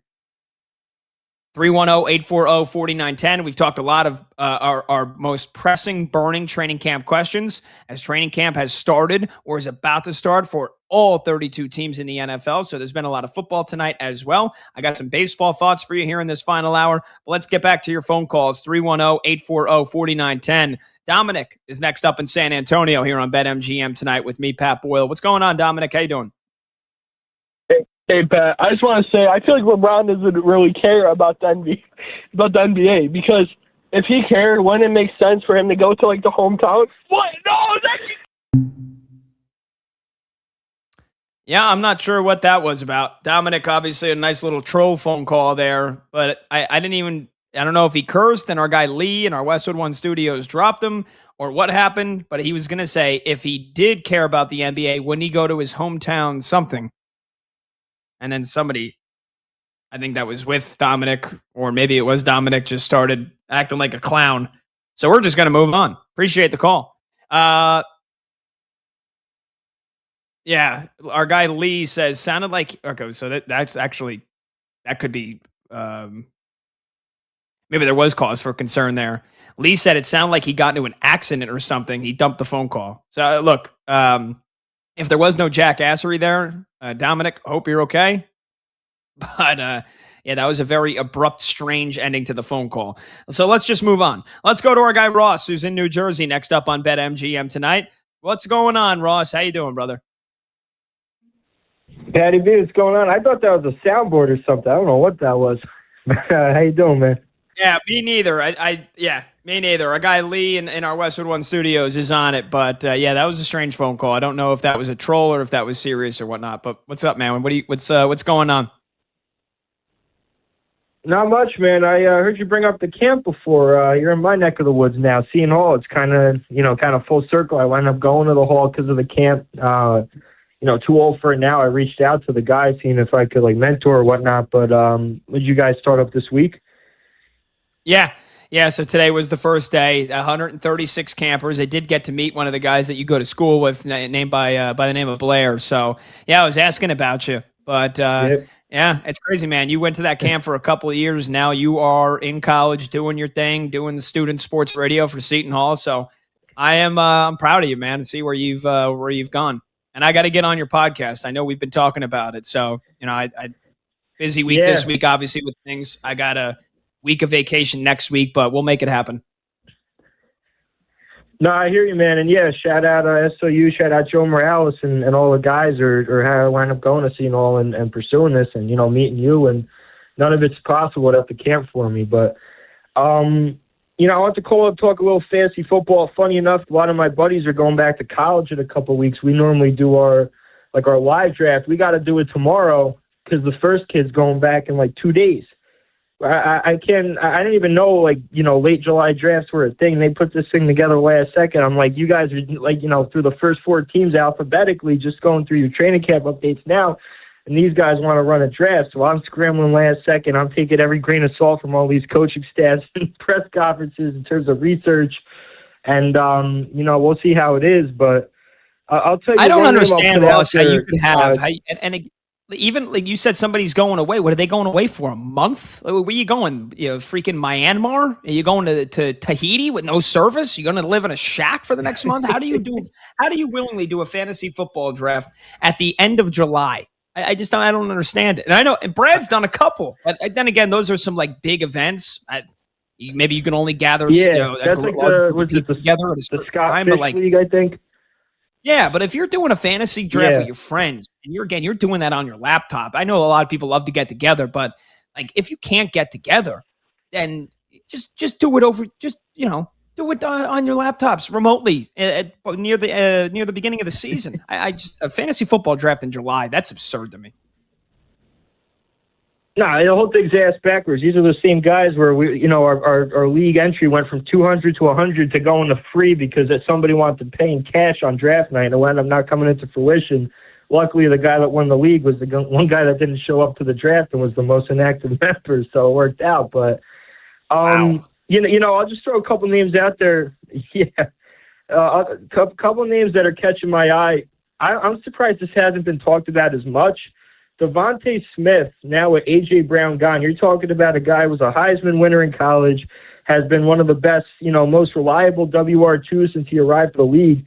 He's very JSN-esque to me in terms of, A.J. Brown, the guy who pretty much roadblocked him his entire career, very DK Metcalf-esque, and you see what Metcalf turned into in year one in a different regime out in Pittsburgh, and then JSN messed around and won Offensive Player of the Year. Now, I don't know if Smitty's going to go that far, but like I said, Heisman winner, we've seen it at multiple levels. I know there's question marks with Jalen Hurts, but if he's been able to thrive as a second option, even thrived last year and as abysmal of an offense as you'll ever see with Kevin Patullo. I mean, I don't know how good Sean Mannion is. He can't be worse. And then my favorite quarterback that I'm seeing, like pretty much on all rankings, be on the wrong side of 16 in terms of the rankings is Dak Prescott, man. I mean, I'll bring up the Pittsburgh regime in the other direction. Look at what George Pickens became in his first year away from the plague that caught on to DK Metcalf and that atrocious Pittsburgh offense. George Pickens became a top 10 receiver as a WR2 the whole year, aside from the few weeks CD Lamb missed.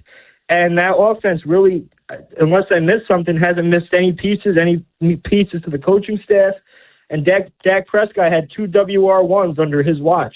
And you see some guys to the likes of like the Herberts of the world. Herbert probably rightfully so, but I mean, Prescott being closer to 15 than 10 on the QB rankings is kind of absurd to me. So those are the 2 names that kind of caught my eye. I'm on the Amari Hampton train as well with Brad. I know that he's been preaching that heavily all summer. So those are a couple of names I've been looking out on, man. Yeah, Ross, hold on. Wait, hang tight here really quickly because that's a great point you bring up about the fantasy football quarterback rankings. I just want to answer your point about Smitty, Devontae Smith. I think that's a great point that you bring up for all the problems last year that Eagles offense had and the fact that A.J. Brown was still on the roster, so Smitty was the number 2. He still racked up 1,000 yards for the 3rd time in the last 4 years. The touchdowns were down, right? 4 touchdowns, and so obviously that plays a big factor. He only had 1 touchdown from week 11 on. For as many problems as the Eagles offense had, 77 catches, 1,000 yards, 4 touchdowns. Now he's the number 1. Now that means he's more reliable and susceptible to be double teamed, right?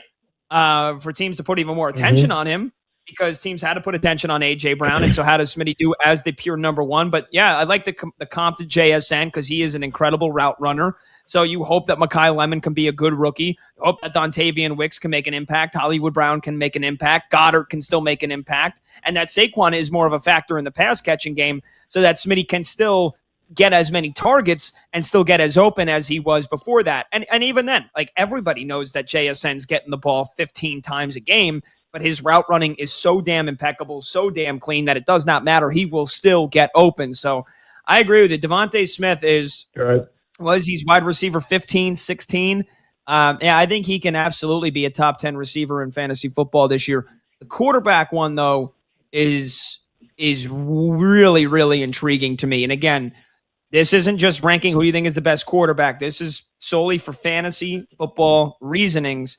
And I agree with you. For Dak Prescott, who is kind of a walking 4,000-yard per season guy, with that offense as good as it needs to be because how bad the defense has been. Yeah, it kind of blows my mind that Dak is behind, that he's behind Justin Herbert when Herbert has barely scratched like 3,300 passing yards the last couple of years and hasn't even sniffed 30 touchdowns. Mike McDaniel, I understand a lot of people are high on Mike McDaniel, but Mike McDaniel is going to make that big of a difference that Herbert's going to be back to 4,000 yards, 30 touchdowns, no problem.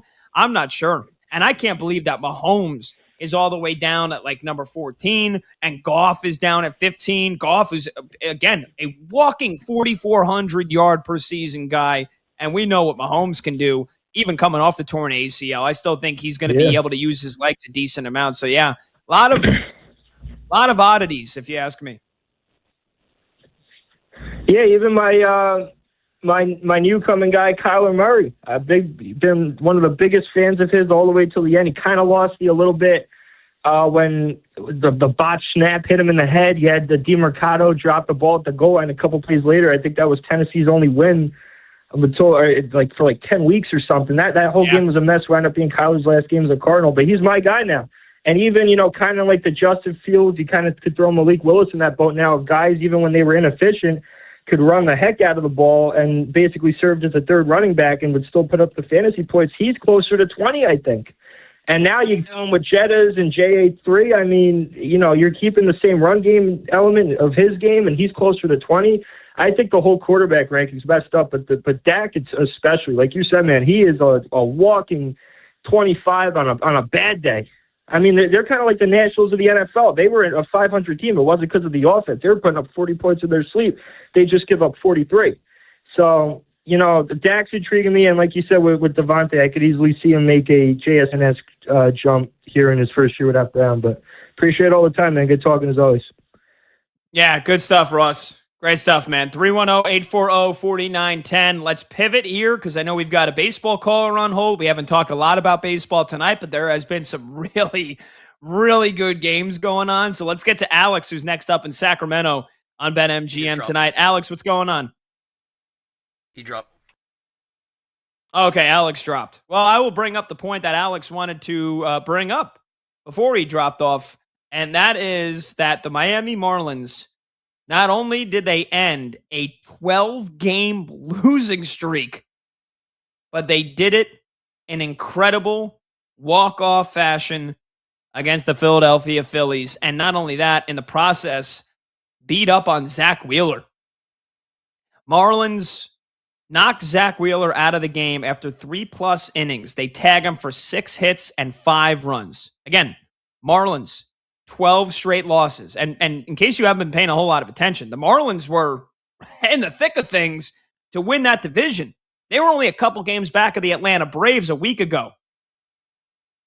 The Miami Marlins went into the All-Star break at 52-46. And, again, you go before the All-Star break when this losing streak started for them, you go back to just July 9th. Going into the final weekend before the All-Star break, the Miami Marlins were 52-42. 10 games above 500. They were just a couple of games behind the Atlanta Braves. They lost 3 in a row going into the break. And since the All-Star break, since the end of the All-Star break, which was a week and a half ago, swept by the Brewers, swept by the Astros, swept by the Padres. 12 straight losses. They went from 52-42 to 52-54. And just like that, it felt like what was a really cool, nice, inspirational story of a season just turned into the same old mess, the same old story that it's been for the Marlins the last couple of years. Pain and despair and barely any October baseball. I think the only time they've made the postseason in the last couple of years was like the COVID shortened season, right? If I'm not mistaken.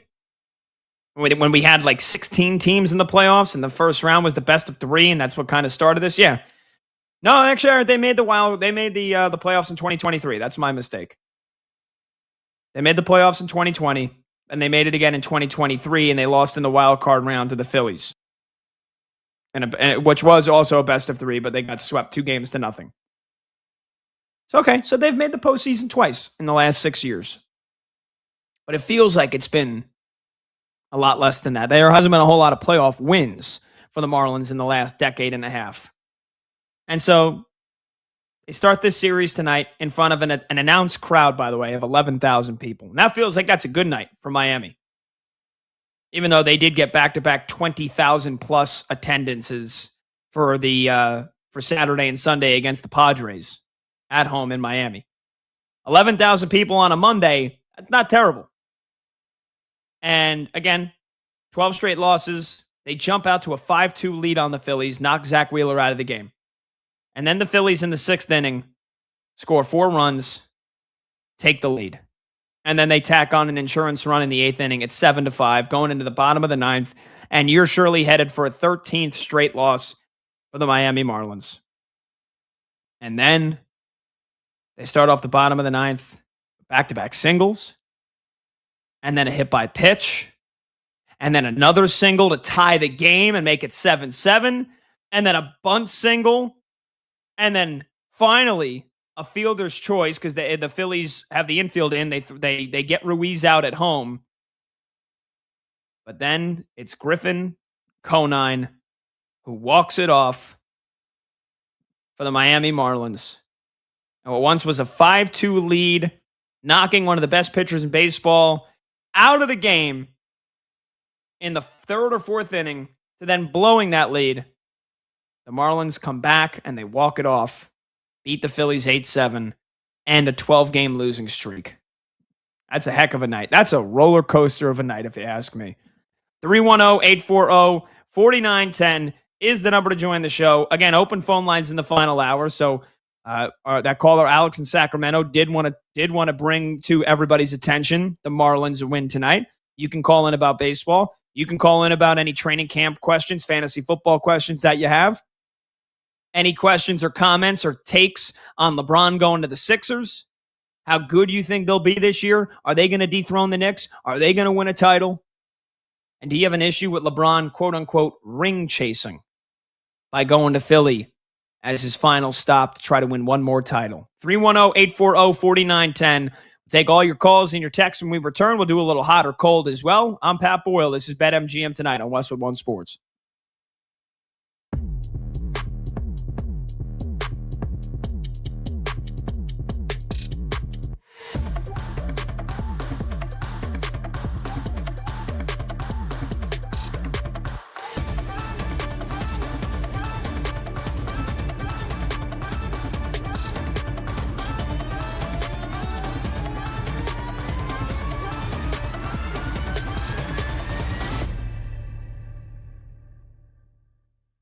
Number 6.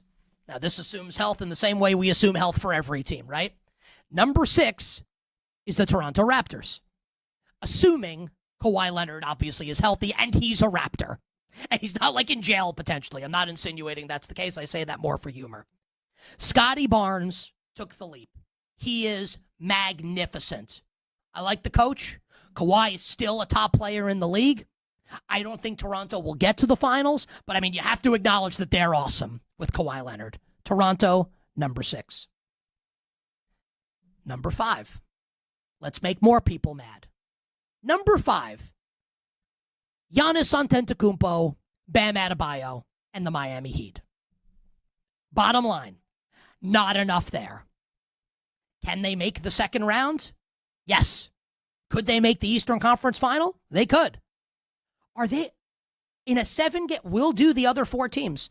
In a 7-game series, are they beating any of the other teams I'm about to list? I think no. Ergo, which is a fancy way of saying therefore. I learned that in an SAT preparation class my junior year of college, of high school rather. Ergo, Miami can't be higher than 5. Number 4, Brad Stevens and the Boston Celtics. Paul George and the Boston Celtics.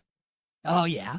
Baylor Shireman, Hugo Gonzalez. I tell you what, Hugo Gonzalez better be Wilt Chamberlain after everything that went down this offseason. How about Brad Stevens, by the way? If the Sixers win the championship this year, does Brad Stevens like stand next to LeBron on the float?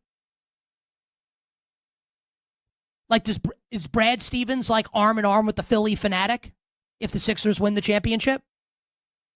For the ridiculous Jaylen Brown trade that absolutely influenced LeBron's decision to sign there? It is, and I can be wrong, it can work out. I said it in the moment. This is one of the great brain dead trades I've ever seen. Maybe I'll be wrong, and maybe Jaylen Brown is such a disaster. And I don't like using the C word to refer to like a clubhouse bleep because it's a horrible disease, obviously. But if maybe that's, and he's a malignant force, maybe that's what it is. I'm willing to bet it's going to work out. I have the Celtics 4th, even though I think Jason Tatum's awesome. And I like the Derek White's awesome. Joe Mazzulla's awesome. I just don't think you could put the Celtics above the final 3 teams. And those teams, the Indiana Pacers at number 3. Let's properly respect Indiana with Halliburton coming back.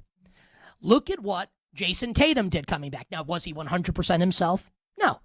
Halliburton's also had way longer to prepare than Jason Tatum. Way longer. Halliburton's a killer, an assassin. We saw it. Trust me, I'm a Knicks fan. I know. And what I know is when it gets down to crunch time and that guy's on the other team, I'm terrified. I'll put the Indiana Pacers at number 3. Number 2. The star-studded team of all star-studded teams. The national television darling, and they should be. I can't wait for opening night. Sixers, Knicks. I have no inside information. That's just my guess. I can't wait for Sixers, Celtics on Christmas Day. Sixers, Cavs. Sixers, Heat. Sixers, Lakers. It's going to be awesome. But look, it's like the great Ric Flair once said, to be the man, you've got to beat the man. So the Philadelphia 76ers are number 2. Number 1. The reigning, defending National Basketball Association champions. My and your New York Knicks. Never forget this. In this world, if you want to be number 1, the only way that you get to stay number 1 is to be number 1. And the New York Knicks have the only championship in the basketball world that makes you number 1.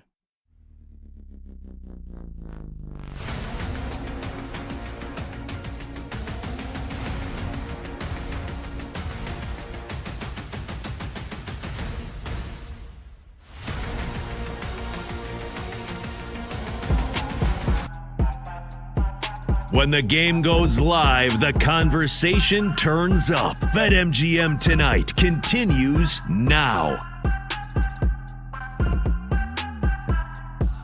All right, welcome on back. BetMGM Tonight, Westwood One Sports. I'm Pat Boyle. Phone number to join the show, 310-840-4910. You could call, you could text, 310-840-4910. So we mentioned, arguably, the result of the night in Major League Baseball, the Marlins snapping their 12-game losing streak by blowing a big lead and then coming back and walking off the Philadelphia Phillies 8-7. But plenty of other good baseball results and a couple of final scores, on the board to get you. Earlier today, the Rangers in that battle of the AL West, which changes dramatically by the day, it feels like. The Texas Rangers now 2.5 games atop the AL West. They beat the Mariners 7-3. They're also 2.5 games ahead of the Houston Astros. The Mariners, they are just on a free fall right now, and the Rangers getting it done against George Kirby, tagging him for 7 runs. You had a Jock Peterson, a 2-home run night for Jock Peterson, including 4 RBIs. You had a Jake Berger 2-run bomb. You had an Ezekiel Duran home run. And so it was quite the night for those Rangers bats.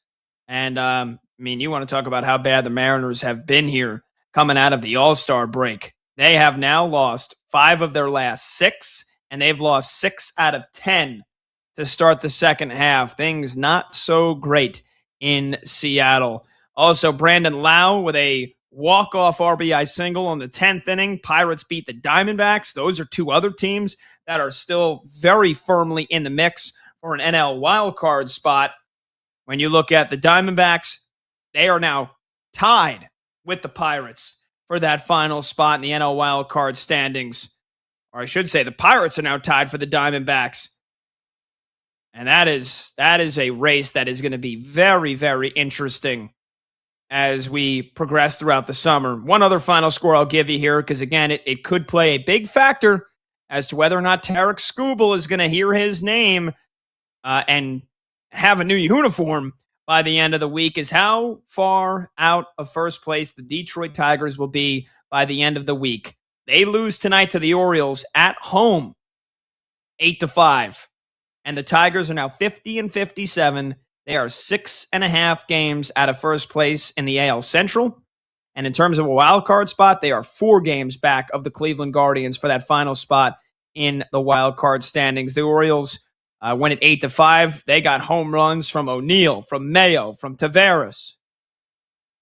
And Kyle Bradish wasn't very good, but that Orioles bullpen, which has been very shaky this year, was enough to get it done on the road. Baltimore, they're in the thick of things in that AL wild card race. So there's going to be a lot of big results that have a lot of implications for teams not knowing, not deciding whether or not they want to buy or sell at the trade deadline. A lot of these results over the next couple of days could end up being a deciding factor. All right, 310-840-4910. Let's get to a little hot or cold here. We got Zach Kroll filling in, producing the program tonight for Brandon Combs. Zach, what's going on, brother?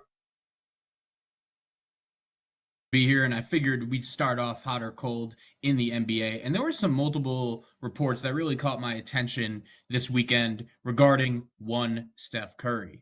The first report was from Marcus Thompson of The Athletic, Warriors writer, and he said that Steph Curry and the Warriors front office may no longer be on the same page, and he is probably tired of star chasing, quote. And then the other report was that it does look like the expectation is, according to Shams, that Steph Curry wants to stay in Golden State for the remainder of his career, despite how stagnant the offseason has been. Now, honestly, I wanted LeBron James to sign with the Warriors just because that would have been, in my opinion, the Warriors' only real path to relevance. I think maybe they could have had an argument as the third best team in the West had they landed LeBron, but we know that wasn't the case for them. So the first question for hot or cold is Steph Curry should ask out and request a trade from Golden State, Pat, hot or cold? If he should, hot. Yes, Steph Curry should. And again, he has given everything to that franchise. And along the way has won 4 NBA titles. There is nothing for Steph Curry left to prove. There is no reason why, if he requested a trade, if he got up to a microphone in a public inside that billion-dollar arena, is it the Chase Center in San Francisco, and Steph Curry invited 20,000 Warriors fans and told everybody to watch, millions on TV, and he said, I don't want to be here anymore. Trade me. Nobody could be mad. Nobody. Steph has given everything, and that's a guy that has been one franchise his entire career. And so what? If he asks for a trade, are people going to be mad? Is Steph Curry going to get called a ring chaser like LeBron does? He shouldn't be. So yes, he should. Steph Curry should ask for a trade and ask out of Golden State. And I'll even give you a location because I've seen some rumors here over the last couple of days as these have heated up. And I know that, Windhorst and some other folks that said that Golden State wants to still win with Steph Curry and that the relationship is great. Maybe this was Brad Stevens playing chess all along. Maybe, just maybe, he knew he had to get rid of Jaylen Brown first. And he had to take the ugly trade, the ugly return of Paul George's contract back. Because he knew that then LeBron would sign with the Sixers. And then that would open up a trade for Steph Curry. And they give the Golden State Warriors that Paul George contract. And now it's Steph Curry and Jason Tatum. And that sounds a million times more appetizing than Jason Tatum and Paul George. But I don't think it's going to happen. And I really do think Brad Stevens just made a moronic trade. But if we thought we've seen it all this offseason, and then on top of that, Zach, we get a Steph Curry to the Celtics trade, this might be the most insane NBA offseason of all time. I don't think it's going to happen. But yes, you asked, should Steph Curry ask for a trade out of Golden State? And I say hot, he should. Hard to argue right there. And two thoughts that enter my mind when thinking about the Warriors. Number one, their run in Dynasty really ended when Draymond Green punched Jordan Poole. That kind of seemed like the beginning of the end. And also, they really haven't done anything since Bob Myers left and Mike Dunleavy took his job. So tough times in Golden State. Moving on, we will stay in the NBA. We've spoken a lot about LeBron James so far on tonight's show, of course, his decision to join the Philadelphia 76ers. And there have been some rumblings about this, but Pat, as a big Knicks fan, I wanted to get your thoughts. Hot or cold, LeBron James would have signed with the Knicks had New York fell short of a title this season. Yeah, I think he would have. Hot. I agree. I mean, I there's not a lot of things that I trust Rich Paul about, but when it comes to what he said, when he said there would be no whiteboard, right? If the Knicks didn't win a title because LeBron would be a Knick, I believe him. And I think that would have been the perfect excuse to ring chase for LeBron, as the LeBron haters love to say. And man, I mean, again, if the Knicks didn't win a title this year, if they would have lost to the Spurs, and all of a sudden this figure of Wemby takes on an even bigger form, right? This unstoppable figure, as it was going into the finals, which a lot of people thought, and I thought, come on, the Knicks are going to win this series, and they did. If they didn't, and Wemby would have dominated, and it's like, geez, how are the Knicks or anybody else going to beat this team? I probably would have said, give me LeBron. I probably would have, even after being spurned by him 16 years ago and having feelings of resentment and bitterness. If the Knicks would not have won the title this year, and it would have been 54 years, and it felt like this was the Knicks' year to do it, and they get to the finals just to lose, I would have said, give me LeBron. And I feel like all New Yorkers would have gladly accepted LeBron. And I really do. I agree. I believe Rich Paul. I don't think there would have been a debate. I think he would have been a New York Knick, and I think that would have been a very early decision in free agency. Yeah, Rich Paul basically said it, but hey, it does look like the Knicks title run ruined LeBron's chances, and he's actually going to be living in New York anyways and flying to Philadelphia for his games. I'm curious how. Yeah, which, Zach, by the way, so that's crazy. That's crazy to me. Like,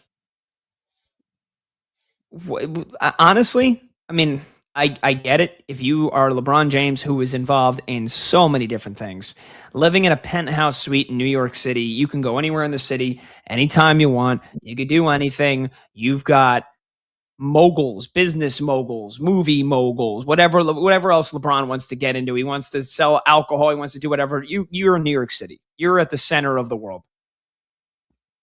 But to reportedly, he's going to take a private jet or a helicopter for the home games. And let's not act like teams don't practice, right? I know that for the most part in the NBA season, there's back-to-backs, or if you're traveling on the road, you're going from one spot to another. You're obviously not flying. If you're playing the Rockets on a Monday and you're playing the Grizzlies on a Wednesday, you're not going to fly home to Philadelphia or to New York after you play the Rockets and then fly back to Memphis. You're just going to go from Houston to Memphis.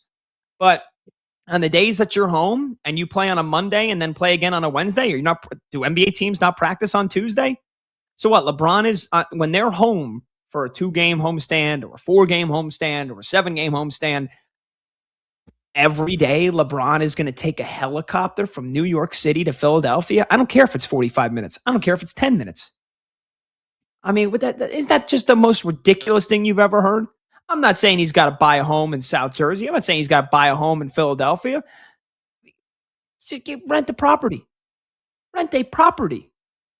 And look, and I live in this town with the sports fans that I hate in Philadelphia. There are some penthouse apartments. Yeah, they're not, Midtown Manhattan, $20 million, but really? It's going to take a helicopter every day when they're home? I mean, gee, what a waste. What a waste. That was one of those stories where as soon as I saw it, I was like, all right, this is a bad idea. I think he's going to have some regrets. And my thing with the Sixers, I'm just curious to see how that whole locker room dynamic works, because Joel Embiid, ever since he really stepped into the NBA, he's been the best player on that team. He doesn't know what it's like to be a number 2 or number 3 option. We know Jaylen Brown asked out of Boston because he didn't ask, but the writing was on the wall. We all know he wanted his own team. Tyrese Maxey looks like he's ready to be that guy. And then you have LeBron James. So I'm just curious to see how that locker room dynamic works in Philly. Look, I know LeBron has an affection for Jaylen Brown, and LeBron has publicly admitted this, despite the stuff that Jaylen Brown mouth that got caught on cameras about Bronny, saying, I don't think Bronny deserves to be in the league. Basically, I'm paraphrasing. He said something along those lines, right? Where he's like, I don't think Bronny is good enough to be in the league. And that made it, and LeBron was very upset about that. I mean, LeBron openly, publicly campaigned for Jaylen Brown to be the MVP of the league last year. He likes Jaylen Brown. He enjoys his company. I don't think that's their chemistry is, at least off the court, I don't think is going to be an issue at all. I know LeBron has spoken very highly about Tyrese Maxey. I think it's just going to, honestly, in many ways, both his playing and who he is as a leader and his ability to stay healthy, this Sixers team is going to come down to how they all gel, specifically LeBron and Jaylen Brown with Joel Embiid. Yeah, hard to disagree. We will now go into the NFL for our next hot or cold question. And Daniel Jones, he came on the Pat McAfee show today and said he is fully healthy and he will be ready at 100% for the start of training camp. We know that not only Daniel Jones suffered that Achilles injury late during last year, but the last time this happened, only 2 years ago, Daniel Jones coming off the torn ACL, he had an injury-riddled season with New York with the Giants. So, Pat, our next question for hot or cold, Daniel Jones will stay healthy throughout the entire 2026 NFL season, hot or cold? And Daniel Jones has had neck injury issues when he was with the New York Giants as well. Look, I don't want to make a prediction that a player is going to get hurt, because that's the last thing that I want to see, and that's the last thing that any sports fan should want to see, whether or not the Colts are your division rival or whatnot. So I don't want to make a prediction. I don't want to say hot or cold, but I will say this. If you were to ask me, is Daniel Jones still the starter by the end of the season for the Colts? I think it's just as likely. It's a 50-50 chance that he is benched for poor play rather than an injury than he is still the starter. I don't believe that Daniel Jones is good enough to have the same type of season that he had last year before the torn Achilles, where he had over 3,100 yards and 19 touchdowns in 12 starts. And that last game of the year was his 13th start. He got injured and was the first quarter. And in the first quarter, early second quarter, he was 5 for 7 for 60 yards and an interception in that game. So essentially in 12 starts, Daniel Jones was averaging over 250 yards per game. And he was, his career high in touchdown passes in a single season was his rookie year with 24 touchdowns. He was going to smash that. I don't think Daniel Jones is capable of that again. I don't, even if he stays fully healthy. And history would tell you that a guy that has had several seasons cut short now because of an injury, history will probably tell you that he doesn't stay healthy. But I'm not going to make that prediction. If Daniel Jones is not the starting quarterback for the Indianapolis Colts at the end of the season, I think it would be because of poor play rather than anything else. I'm still bamboozled by everything that went down with the Colts season last year. Such a hot start. I gave them credit for the Sauce Gardner trade. They went all in. They were trying to win. And the next thing you know, it fell apart. Well, what a season it was. Yeah, I mean, if you're a Colts fan, and again, you got yourself, you won a Super Bowl. So it's not like this is a franchise that has been cursed by any stretch of the imagination. You had Peyton Manning as your quarterback, and you won a Super Bowl. Now, I know that the last Super Bowl before that was with Johnny Unitas in 1970 when they were the Baltimore Colts. So in terms of their time in Indianapolis since the mid-'80s, they've only won that one Super Bowl, but they went to another. And this is a team that was every single year in the playoffs. And it seemed like such a smooth transition from Peyton Manning to Andrew Luck. But in the last 10 years, if you are a Colts fan, if you're a young Colts fan that was too young to remember that Peyton Manning Super Bowl, or, I mean, you'd have to be pretty damn young to not remember that, but you get my drift. In the last 10 plus years, I can understand Colts fans feeling like something happened that cursed them. Because what happened last year, Zach, you mentioned it, for them to start off so hot and then to go all in and make the Sauce Gardner trade. He gets hurt and misses a couple of games immediately. Daniel Jones then gets hurt and tears his Achilles, and the whole season falls off the freaking wheels. You got Phillip Rivers starting the last couple of games of the season. I don't blame Colts fans who feel like they are cursed because of that last year. 310-840-4910. We'll take our final break. We'll finish up with your final phone calls, your final texts. Zach, great job with hot or cold. We'll get you some final baseball score updates as well. And I've got maybe a new segment we'll just call it 3 bad headlines. And this will be no joking matter. 3 really bad headlines over the last 24 to 48 hours. And honestly, I'm having trouble picking which one's the worst. I'll leave it at that. 310-840-4910. I'm Pat Boyle. This is BetMGM tonight on Westwood One Sports.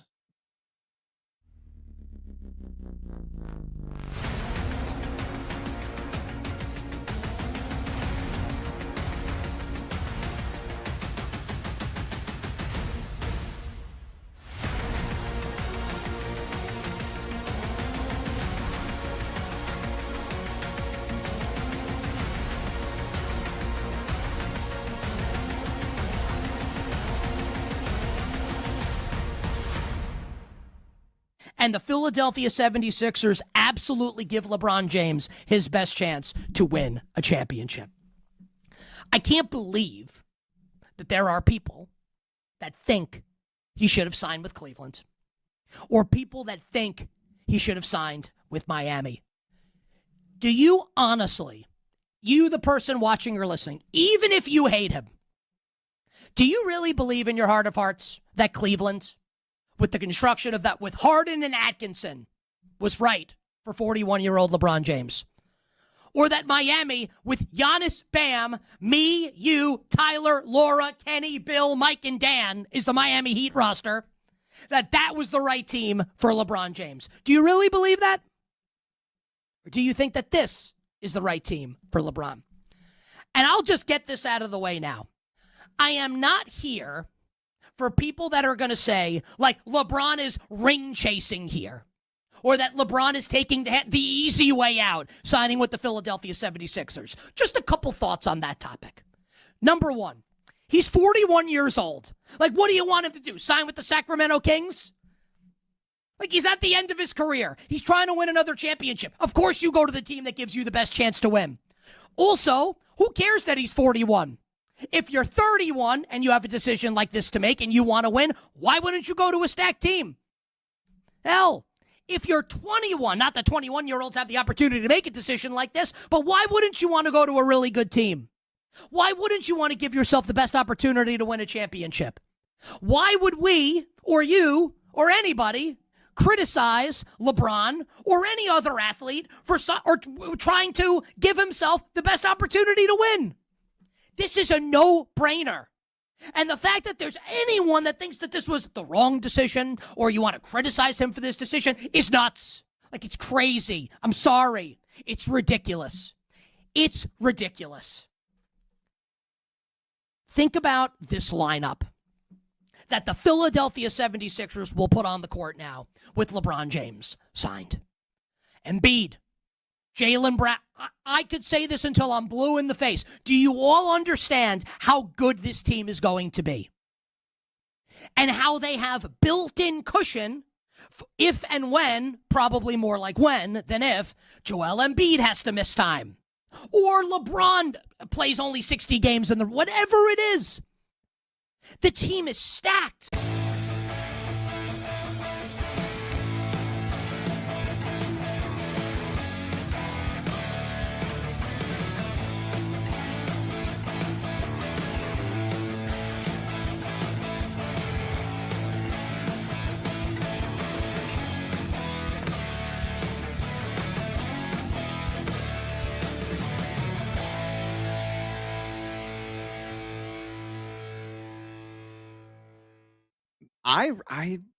I think people are completely writing off the Minnesota Vikings at their peril, honestly. Hell yeah, Dave Hellman. They're winning the division. Hell yeah.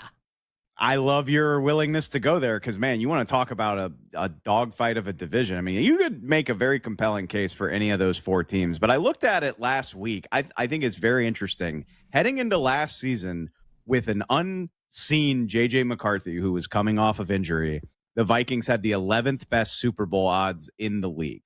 Like, everybody was just like, well, Kevin O'Connell is the quarterback whisperer. They have the best roster in football. Like, it doesn't really matter who plays quarterback. And then they went 9-8 with horrible quarterback play, by the way, and injuries all over their offensive line. They finished with a winning record despite everybody acknowledging that J.J. McCarthy was really, really bad. And here heading into this season, their odds are like 18th the last time I looked. So their odds are significantly worse despite having a very similar roster and a more proven quarterback in Kyler Murray. Say whatever you want about Kyler. He is a more proven, more capable quarterback at this stage than J.J. McCarthy. And so I don't know if I think the Vikings are going to win 13 or 14 games like they did with Sam Darnold, but this should not be a team that we're ignoring, and I feel like a lot of people are.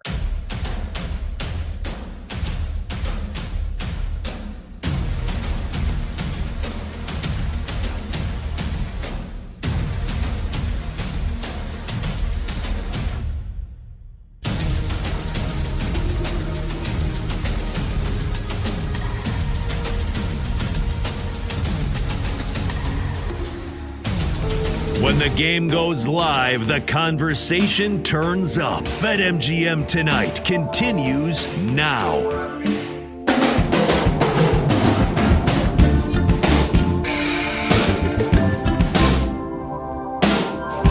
Welcome on back. BetMGM Tonight, Westwood One Sports. I'm Pat Boyle. Final minute or so to get aboard the phones or to shoot a last-minute text our way, 310-840-4910. My guy Linnell Willingham coming up at the top of the hour for Westwood One Sports Night. You know, I had a segment planned here it was going to be called 3 Bad Headlines. I don't want to end the show on a negative downer note. We could talk about some of these headlines tomorrow. And I'll use that as a 20-hour tease, a near 24-hour tease. We can get to some of those headlines tomorrow. I don't want to end the show on a sour note because they're either sad or like just negative stories, and I just don't want to do it. So I'm going to save them for tomorrow. And in the meantime, we'll finish up with some other big moments from tonight in Major League Baseball, including the segment that we do every day called Let's Go Streaking. Now, Zach Kroll filling in for producer Brandon Combs. Zach, if you could pop in here really quickly, because we had a busier night than usual for Let's Go Streaking. We do it every night at the end of the first hour. Everybody on the crew picks a player to get a hit. And if you are correct, your streak goes up a day, obviously. If you got it wrong the night before, your streak goes to 1. If, like, for example, our guy Monty had 2 correct picks in a row. He was going for 3 in a row tonight. It's a very popular topic. Everybody on the show that calls into the show and listens to the show love it. So a lot of you know exactly what I'm talking about.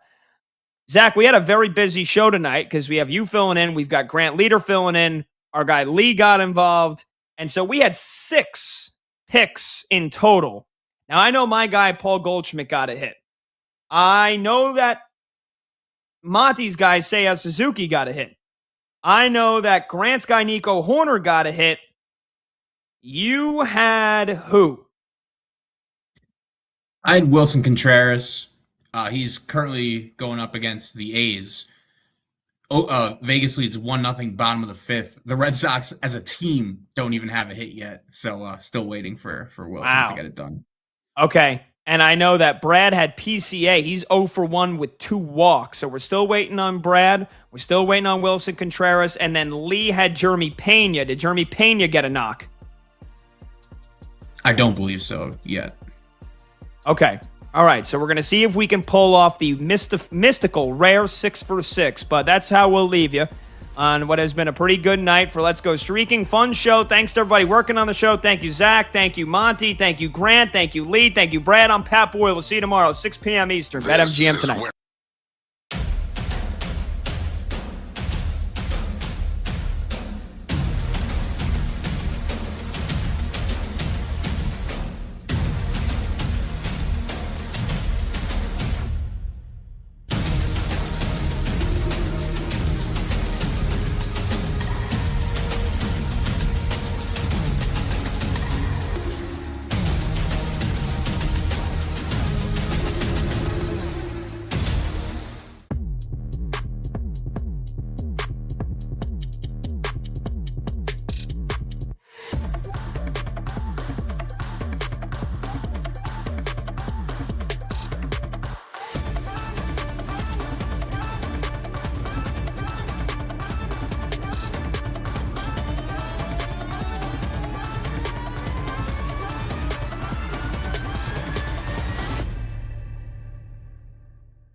The Los Angeles Chargers in week 1 are a 10.5-point home favorite over the Arizona Cardinals, and the total of the game is 46.5.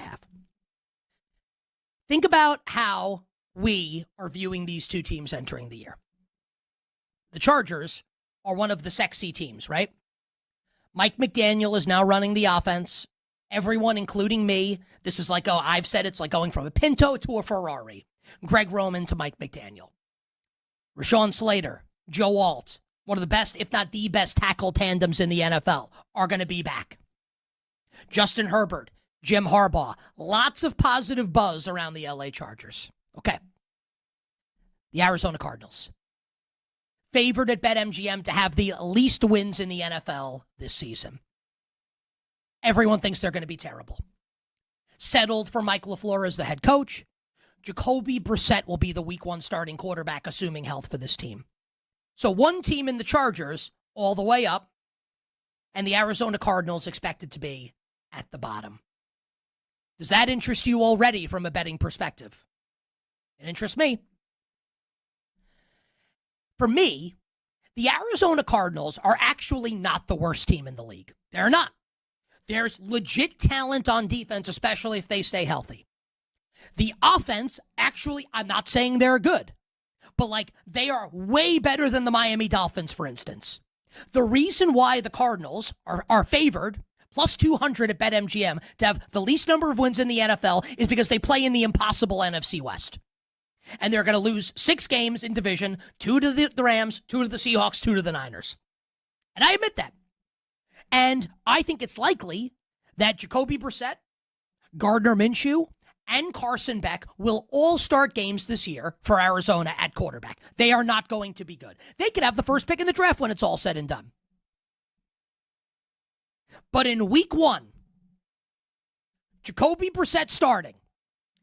Everyone loves the Chargers and are making it like the Chargers. This could be, they could play in the Super Bowl this year in their home stadium in LA. Everyone thinks the Cardinals stink. You have a quarterback that's been there and done that. Good skill position players and some good players on defense, and the defensive coordinator, Nick Rallis, was retained.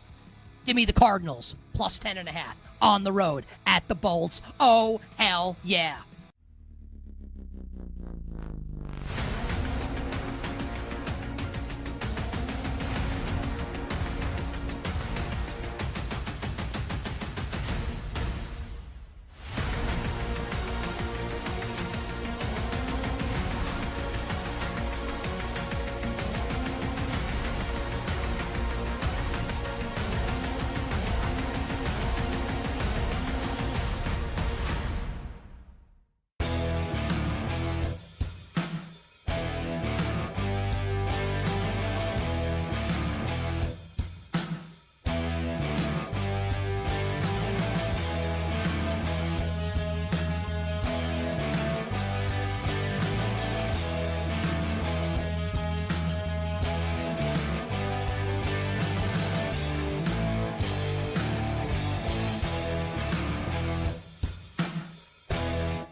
They won't do it.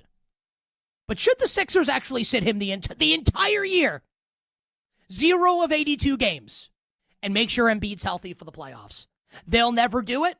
I don't think it's the craziest idea. At the very least, this is the load management in the history of all load managements with Embiid. Play him 20 games in the regular